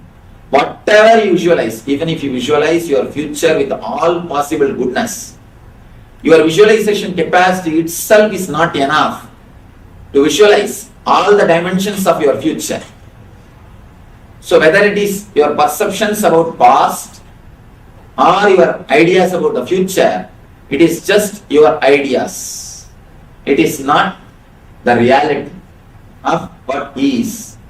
The reality is only the present moment, or the moments which you are having in your hand. The moment you relax into the present moment, the moment you relax into this moment, simply you will see your body and mind will have a new energy. I tell you, just for a few minutes, do this as an exercise. Just for a few minutes, close your doors and sit relaxed way and say, I accept my life as it is. My life, my comforts, my relationships, my body, my mind, I accept everything as it is now. Let me accept myself and the whole thing as it is now and come to the present moment.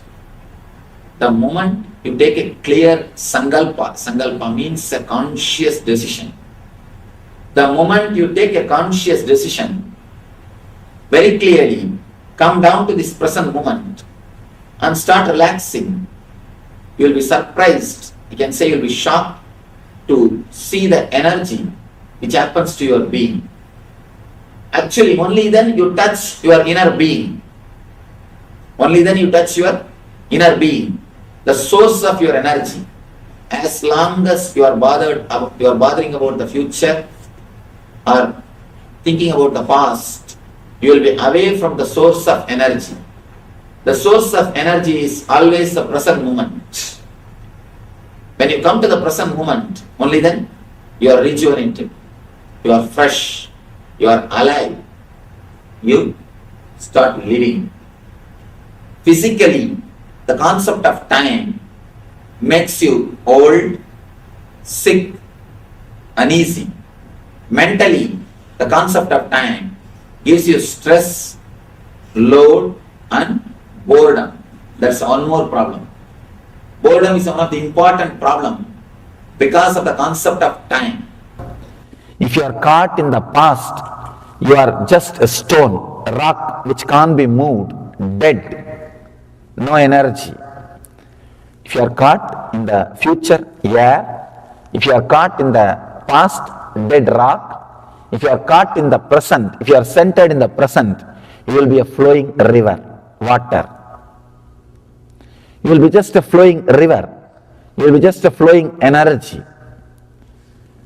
Whoever is in the present moment, just swallowing the future and making it as a past consciously, will be overflowing, bubbling with energy.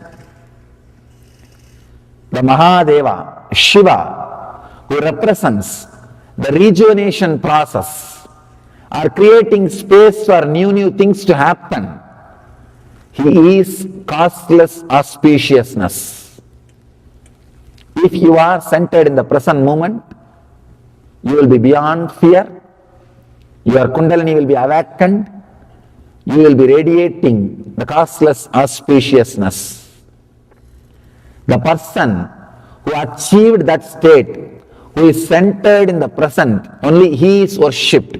That is why in Vedic temples, behind every deity that arch will be there. Means he is in the present. You also be in the present.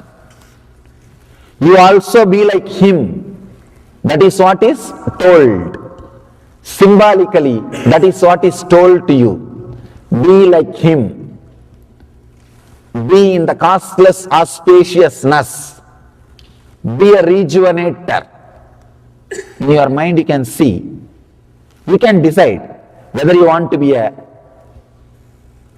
creator, means stuck in the past, Brahma. Whether you want to be in the past, means constantly brooding about the past, thinking that in that way things could have happened, this way it should have happened, I think I should have decided that, I think I should have done that, I think I should have done this. After a few years of marriage, always you think, I think. So getting married is like going to a restaurant and ordering what you want. After a few minutes, when you see what your friends are having, thinking that you should have ordered what they are having. It's the same thing. Always you feel, when you see what others are having, you feel, I should have ordered that. Constantly brooding over about the past or constantly thinking about the future. Both are not going to make you rich or energetic. If you just stay in the present, so much of energy, you can see very clearly how you are just swallowing the future and making it as a past. You are just there. Through you, the past moves and the future moves and becomes past. And you are there like a hollow bamboo, untouched by time. When you are in the present moment, letting future pass through you and becoming past, untouched by time, you are Kala Gala, Lord of death, beyond death. You can't die. You conquer death. Conquering death, a simple technique. Just be in the present Allow the time to flow through you. Allow the time to penetrate you. Allow the time to do its own activity through you. Do not bother. When the future comes inside you, don't be greedy, just don't catch it. Let it pass through you. Let it become past. Let it have its own course. Just be in the present. You will see you are living in eternity. What do I mean by the word eternity?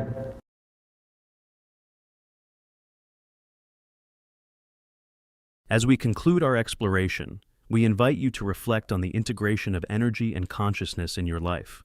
Whether through science or spirituality, may this journey inspire you to unlock your potential and embrace the infinite possibilities of the present moment. Understand, let me share one of my experience, then you will be able to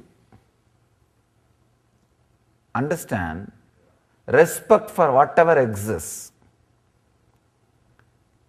After enlightenment, once one ashramite was working on a laptop. Suddenly it stopped working, and this guy brought to the other enlightened disciple for repairing. This enlightened guy, he said, he just touched. As usual, whenever things come to me, I touch and bless, it will become all right. Same way he put the hand, and understand, looks very funny. He put the hand and he said it will start working, and it started working. Not, you can say this is a coincidence, okay, forget about it. This may be coincident. Not just that, even the trees which are practically dead, no leaf.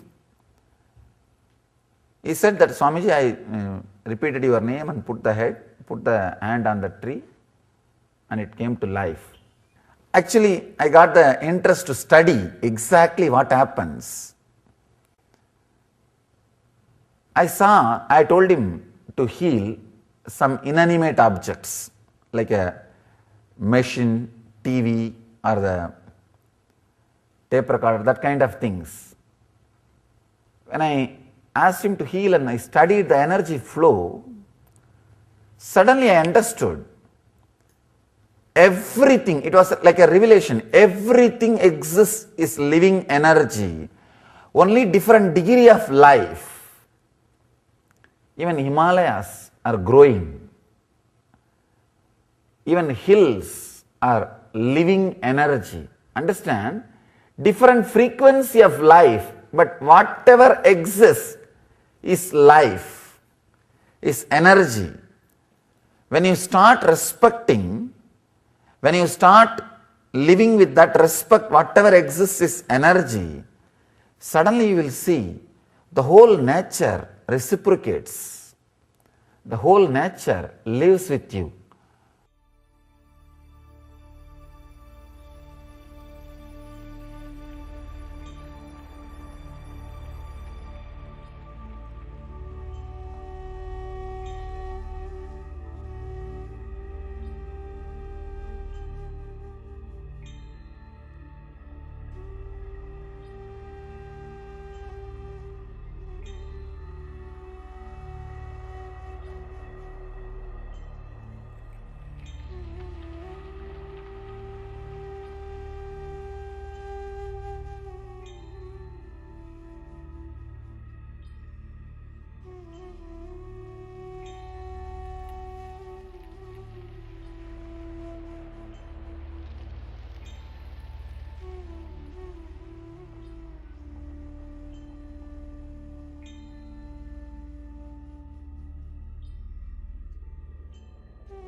This is the subject.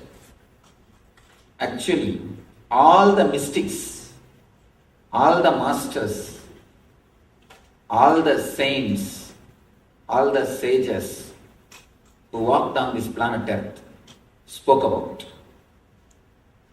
Whatever they spoke about is nothing but this one single subject. Whatever words they might have used, whatever name you may give for that words, you may call that as Sermon on the Mount, or you may call that as a Bhagavad Gita, or you may call that as a Quran, or you may call that as a Saint Avesta, or Guru Granth Sahib, whatever name you may call, all words from all the masters talk only on this one subject, from subconsciousness to superconsciousness.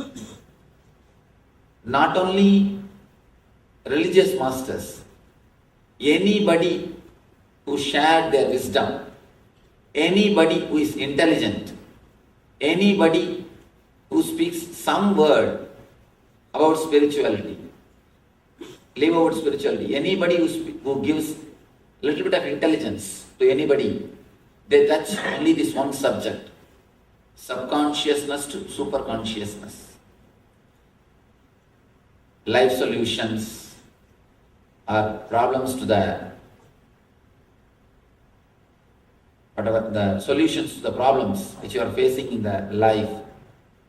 Anything related to intelligence is directly connected to this topic, from subconsciousness to superconsciousness. Whenever your activities, your thoughts, your mental setup are subconscious, you directly go towards suffering. You travel towards mithya, means which is ephemeral. The moment your words or your deeds are with consciousness, you simply travel towards superconsciousness, nitya, the eternal or eternity. All our growth, if at all you consider that somebody is growing, it can be only in this direction, from subconsciousness to superconsciousness. If you are moving from subconsciousness to superconsciousness, only then you are growing.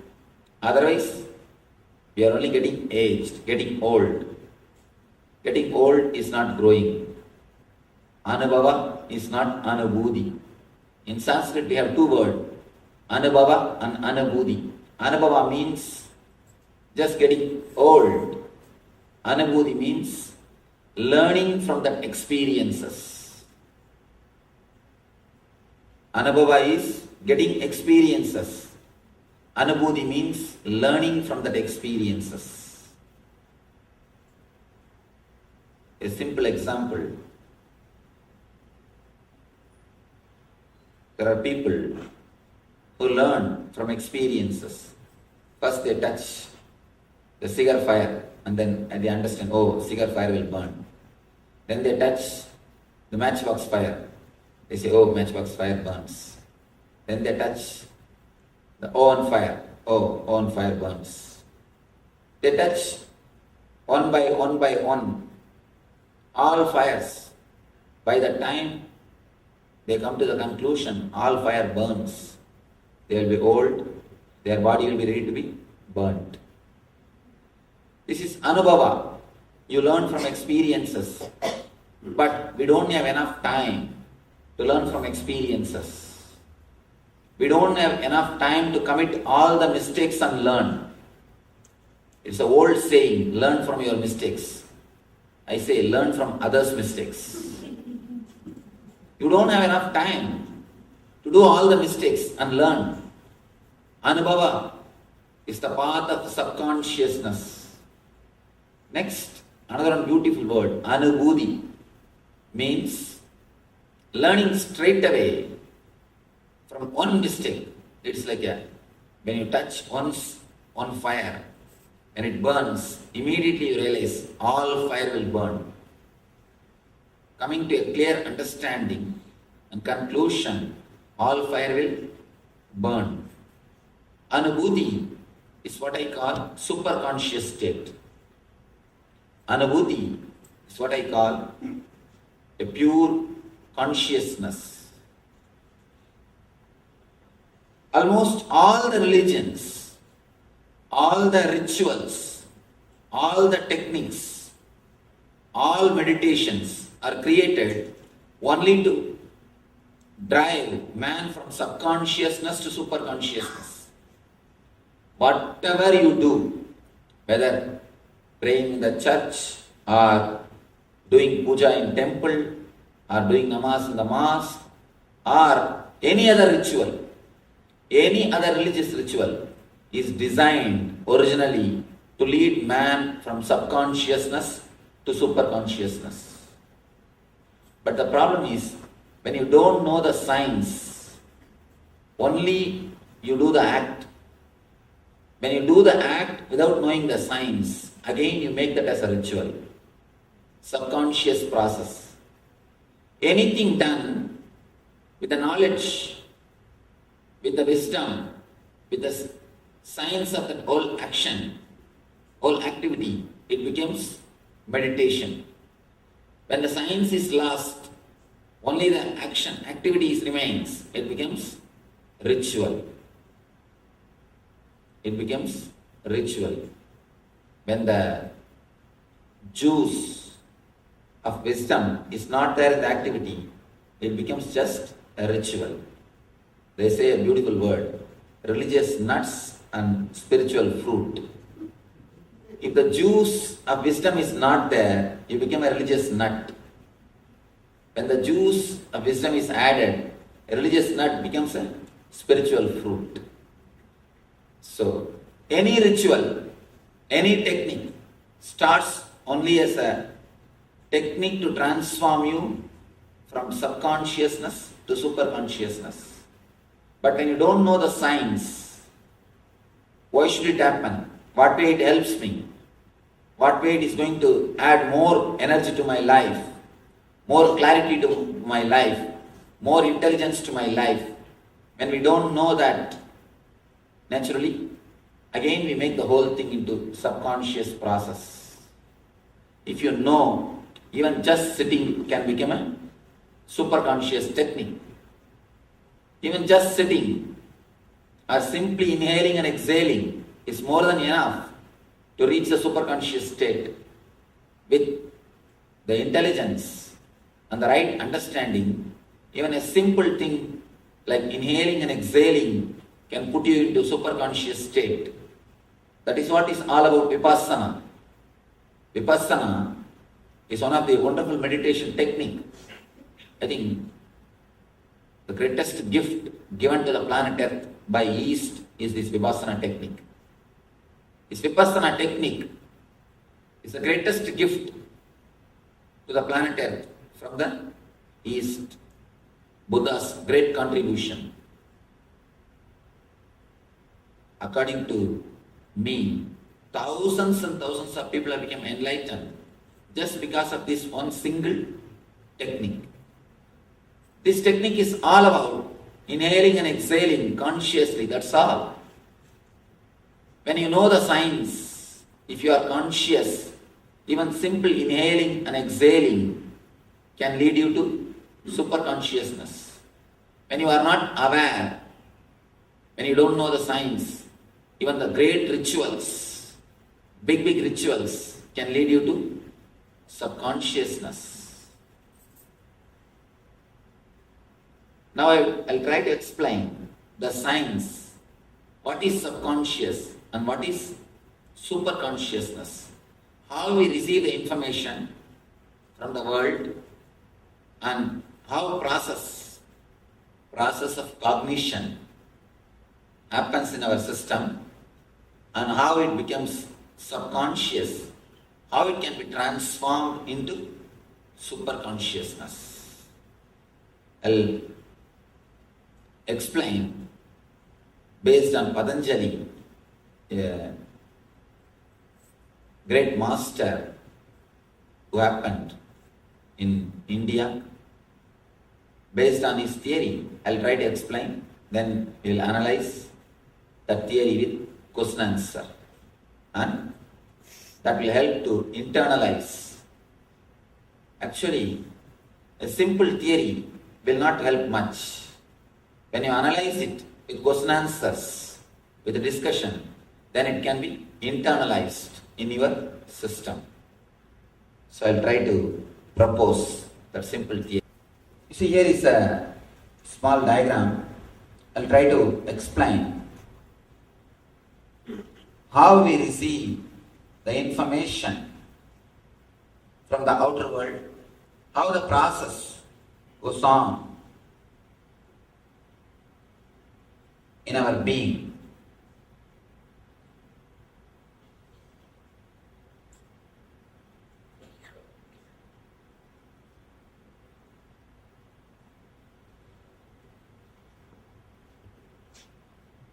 I've used Sanskrit words. I'll try to give you the English explanation. For example, you are seeing something through the eye. You are seeing me. Let us take this example. The moment you see me,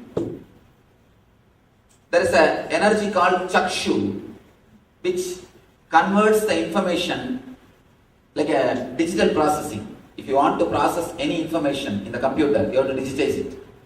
It has to be converted. So the conversion happens by chakshu. Actually, chakshu only sees the whole thing. Chakshu means the energy which sees. The energy which sees.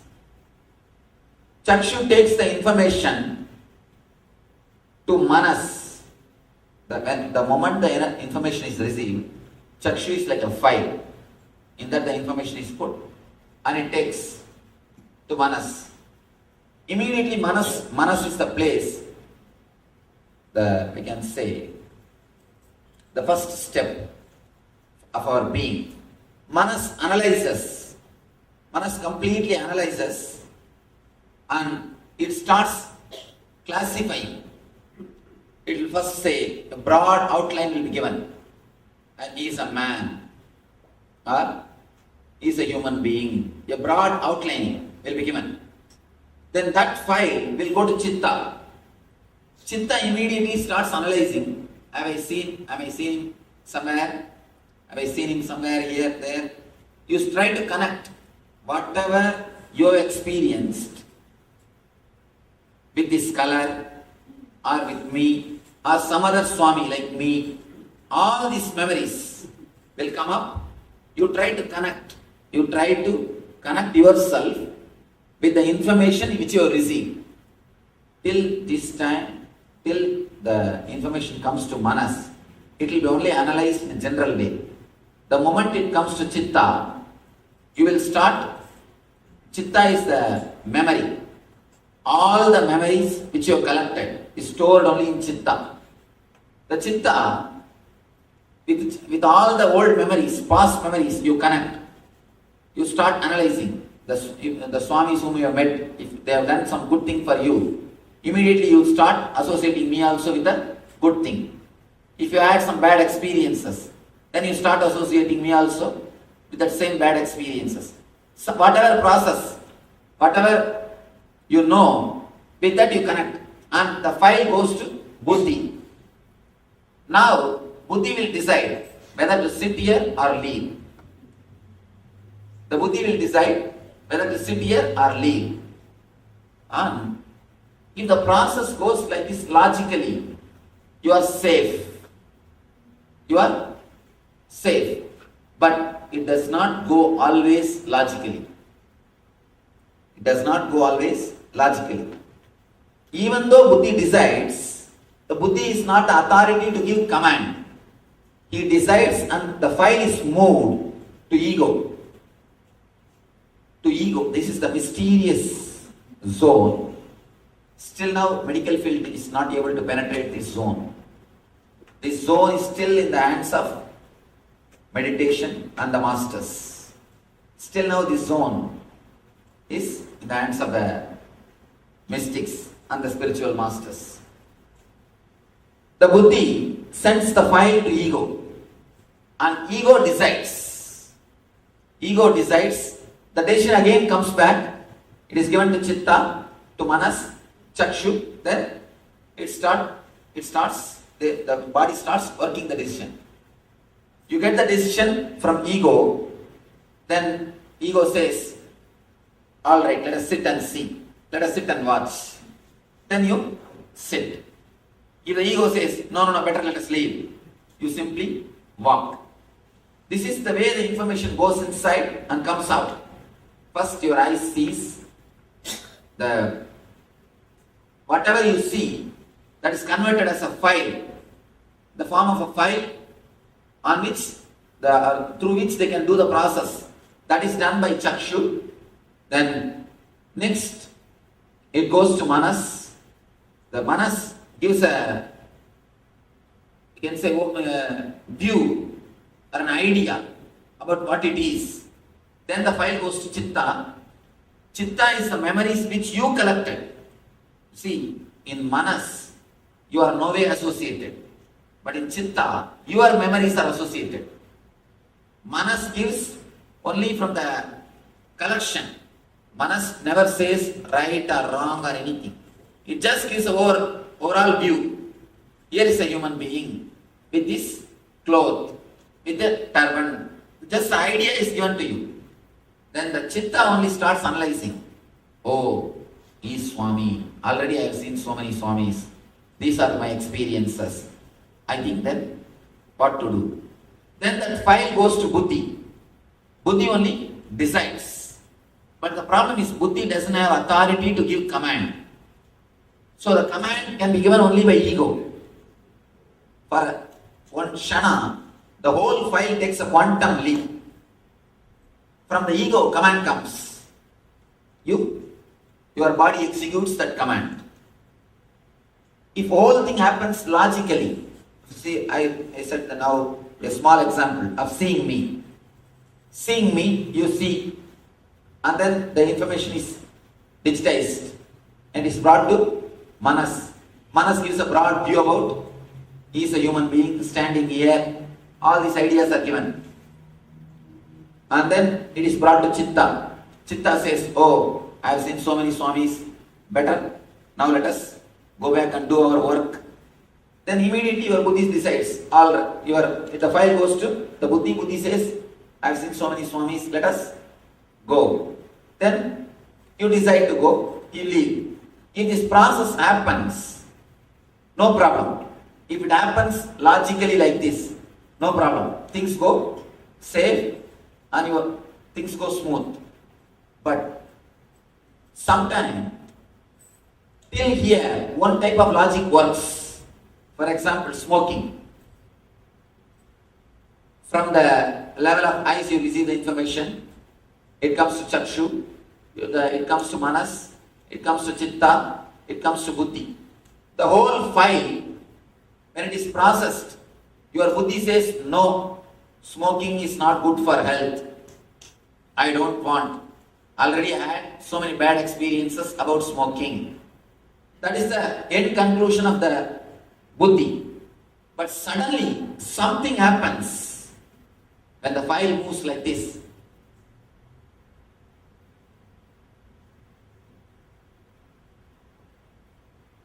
When the file moves like this and it takes a quantum leap, suddenly something happens and you decide to smoke.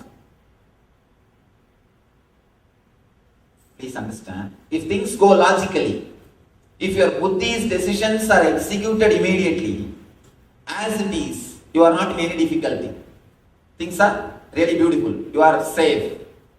But many times, your buddhi's decisions are not executed as it is. The process, your buddhi decides, no, I will not smoke, I should not smoke. Suddenly, You see the urge and you go for smoking. When the file goes to ego and comes back, the relation is changed. You send the file to the top authority with proper note. Finally, the decision comes opposite. You can't do anything.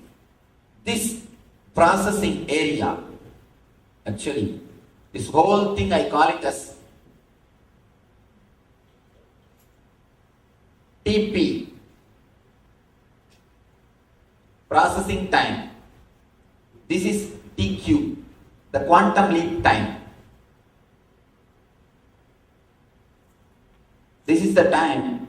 The whole file takes a quantum leap. In this moment only, all your decisions are changing without your knowledge, without your control. Till this moment, the file goes logically. You analyze very clearly. First you see me, then it is digitized, then it is taken to Manas. Actually, if the chakshu is not there, you will not even see me. Many times you can see, you will be sitting and listening to music deeply. If somebody walks in front of you, you will not know. Or you will be watching movie. If somebody calls you, you will not know. Means that chakshu or the energy behind the sense is not associated with that sense.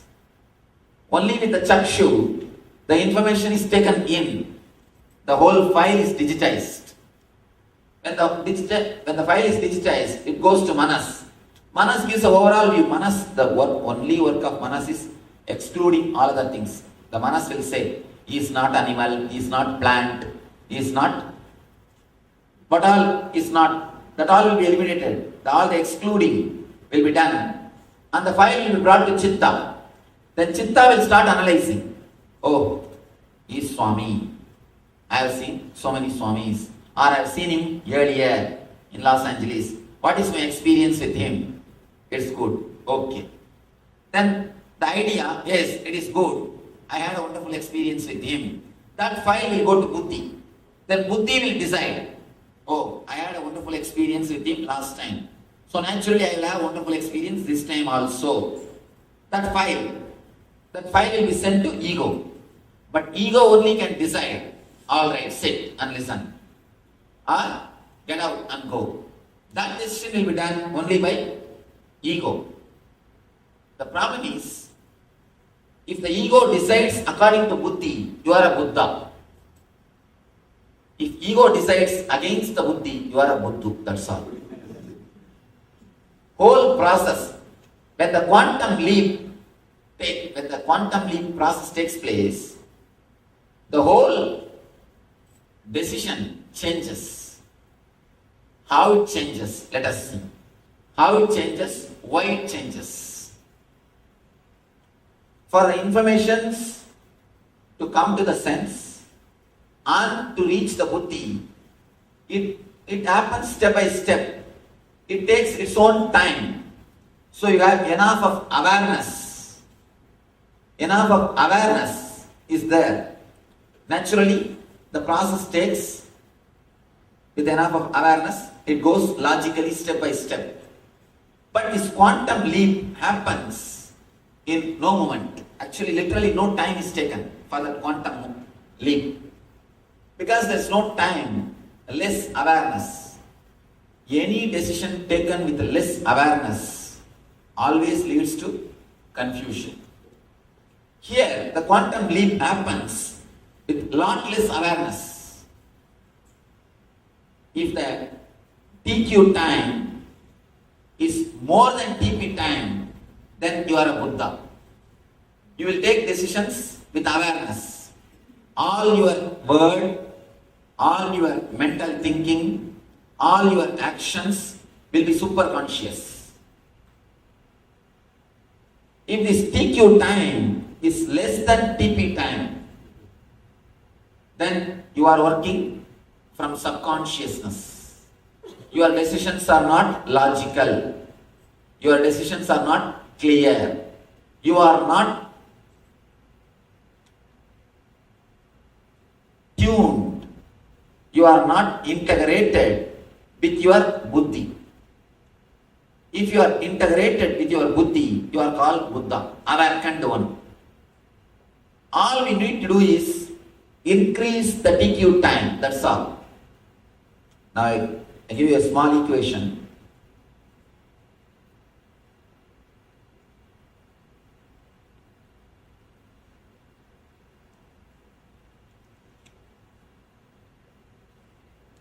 If TQ is less and TP is more, you are in subconsciousness.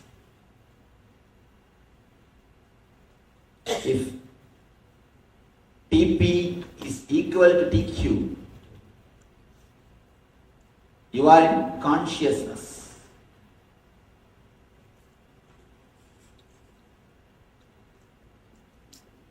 If TP is less than TQ, if the TQ is more, you are in SuperConsciousness.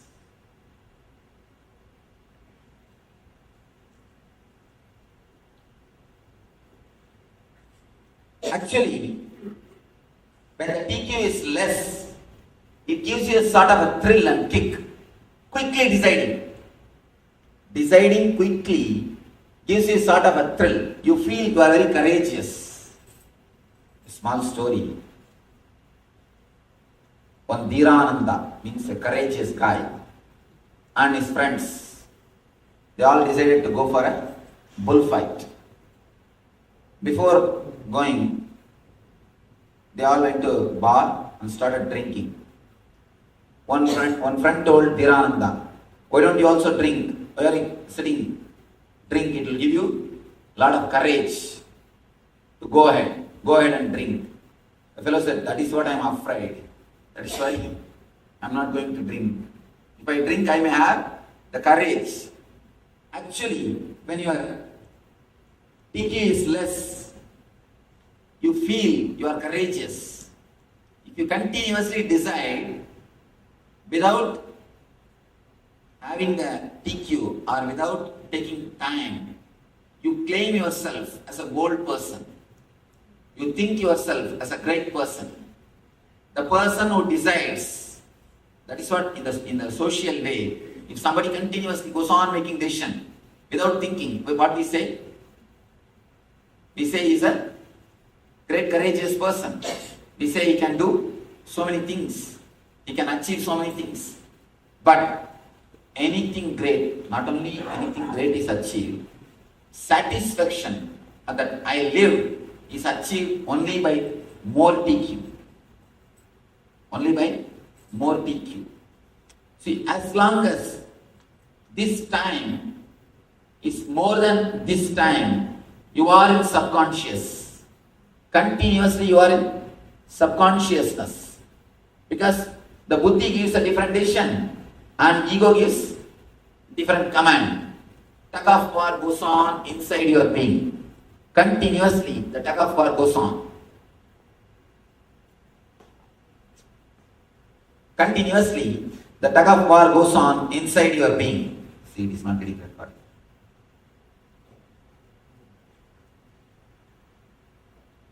The guilt, fighting with yourself, everything happens only in this spot. Buddhi gives one decision. Buddhi writes something in the file and ego gives different command.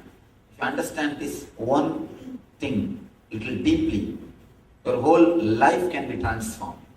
Because it's a basic key with which we receive the information, process it and pass the decisions. If you can understand this one thing, that's more than enough to transform your whole life. All we need to do is to increase the TQ time. Increase the TQ time. The file, when it goes to ego and process is done and the command is given to the buddhi, this time, if you can increase, if you can infuse spirit or awareness into this area, this TQ area, your whole life will be transformed. You will never make any wrong decision. Not only that, apart from you will not make wrong decision. Any decision which you make, you will know the consequences. we destroy our senses, we overdo things, we exploit our body, we abuse our system when the TQ is less than TP. You can see in your life, till night 3 o'clock, you sit and watch the football match. Your eyes will be begging, please give me a little sleep. Your eyes will be begging. The moment advertisement comes, your eyes just closes by itself. But you don't leave your body. You just force. Again and again you abuse your body. We abuse our body because we don't have enough of TQ. We don't have enough of awareness in the decision-making system. And anything, if you feel intellectually I am able to understand, but I am not able to practice, the problem is in the TQ. Intellectual understanding means till buddhi things are okay. But emotionally I am not able to experience, or in reality I am not able to practice means the TQ is not sufficient. Almost all our problems is only this subconsciousness. When the TP is more than TQ, you are working subconsciously. Even you are inhaling and exhaling, if it is done subconsciously, you are not completely doing it. Please be aware. When you are not aware of your inhaling and exhaling, your lungs are not completely filled. Just this moment you can experience. Just become aware of your inhaling and exhaling. You will start doing deeply. You will feel your whole lungs. This moment, just become aware of your inhaling and exhaling. It will be at least 1.5 times more. You will be inhaling. The moment you infuse awareness, even your inhaling and exhaling, the quality of inhaling and exhaling transforms. The moment you bring awareness, your thinking system is under your control. Lot of times, without even our knowledge, continuously we bring negative words inside. You can see in your life, if you just analyze, if you can just sit for 20 minutes and write down whatever comes in your mind. Of course, you can't write down because the speed is too much. Do one simple experiment. Sit in front of a tape recorder and speak out whatever comes in your mind without editing. Let it be recorded for just 21 minutes and listen after that. Rewind it and listen. Then you will understand what's going on inside. Without even your awareness, without even your knowledge, continuously you are using a lot of negative terms, negative words to abuse your own self, to abuse your being. Your logic continuously attacks you. Actually, it's like you have a sword and you are continuously torturing yourself with that sword. Same way, with your own inner chattering, you will be continuously torturing yourself without even your knowledge, because the TQ is less than TP. The time which is taken for processing becomes more than the time which is taken for decision making. Decision making happens in this area. Processing happens in that area. Decision making happens in this area. It's like the boss who is supposed to decide never comes to a factory and he sits somewhere, sees the file and never even bothers about the file. Just out of his ego, he says, do this. That's the same thing happens in this area. Here is the worker, supervisor, manager, general manager, CEO. All these guys, they make decision. And finally it goes to boss. But just boss writes something else in the file and sends the file back. You can't do anything. You can only execute what the boss says. This is the same process happening inside our system. When the decision making is not done with awareness, simply you torture yourself. the words which you use with yourself, the words which you use with others, the mental setup with which you work, and the activities or the actions which you are doing, everything is straight away connected to this TQ. To this TQ, because this is the zone where the decisions are made. This is the zone where you create an image about yourself, you create an image about the world, you create an idea about the society, you create an idea about persons. Everything is done only in this TQ zone. Infusing spirit in this TQ zone is what we call spirituality. Infusing spirit in this zone is what we call spirituality. Infusing consciousness in this zone only makes you super conscious. A simple inhaling and exhaling, infuse your awareness. You will start doing deeply. You will start doing deeply. And infusing awareness into your simple breathing can transform your breathing. Same way, if you can infuse the awareness into your thinking, it can totally transform your thinking. If you can infuse awareness into your activities, into your actions, simply you are transformed from subconsciousness to superconsciousness. A small example.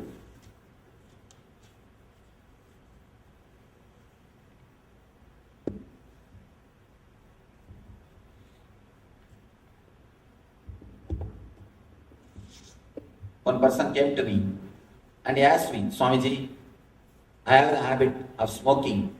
I am not able to drop it. Please help me. I told him, please start smoking consciously. That's all. I didn't say drop. I just told him, please start smoking consciously. I told him, before smoking, just feel the cigarette and feel the touch. When you smoke, feel every puff. Feel it. What is happening inside your system? How you are experiencing it. How your mind reacts. What you feel. The whole thing. Be aware of it. Be conscious about the whole thing. I don't know how you will be able to believe. Simply, the fourth day he came and he said, Swamiji, I am not able to smoke. What have you done to me? I said, I have not done anything to you. It is not my presence which has changed you. It is your presence which has changed you. For your transformation, my presence is not necessary. Your presence is enough.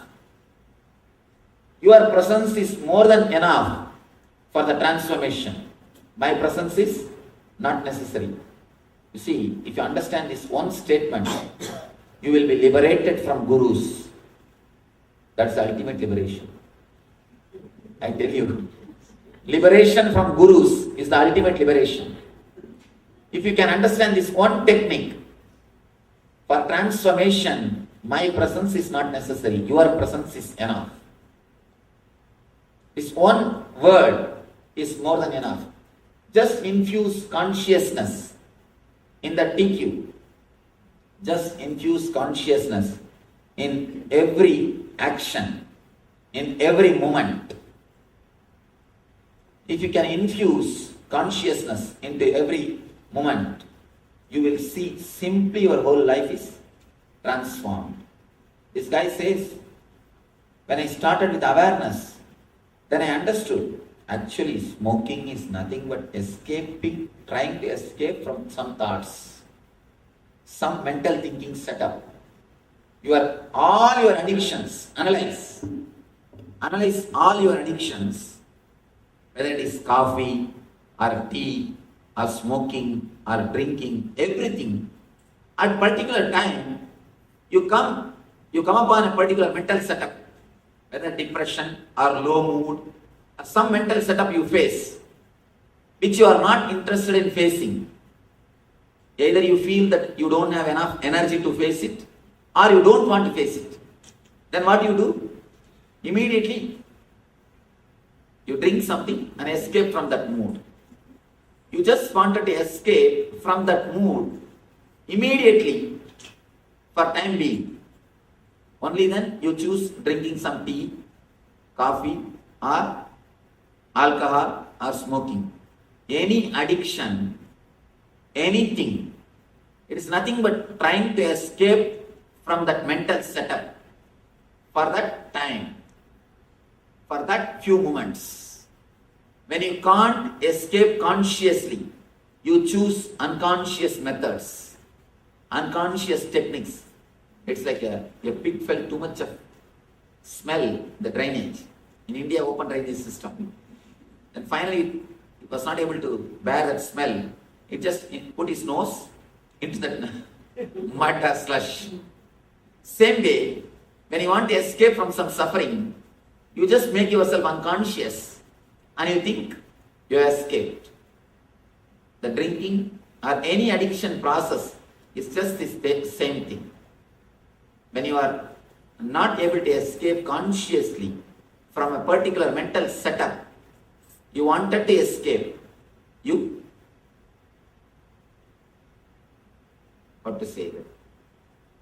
use some outside things to make you unconscious, alcohol or drinking or anything.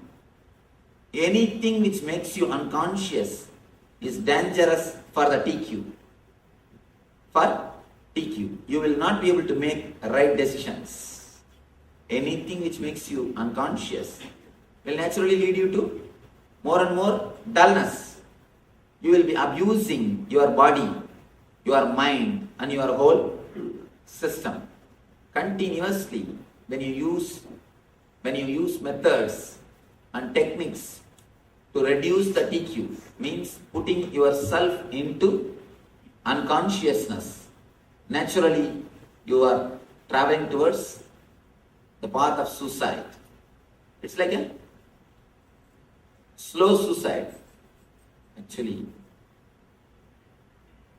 in a big bar, one person from a missionary went there. From table to table, he was going and sitting and talking with people and trying to convince them how bad the drinking is. Table to table, he was going. One guy, young guy, he was trying his best to avoid eye contact with that missionary. He wants to escape. But exactly the person came and sat in front of him, in front of the young guy, started advising him. Don't you feel what you are drinking is a slow poison? The young guy immediately replied, yes, I know, because I am not in a hurry, I am taking this. I am taking this because I am not in a hurry. You can drink if you are not in a hurry to die. It is just a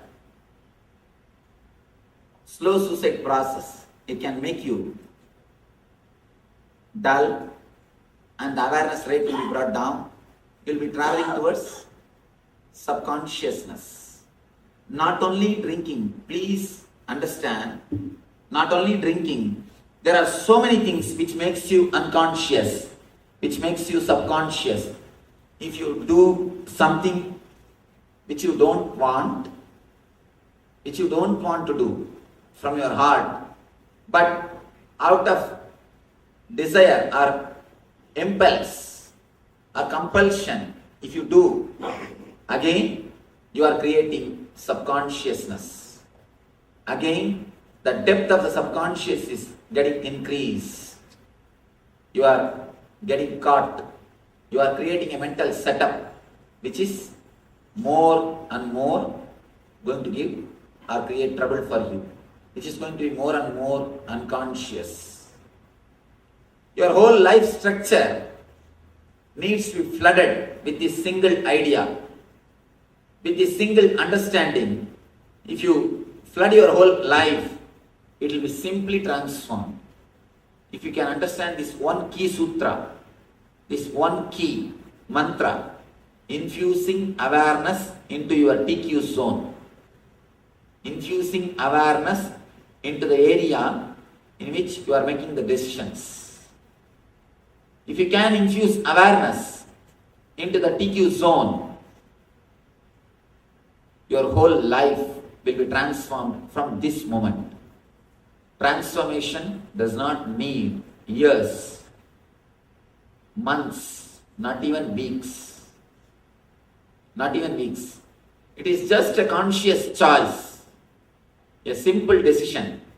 From today, I decide to transform my life. From today, I decide to transform my life. If you are in subconscious level, the moment you choose, you will move towards the conscious level. If you are in conscious level, the moment you choose, you will move towards the superconscious level.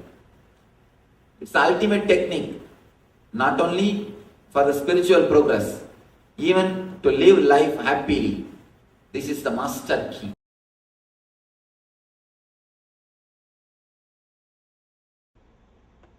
Today's subject is in such a miraculous.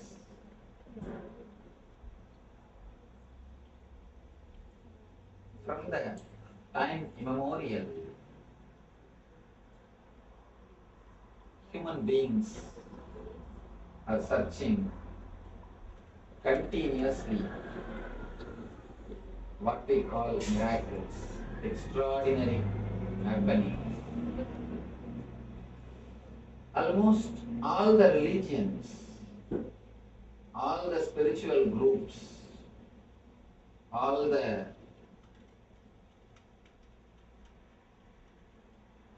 spiritual societies are answers for the great happenings in the planet Earth which can't be explained logically. There are so many thousands of things happening which is beyond logic. Whenever anybody tries to explain the things which is beyond logic, he creates a new religion. All our search, all our seeking,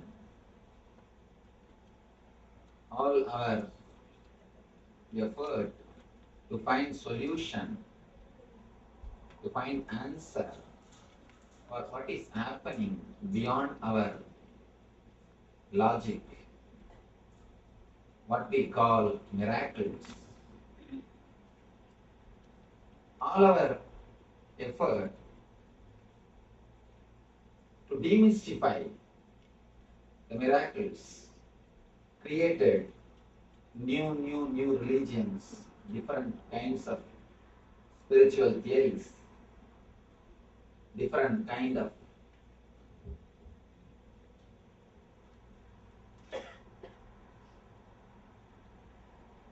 understanding about these energies.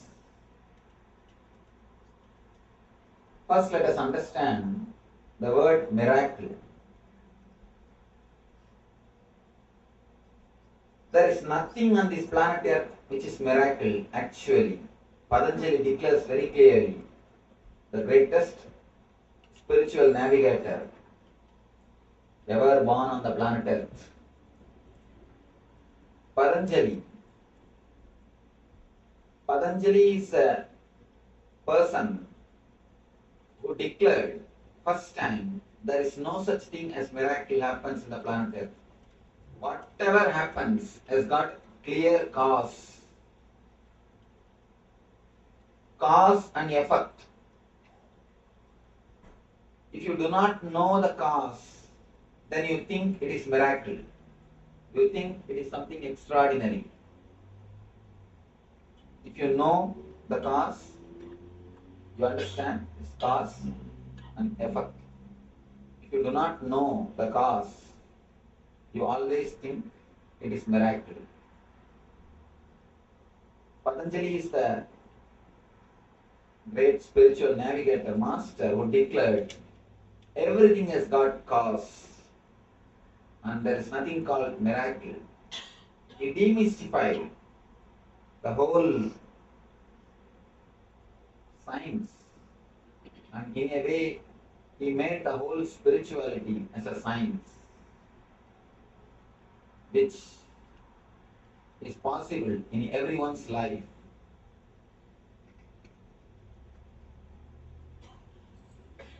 By nature, man has got inquisitiveness, the curiosity to search in extraordinary things. That is why, from the time immemorial, again and again, we are searching something extraordinary, something supernatural. We don't keep quiet, just living the basic life. We want something more, something more, something more. So we search what is happening, what is happening in the planet Earth, what is happening in the sky, what is happening beyond. The search for the miracles continues. Patanjali is the first rishi who declared to open all the secrets, to open all the truths. He makes it as a science. Which way, through which technique you can achieve which miraculous powers. First thing, he guides the people to achieve miracle powers. Next thing, he teaches whatever is happening is miracle. He gives the two kind of solutions for life. First, he gives the techniques to achieve all the miracles. Next, he teaches what the technique to see everything as miracle. According to me, there is only two kind of lifestyle. One is living as though nothing is miracle, or as though everything is miracle. There is only two kind of lifestyle. For both lifestyle, Patanjali gives methods.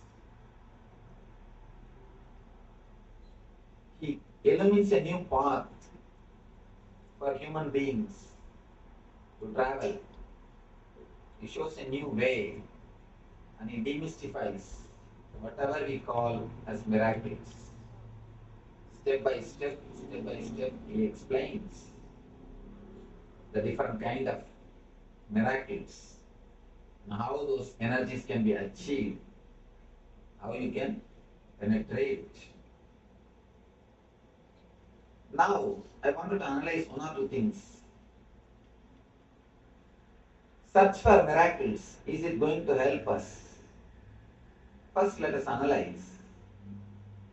Searching for these miracles, is it going to help us in our practical day-to-day life?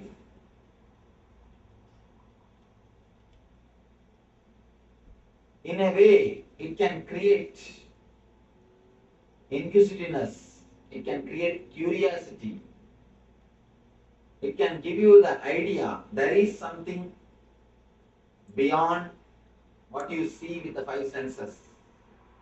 It can give you an inspiration that there is something more than what you see on the planet Earth. As an inspiration to search the extraordinary thing, it is surely a big help. But just searching for miracles itself is no way going to help you. As a starting step, it can be a big inspiration to go towards the higher dimensions of life. That is what Patanjali says. When you start searching for miracles, when you start searching for extraordinary things, naturally you understand there is one more dimension for your life. There is something more in your life than what you understand. But slowly, you come to a clear understanding, you come to a clarity, you come to a realization that even miracles are not enough. You need to go beyond the miracles. I always tell people, there are two things. One is Shakti to make your dreams into reality. That is what is miracle powers. Miracle power means you will have power to make your dreams into reality. That is Shakti. That's next thing. Buddhi means realizing whatever is reality is nothing but your dream. Making your dreams into reality is Shakti. Realizing that your reality is nothing but dream is Buddhi, intelligence. If your search for Shakti leads you to Buddhi, then it is right. If your search for miracles, if it leads you to experience whatever is happening is a miracle, then your search is right.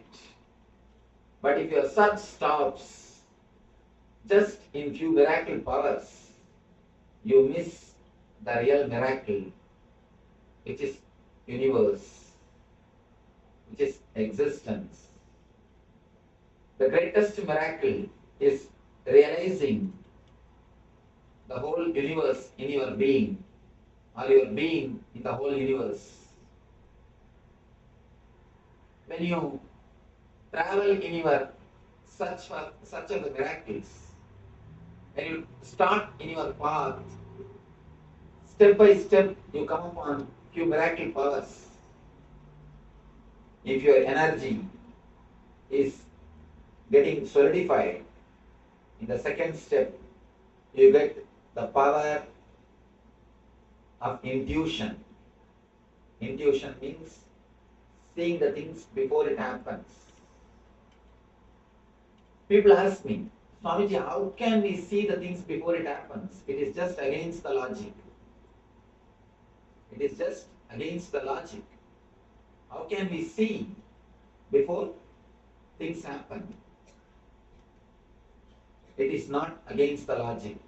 Because whatever you think as past or future is nothing but the projection of present. Now there is a new thing going on among the physics scientists. New talk, parallel universe. If black hole happens in some place, in some other corner of the universe, Big Bang happens. Big Bang and black hole, they continuously happen parallelly.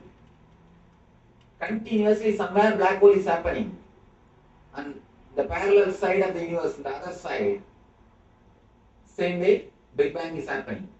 If the Big Bangs are happening, black holes are happening. When you don't know the connection, you think it is a two independent incident. If you understand the connection, you will understand it is not two separate incidences. It is just cause and effect, that's all. They say even a single atom cannot move without creating effect in the other side of the universe. If an atom moves in a place, the other side, parallelly, another atom moves.